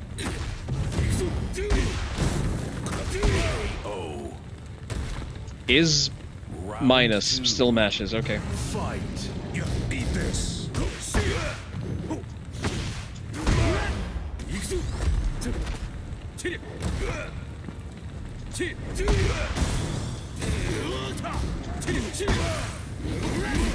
Almost. I hate this game. For generating misses in their movement patterns, that's one of the big reasons to commit to maintaining mobility. What are you talking about?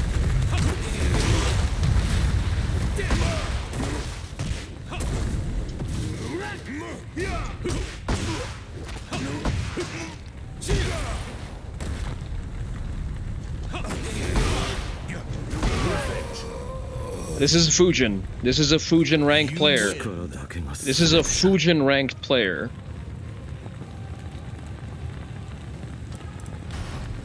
'80 defense. Damn. Okay. Changing the part of the previous king, who definitely better than this idiot. Yeah, I know that you're not talking about the. Get ready for the next battle. Not about the Leroy player. Oh boy, I guess he broke the 2-throw on accident that time because he was mashing out his parry. Leroy having a better parry than Jin still knocks me the fuck out. Mr. Hellion, if you're still here, consider the following. They did a Get ready for the next battle. They gave a stealth nerf to Jin's parry in this season. Not even in this season, in the emergency patch they stealth nerfed it. Because I used to... Oh, that's the same Zhao Yu. I used to be able to... Fight.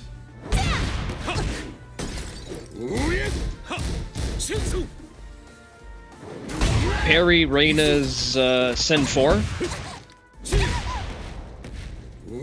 And I could do so on reaction. I'm not able to do that at all now. Like, it just... The parry does not interact with Reyna's... Sen 4.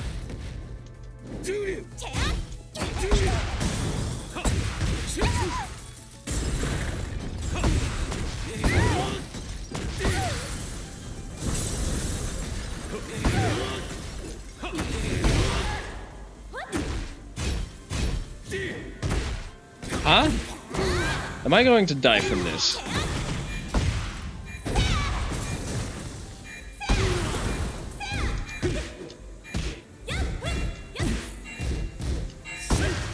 Time up. Motherfucker, by 1%. Seriously? Fight. Sidestep. Why does that hit me from that distance? This is ridiculous. Mid-launcher reaches across the screen.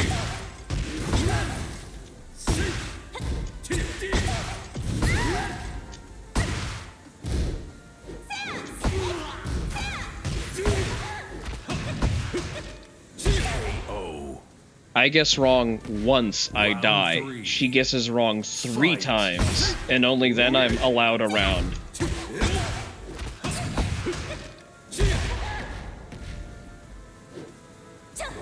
Thank you, this will empower me.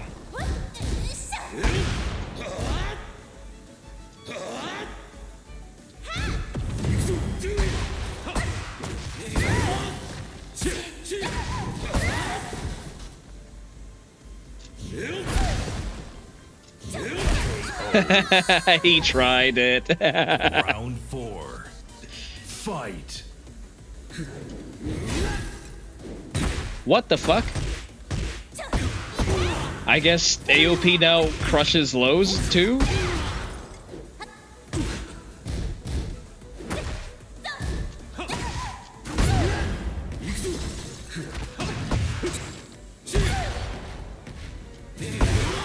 So usually, staying down against Jin is a good tactic because his Oki kid is very committal. So he needs to have a hard read on the fact that you are going to stay on the ground.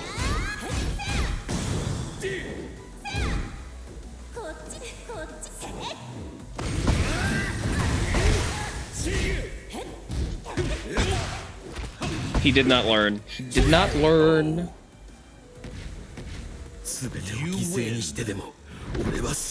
I am not going to rematch. I'm just not. No. Nope. I'm gonna win quick. Get ready for the next battle. You know what you did. You know you deserve that. But yeah, what I was saying is, so you before the most latest patch, Jin's parry caught every option from Reina's Sentai stance except for the throw and the low naturally. Now Sen 4 goes through, just does not interact with the parry for some reason, even though the parry is supposed to his particular parry, the Ukanagashi, is supposed to catch Get ready for the next battle. airborne. Okay. June it is. There's not a character that I'm happy to be matched with, which is probably a sign that I should stop playing this damn game. I do kind of... the customization is kind of nice. Fight. It's not... well... I mean, how can it be a bug in a patch that looks like this?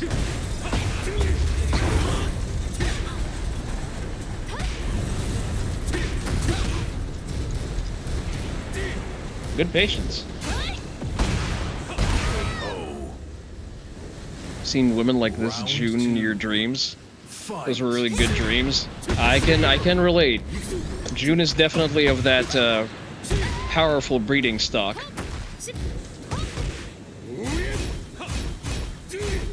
Oh, very patient.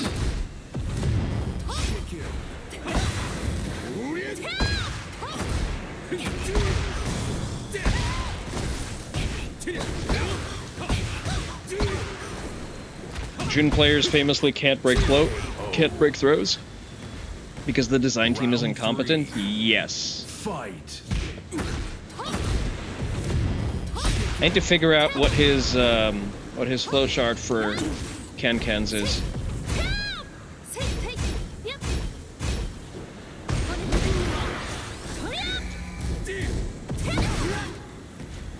Could have launched off of that.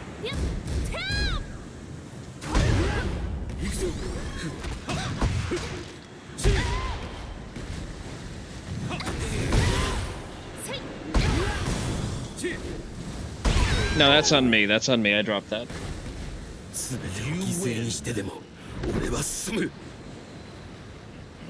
I did not catch on to the timing of the can-cans, sadly. Round one. Fight.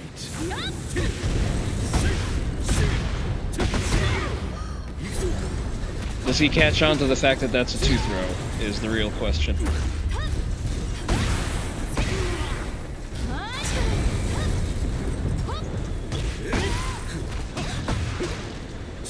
I guess not.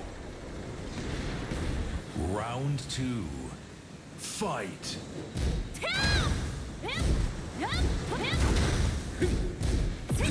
Why is that safe?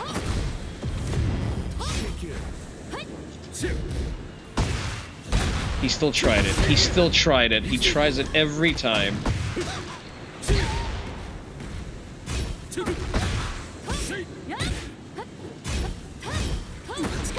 Because she, of course, needed a plus on block. Fucking homing mid.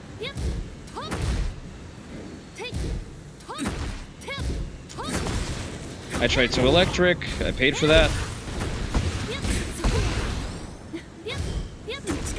And I don't have the frame advantage to do a rage art. Okay, cool. Round three. Okay, cool.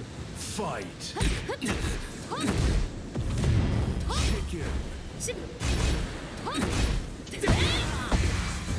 Okay, so he's doing can-cans roughly every time he's about -8.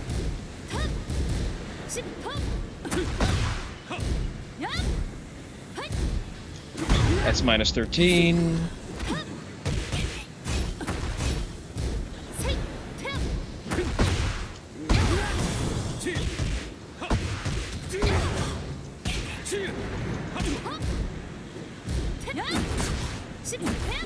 Wasn't there a high somewhere in that string? And that's death. What are those can-cans on block? Launch if I block them in time. Because it's a low high. Kazuya has good taste in everything, including women. Yeah. Fight.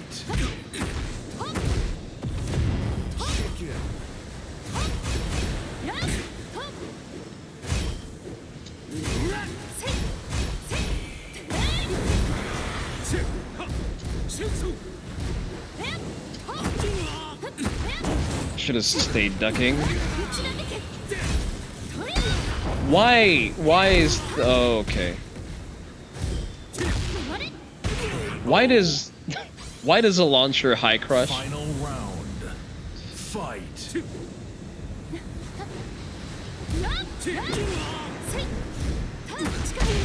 Hell sweep, sure, because she needed that.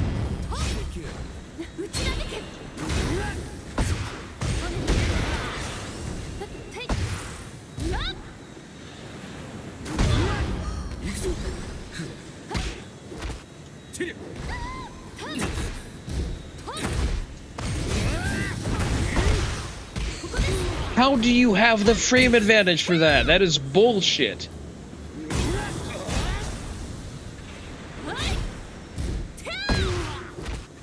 I broke that correctly. Get the fuck out. Okay, I'm gonna figure this out.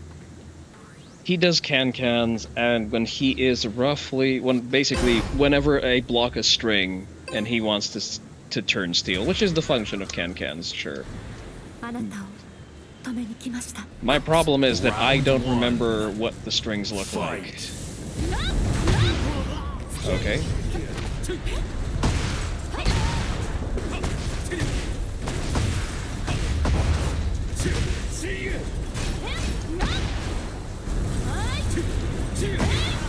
Why does that work?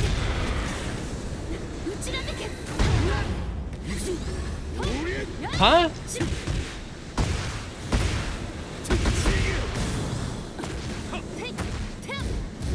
I could have can-canned her for this.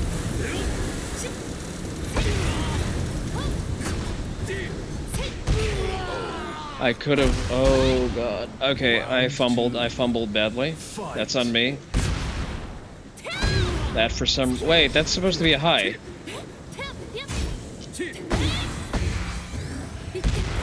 Single button Punisher for 50 health.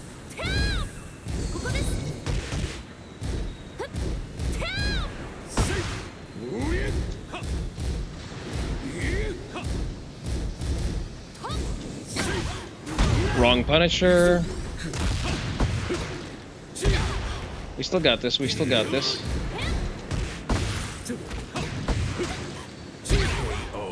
I'm not punishing Can-Cans on block correctly. Round 3. I am stun locked by them.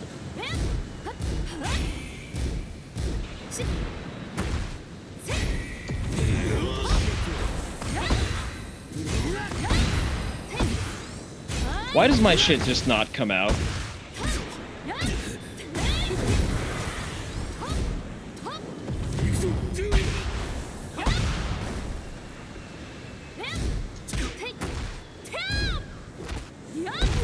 That's a 2-throw.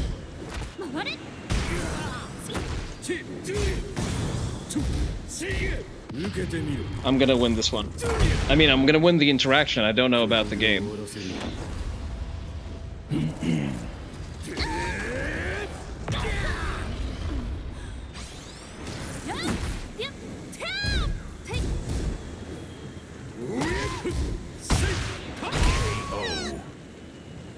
A hop kick at +3, okay. Fight.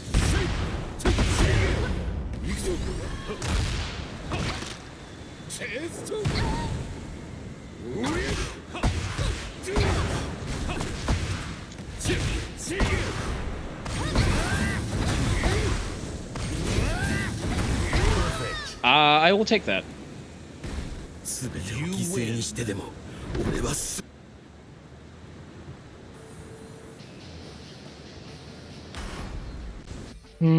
Also, I think Can-Cans are spelled with a K, but I'm not sure. Wow, this is horrible. The longer I am here, the more I'm reminded why I don't play this game as much.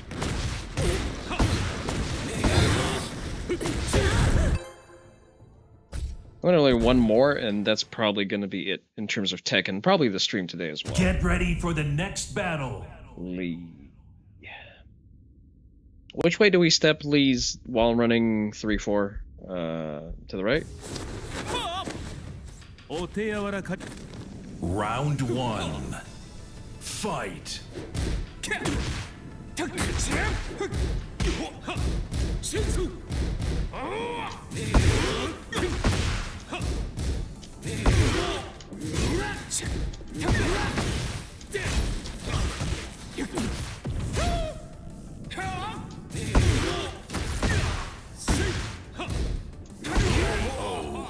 There's some big buttons there, my man. Round 2.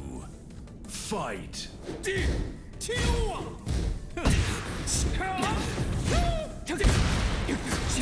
Oh. I got lazy. I tried to style. How did he just sidestep a homing move?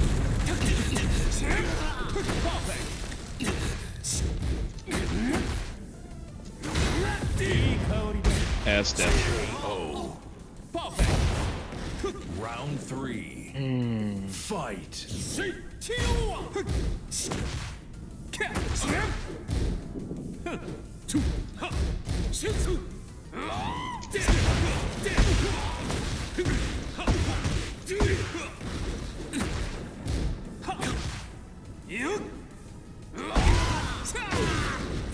I hate moves that just reach you across the entire map.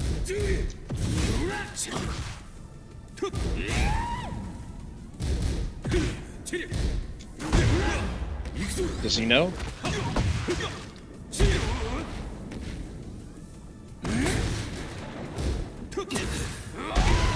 Okay, mid, sure.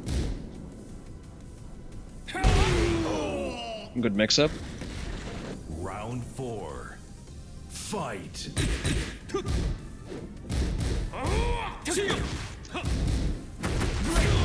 Why? Why?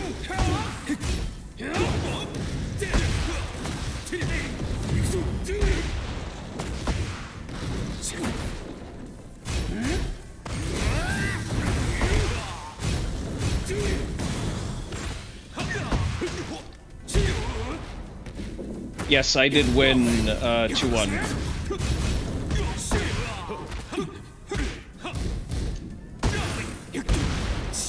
He really just did that. He really just disrespected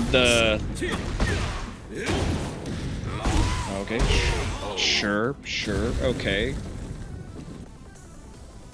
I'll choose to believe that that were a legitimate reaction. Why do modern theme park ads never have children in them? Because they're marketing to childless millennials.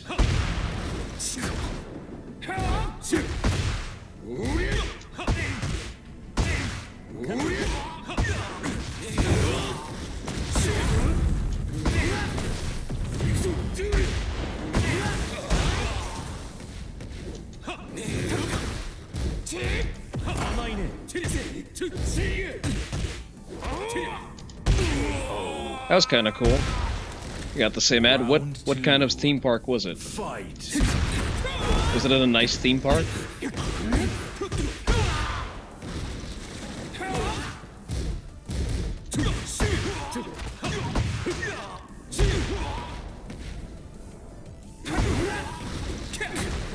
Why does his fucking get-up kick reach so far?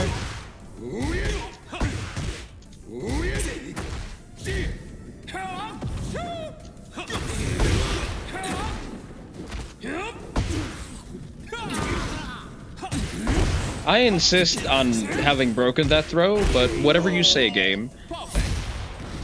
I'd like to visit Nintendo Land at some point. Are there Nintendo Lands outside of Japan, or only the Japanese one?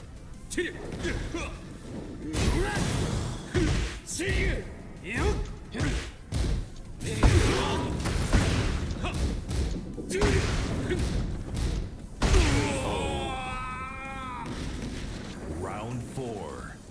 Fight. I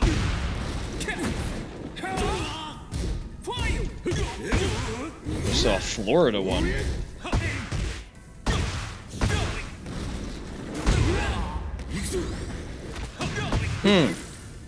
I don't know how I feel about that. You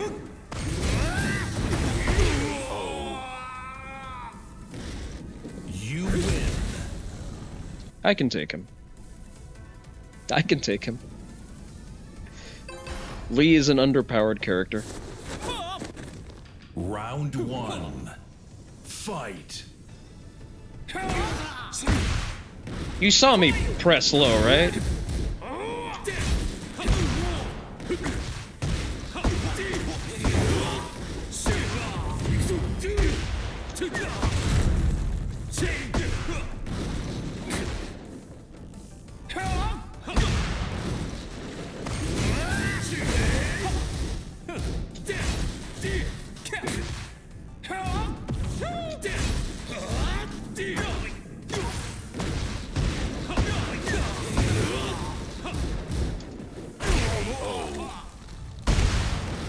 Round 2. Fight. Isn't that unsafe? That looks like an unsafe move. Because that's how he checks you for respecting his running string.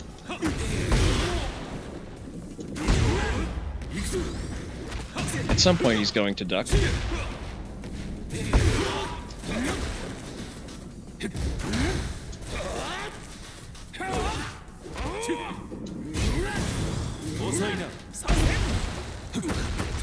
I hate auto parries. I hate auto parries with a burning passion. As someone who has a parry that actually requires skill to use, I resent parries.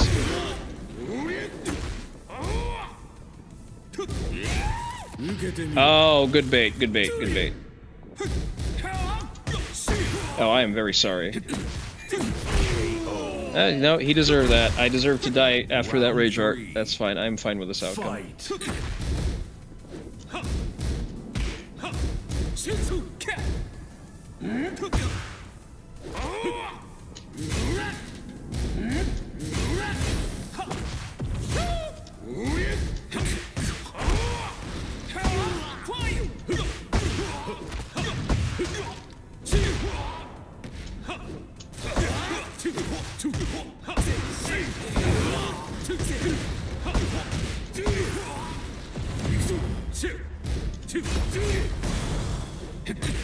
Good duck, good duck, good duck.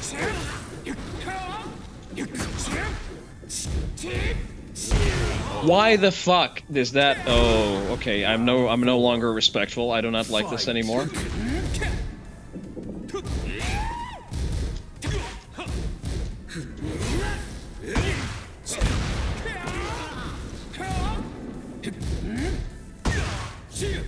How do you come out thinking that you can just press there? Like, what compels you to be like this?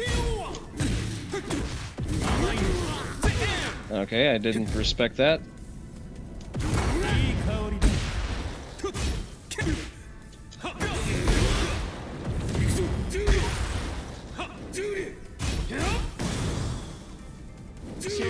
Oh, I'm dead. Yep, good. That's nice. That's nice. It's my fault for whiffing the first kick. I respect that. I respect that. That was a good call. See, if someone wins on actually being able to play the game, I don't feel salty. I'm fine with that. I should be punished for making bad decisions. But that's not how most of the game is played right now.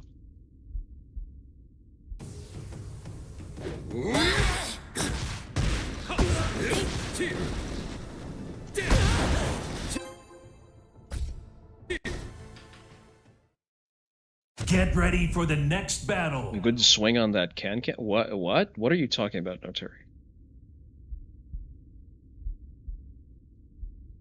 I know that's an old message, but I'm not sure what that was referring to. Because I don't remember landing a can once. Round one. Oh, that's gonna be a handful. Fight.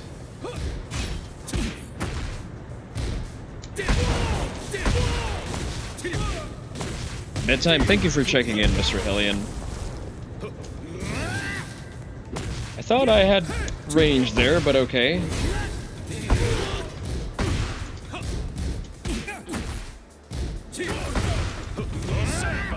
Motherfucker just mashes non-stop.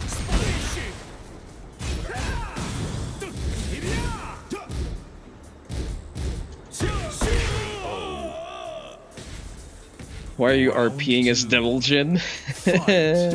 Because you feel inadequate with your character?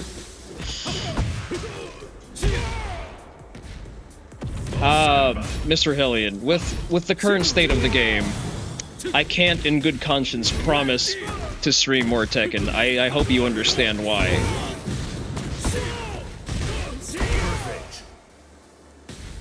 It taxes my sanity way too much. Bop.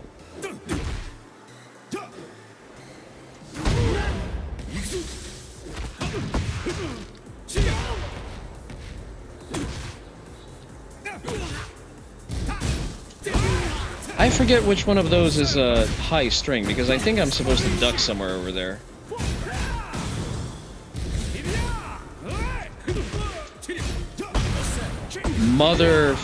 He just interrupts. He just does not know that it's... He is not aware of the concept of it sometimes not being his turn. Fight.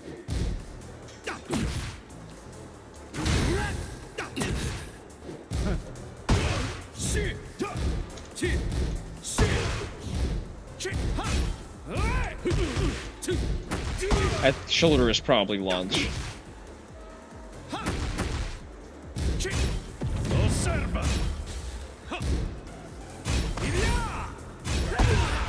And I ducked because I was expecting a high.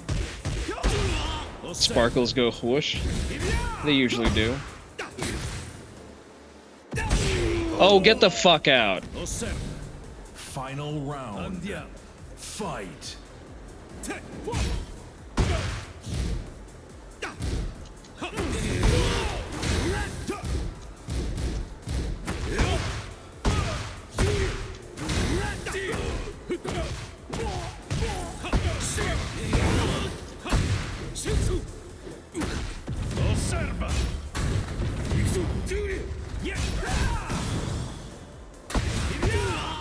I'm gonna die off of this. I'm gonna break my fucking controller.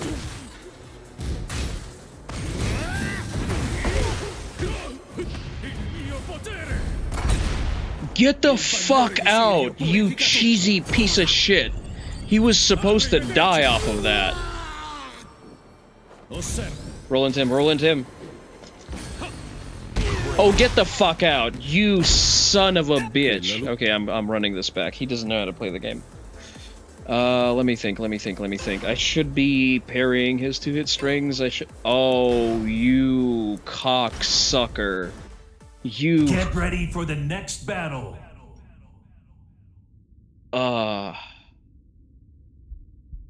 Listen, I mean, it's okay if you had to chop your balls off to spin that fast. I hate this game. I hate the people who made it. I hate the people who play this game.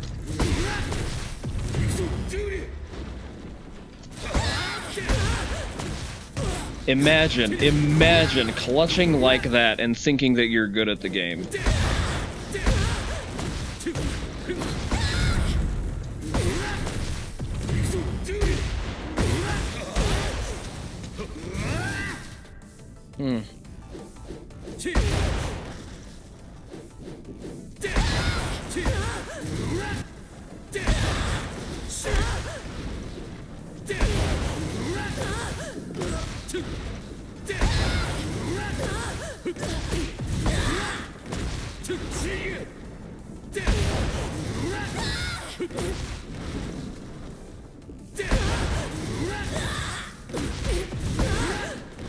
Like, the dude was free. He was fucking free. He did not like, all I had to do was stand there and chop away at the lows. Not a single low was blocked.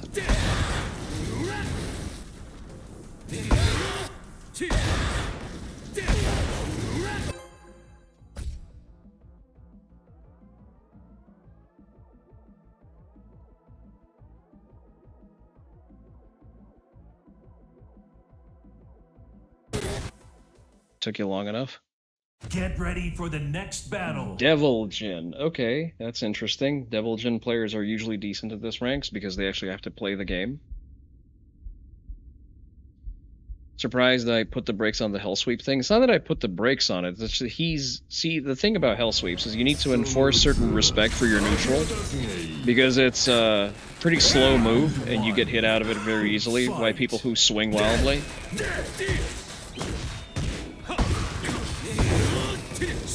So you have to exercise certain precautions when trying to deploy it.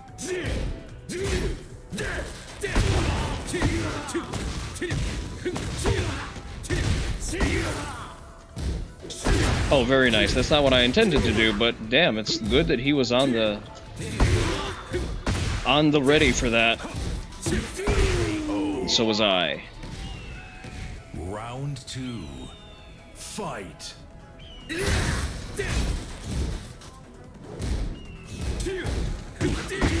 Does he know? Oh, he knows. Nice. Very nice.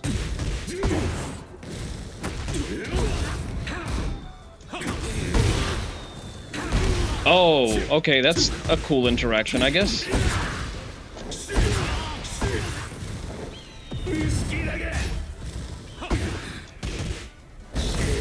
Oh, right, I forgot he has that as a, yeah, unblockable high. Round 3.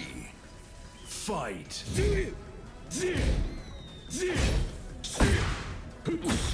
The problem with that interaction, no, Terry, wasn't that, first of all, a Hell Sweep would not have done enough damage. The problem is that he survived off of matching his Rage Art. And he got hit by the first hit of it. Rather, he got hit by my first jab. He survived it, and because his Rage Art has a high crushing animation,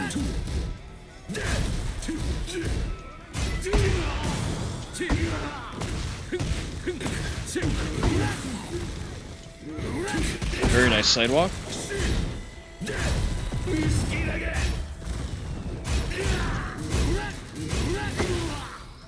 Oh, very nice. See, this player is actually good because he's checking my flowcharts.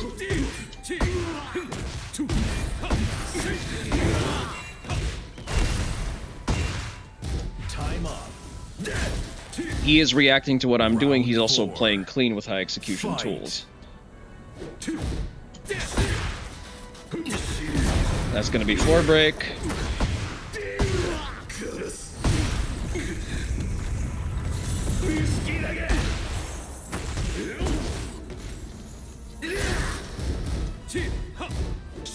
Oh, very nice. He knows the matchup. I didn't realize that. Well, I did realize that he knows the matchup to a certain extent, but not like that. Nice block. Okay. We may have flushed this particular round.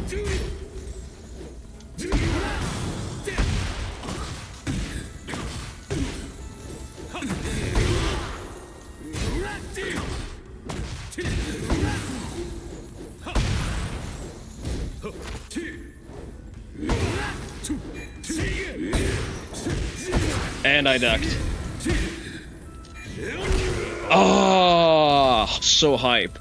You win. No, this is actually a good player. This is actually a solid player.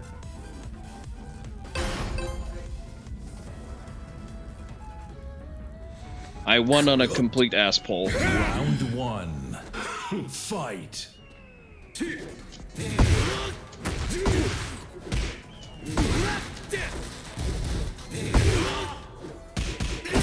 Nice sidewalk.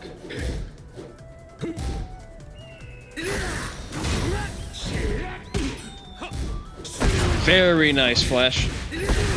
Flash duck. Okay, we need to start mixing him up.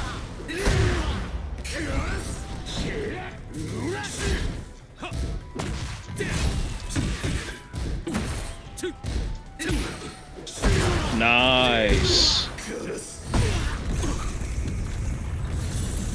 He's very sharp with the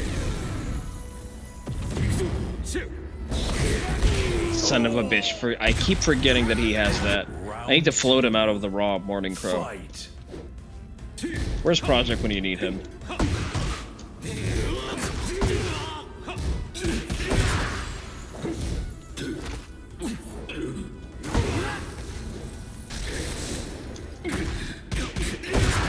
Could have launched him for that.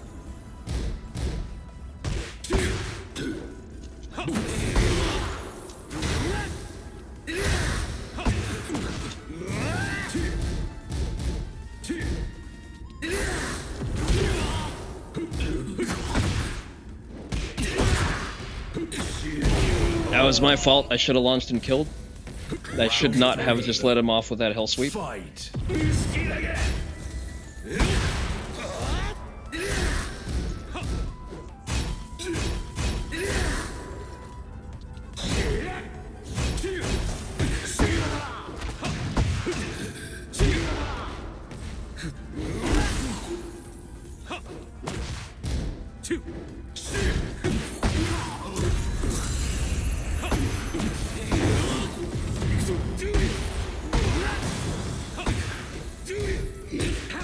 Good punish.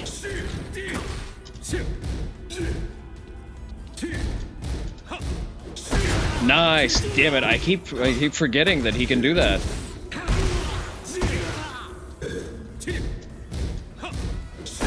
What? Oh, he's so good. He's so clocked into that.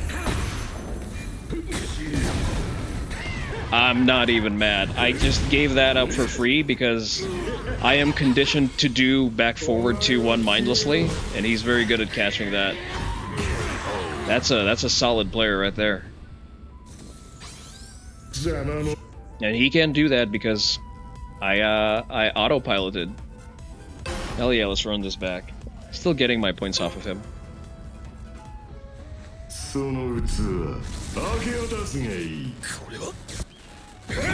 Really enjoying this matchup. Fight. I wouldn't use big words like enjoyment here.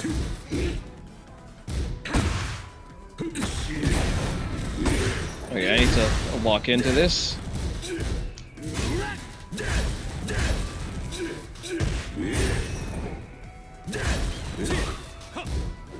I keep doing that. I keep doing that as a check. I keep doing that as a check because I keep forgetting that he's an actually good player. Nice. He's ready for the other one too.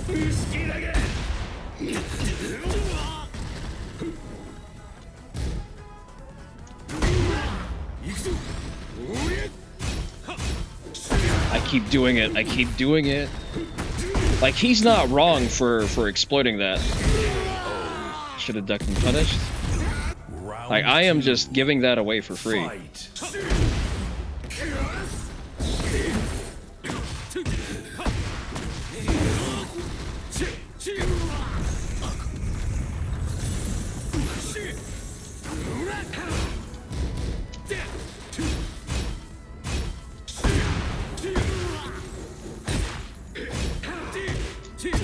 Let's return the favor.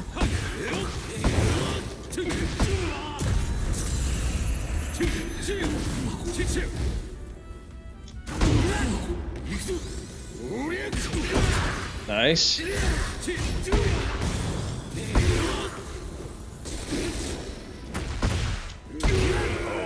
Very nice, very nice. Round 3. Running it back. Fight.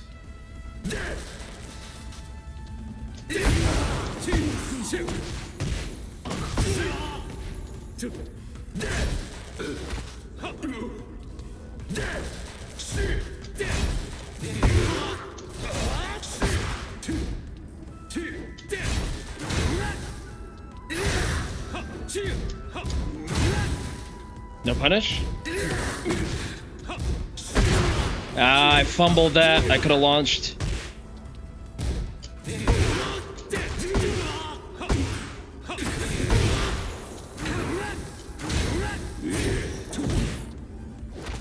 No, wrong break.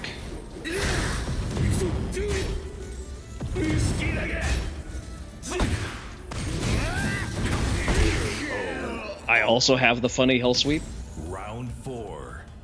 Fight.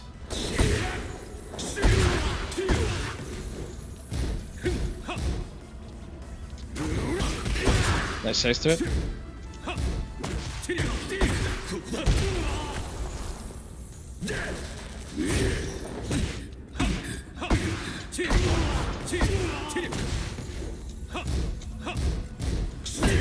Nice. Why did that clip me? I stepped the right way. Get the fuck out. Am I not stepping the right way? Final round. Fight.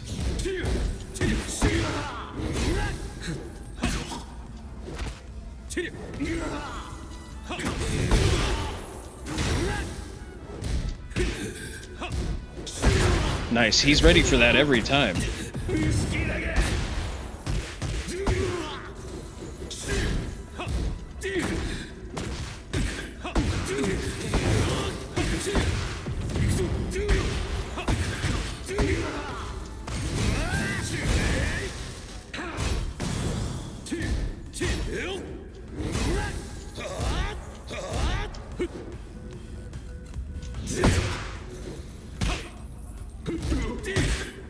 Thank you, good sir. Good games. Absolutely good games. Fantastic double shit. Ooh.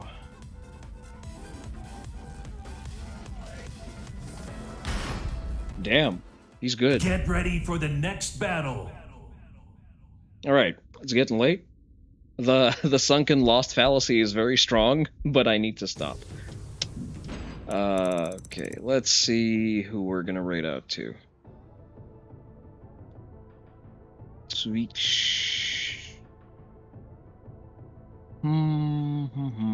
We got some options. We got some options. All right. Let's see who we got cooking here. Who is live and who would appreciate the numbers?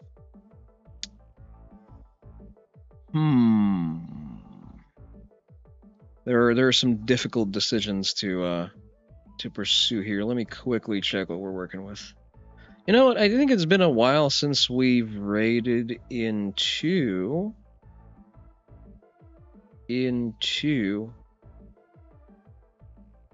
We haven't raided into Mumkey in a while. Let's raid into Mumkey. Mumkey has been good to us. And it is important to return the favor. Oh, and she's just started. There you go. Mumkey D. Fantastic. Okay, so thank you for showing up. This has been your friend Mendless Sushi is live. Just a second. Sorry, I was not checking chat. Let me see what they are up to.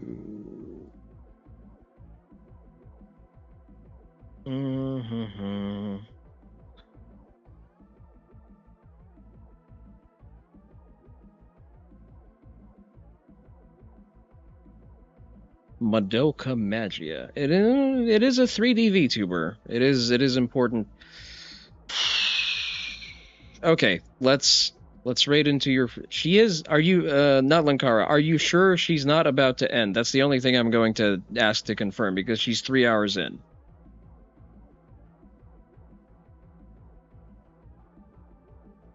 No? You're not sure, isn't it? Or she's not about to end?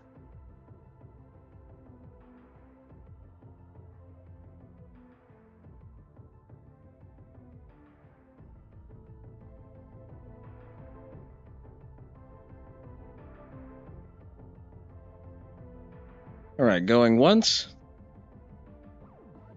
Going twice.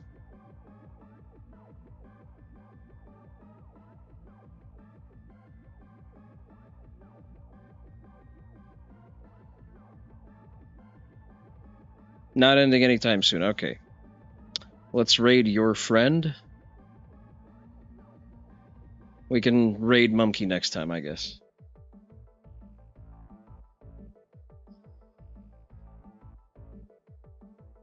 Alright.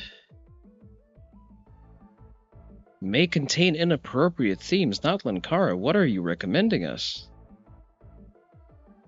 Alright, I guess we're raiding into Menace Lunashi. Whatever happens in that stream, the responsibility lays on not Linkara. But with that, this has been Kuro Onii-san, reminding you that we are back, and yeah, we're basically on our regular schedule. Make sure to follow on the socials. Look at... subscribe to the YouTube channel, join the Discord, make sure that you follow on Twitter. I only ping for streams or if something is very funny. This has been Kuro Onii-san, reminding you to never believe in the sunken cost fallacy. Bye-bye.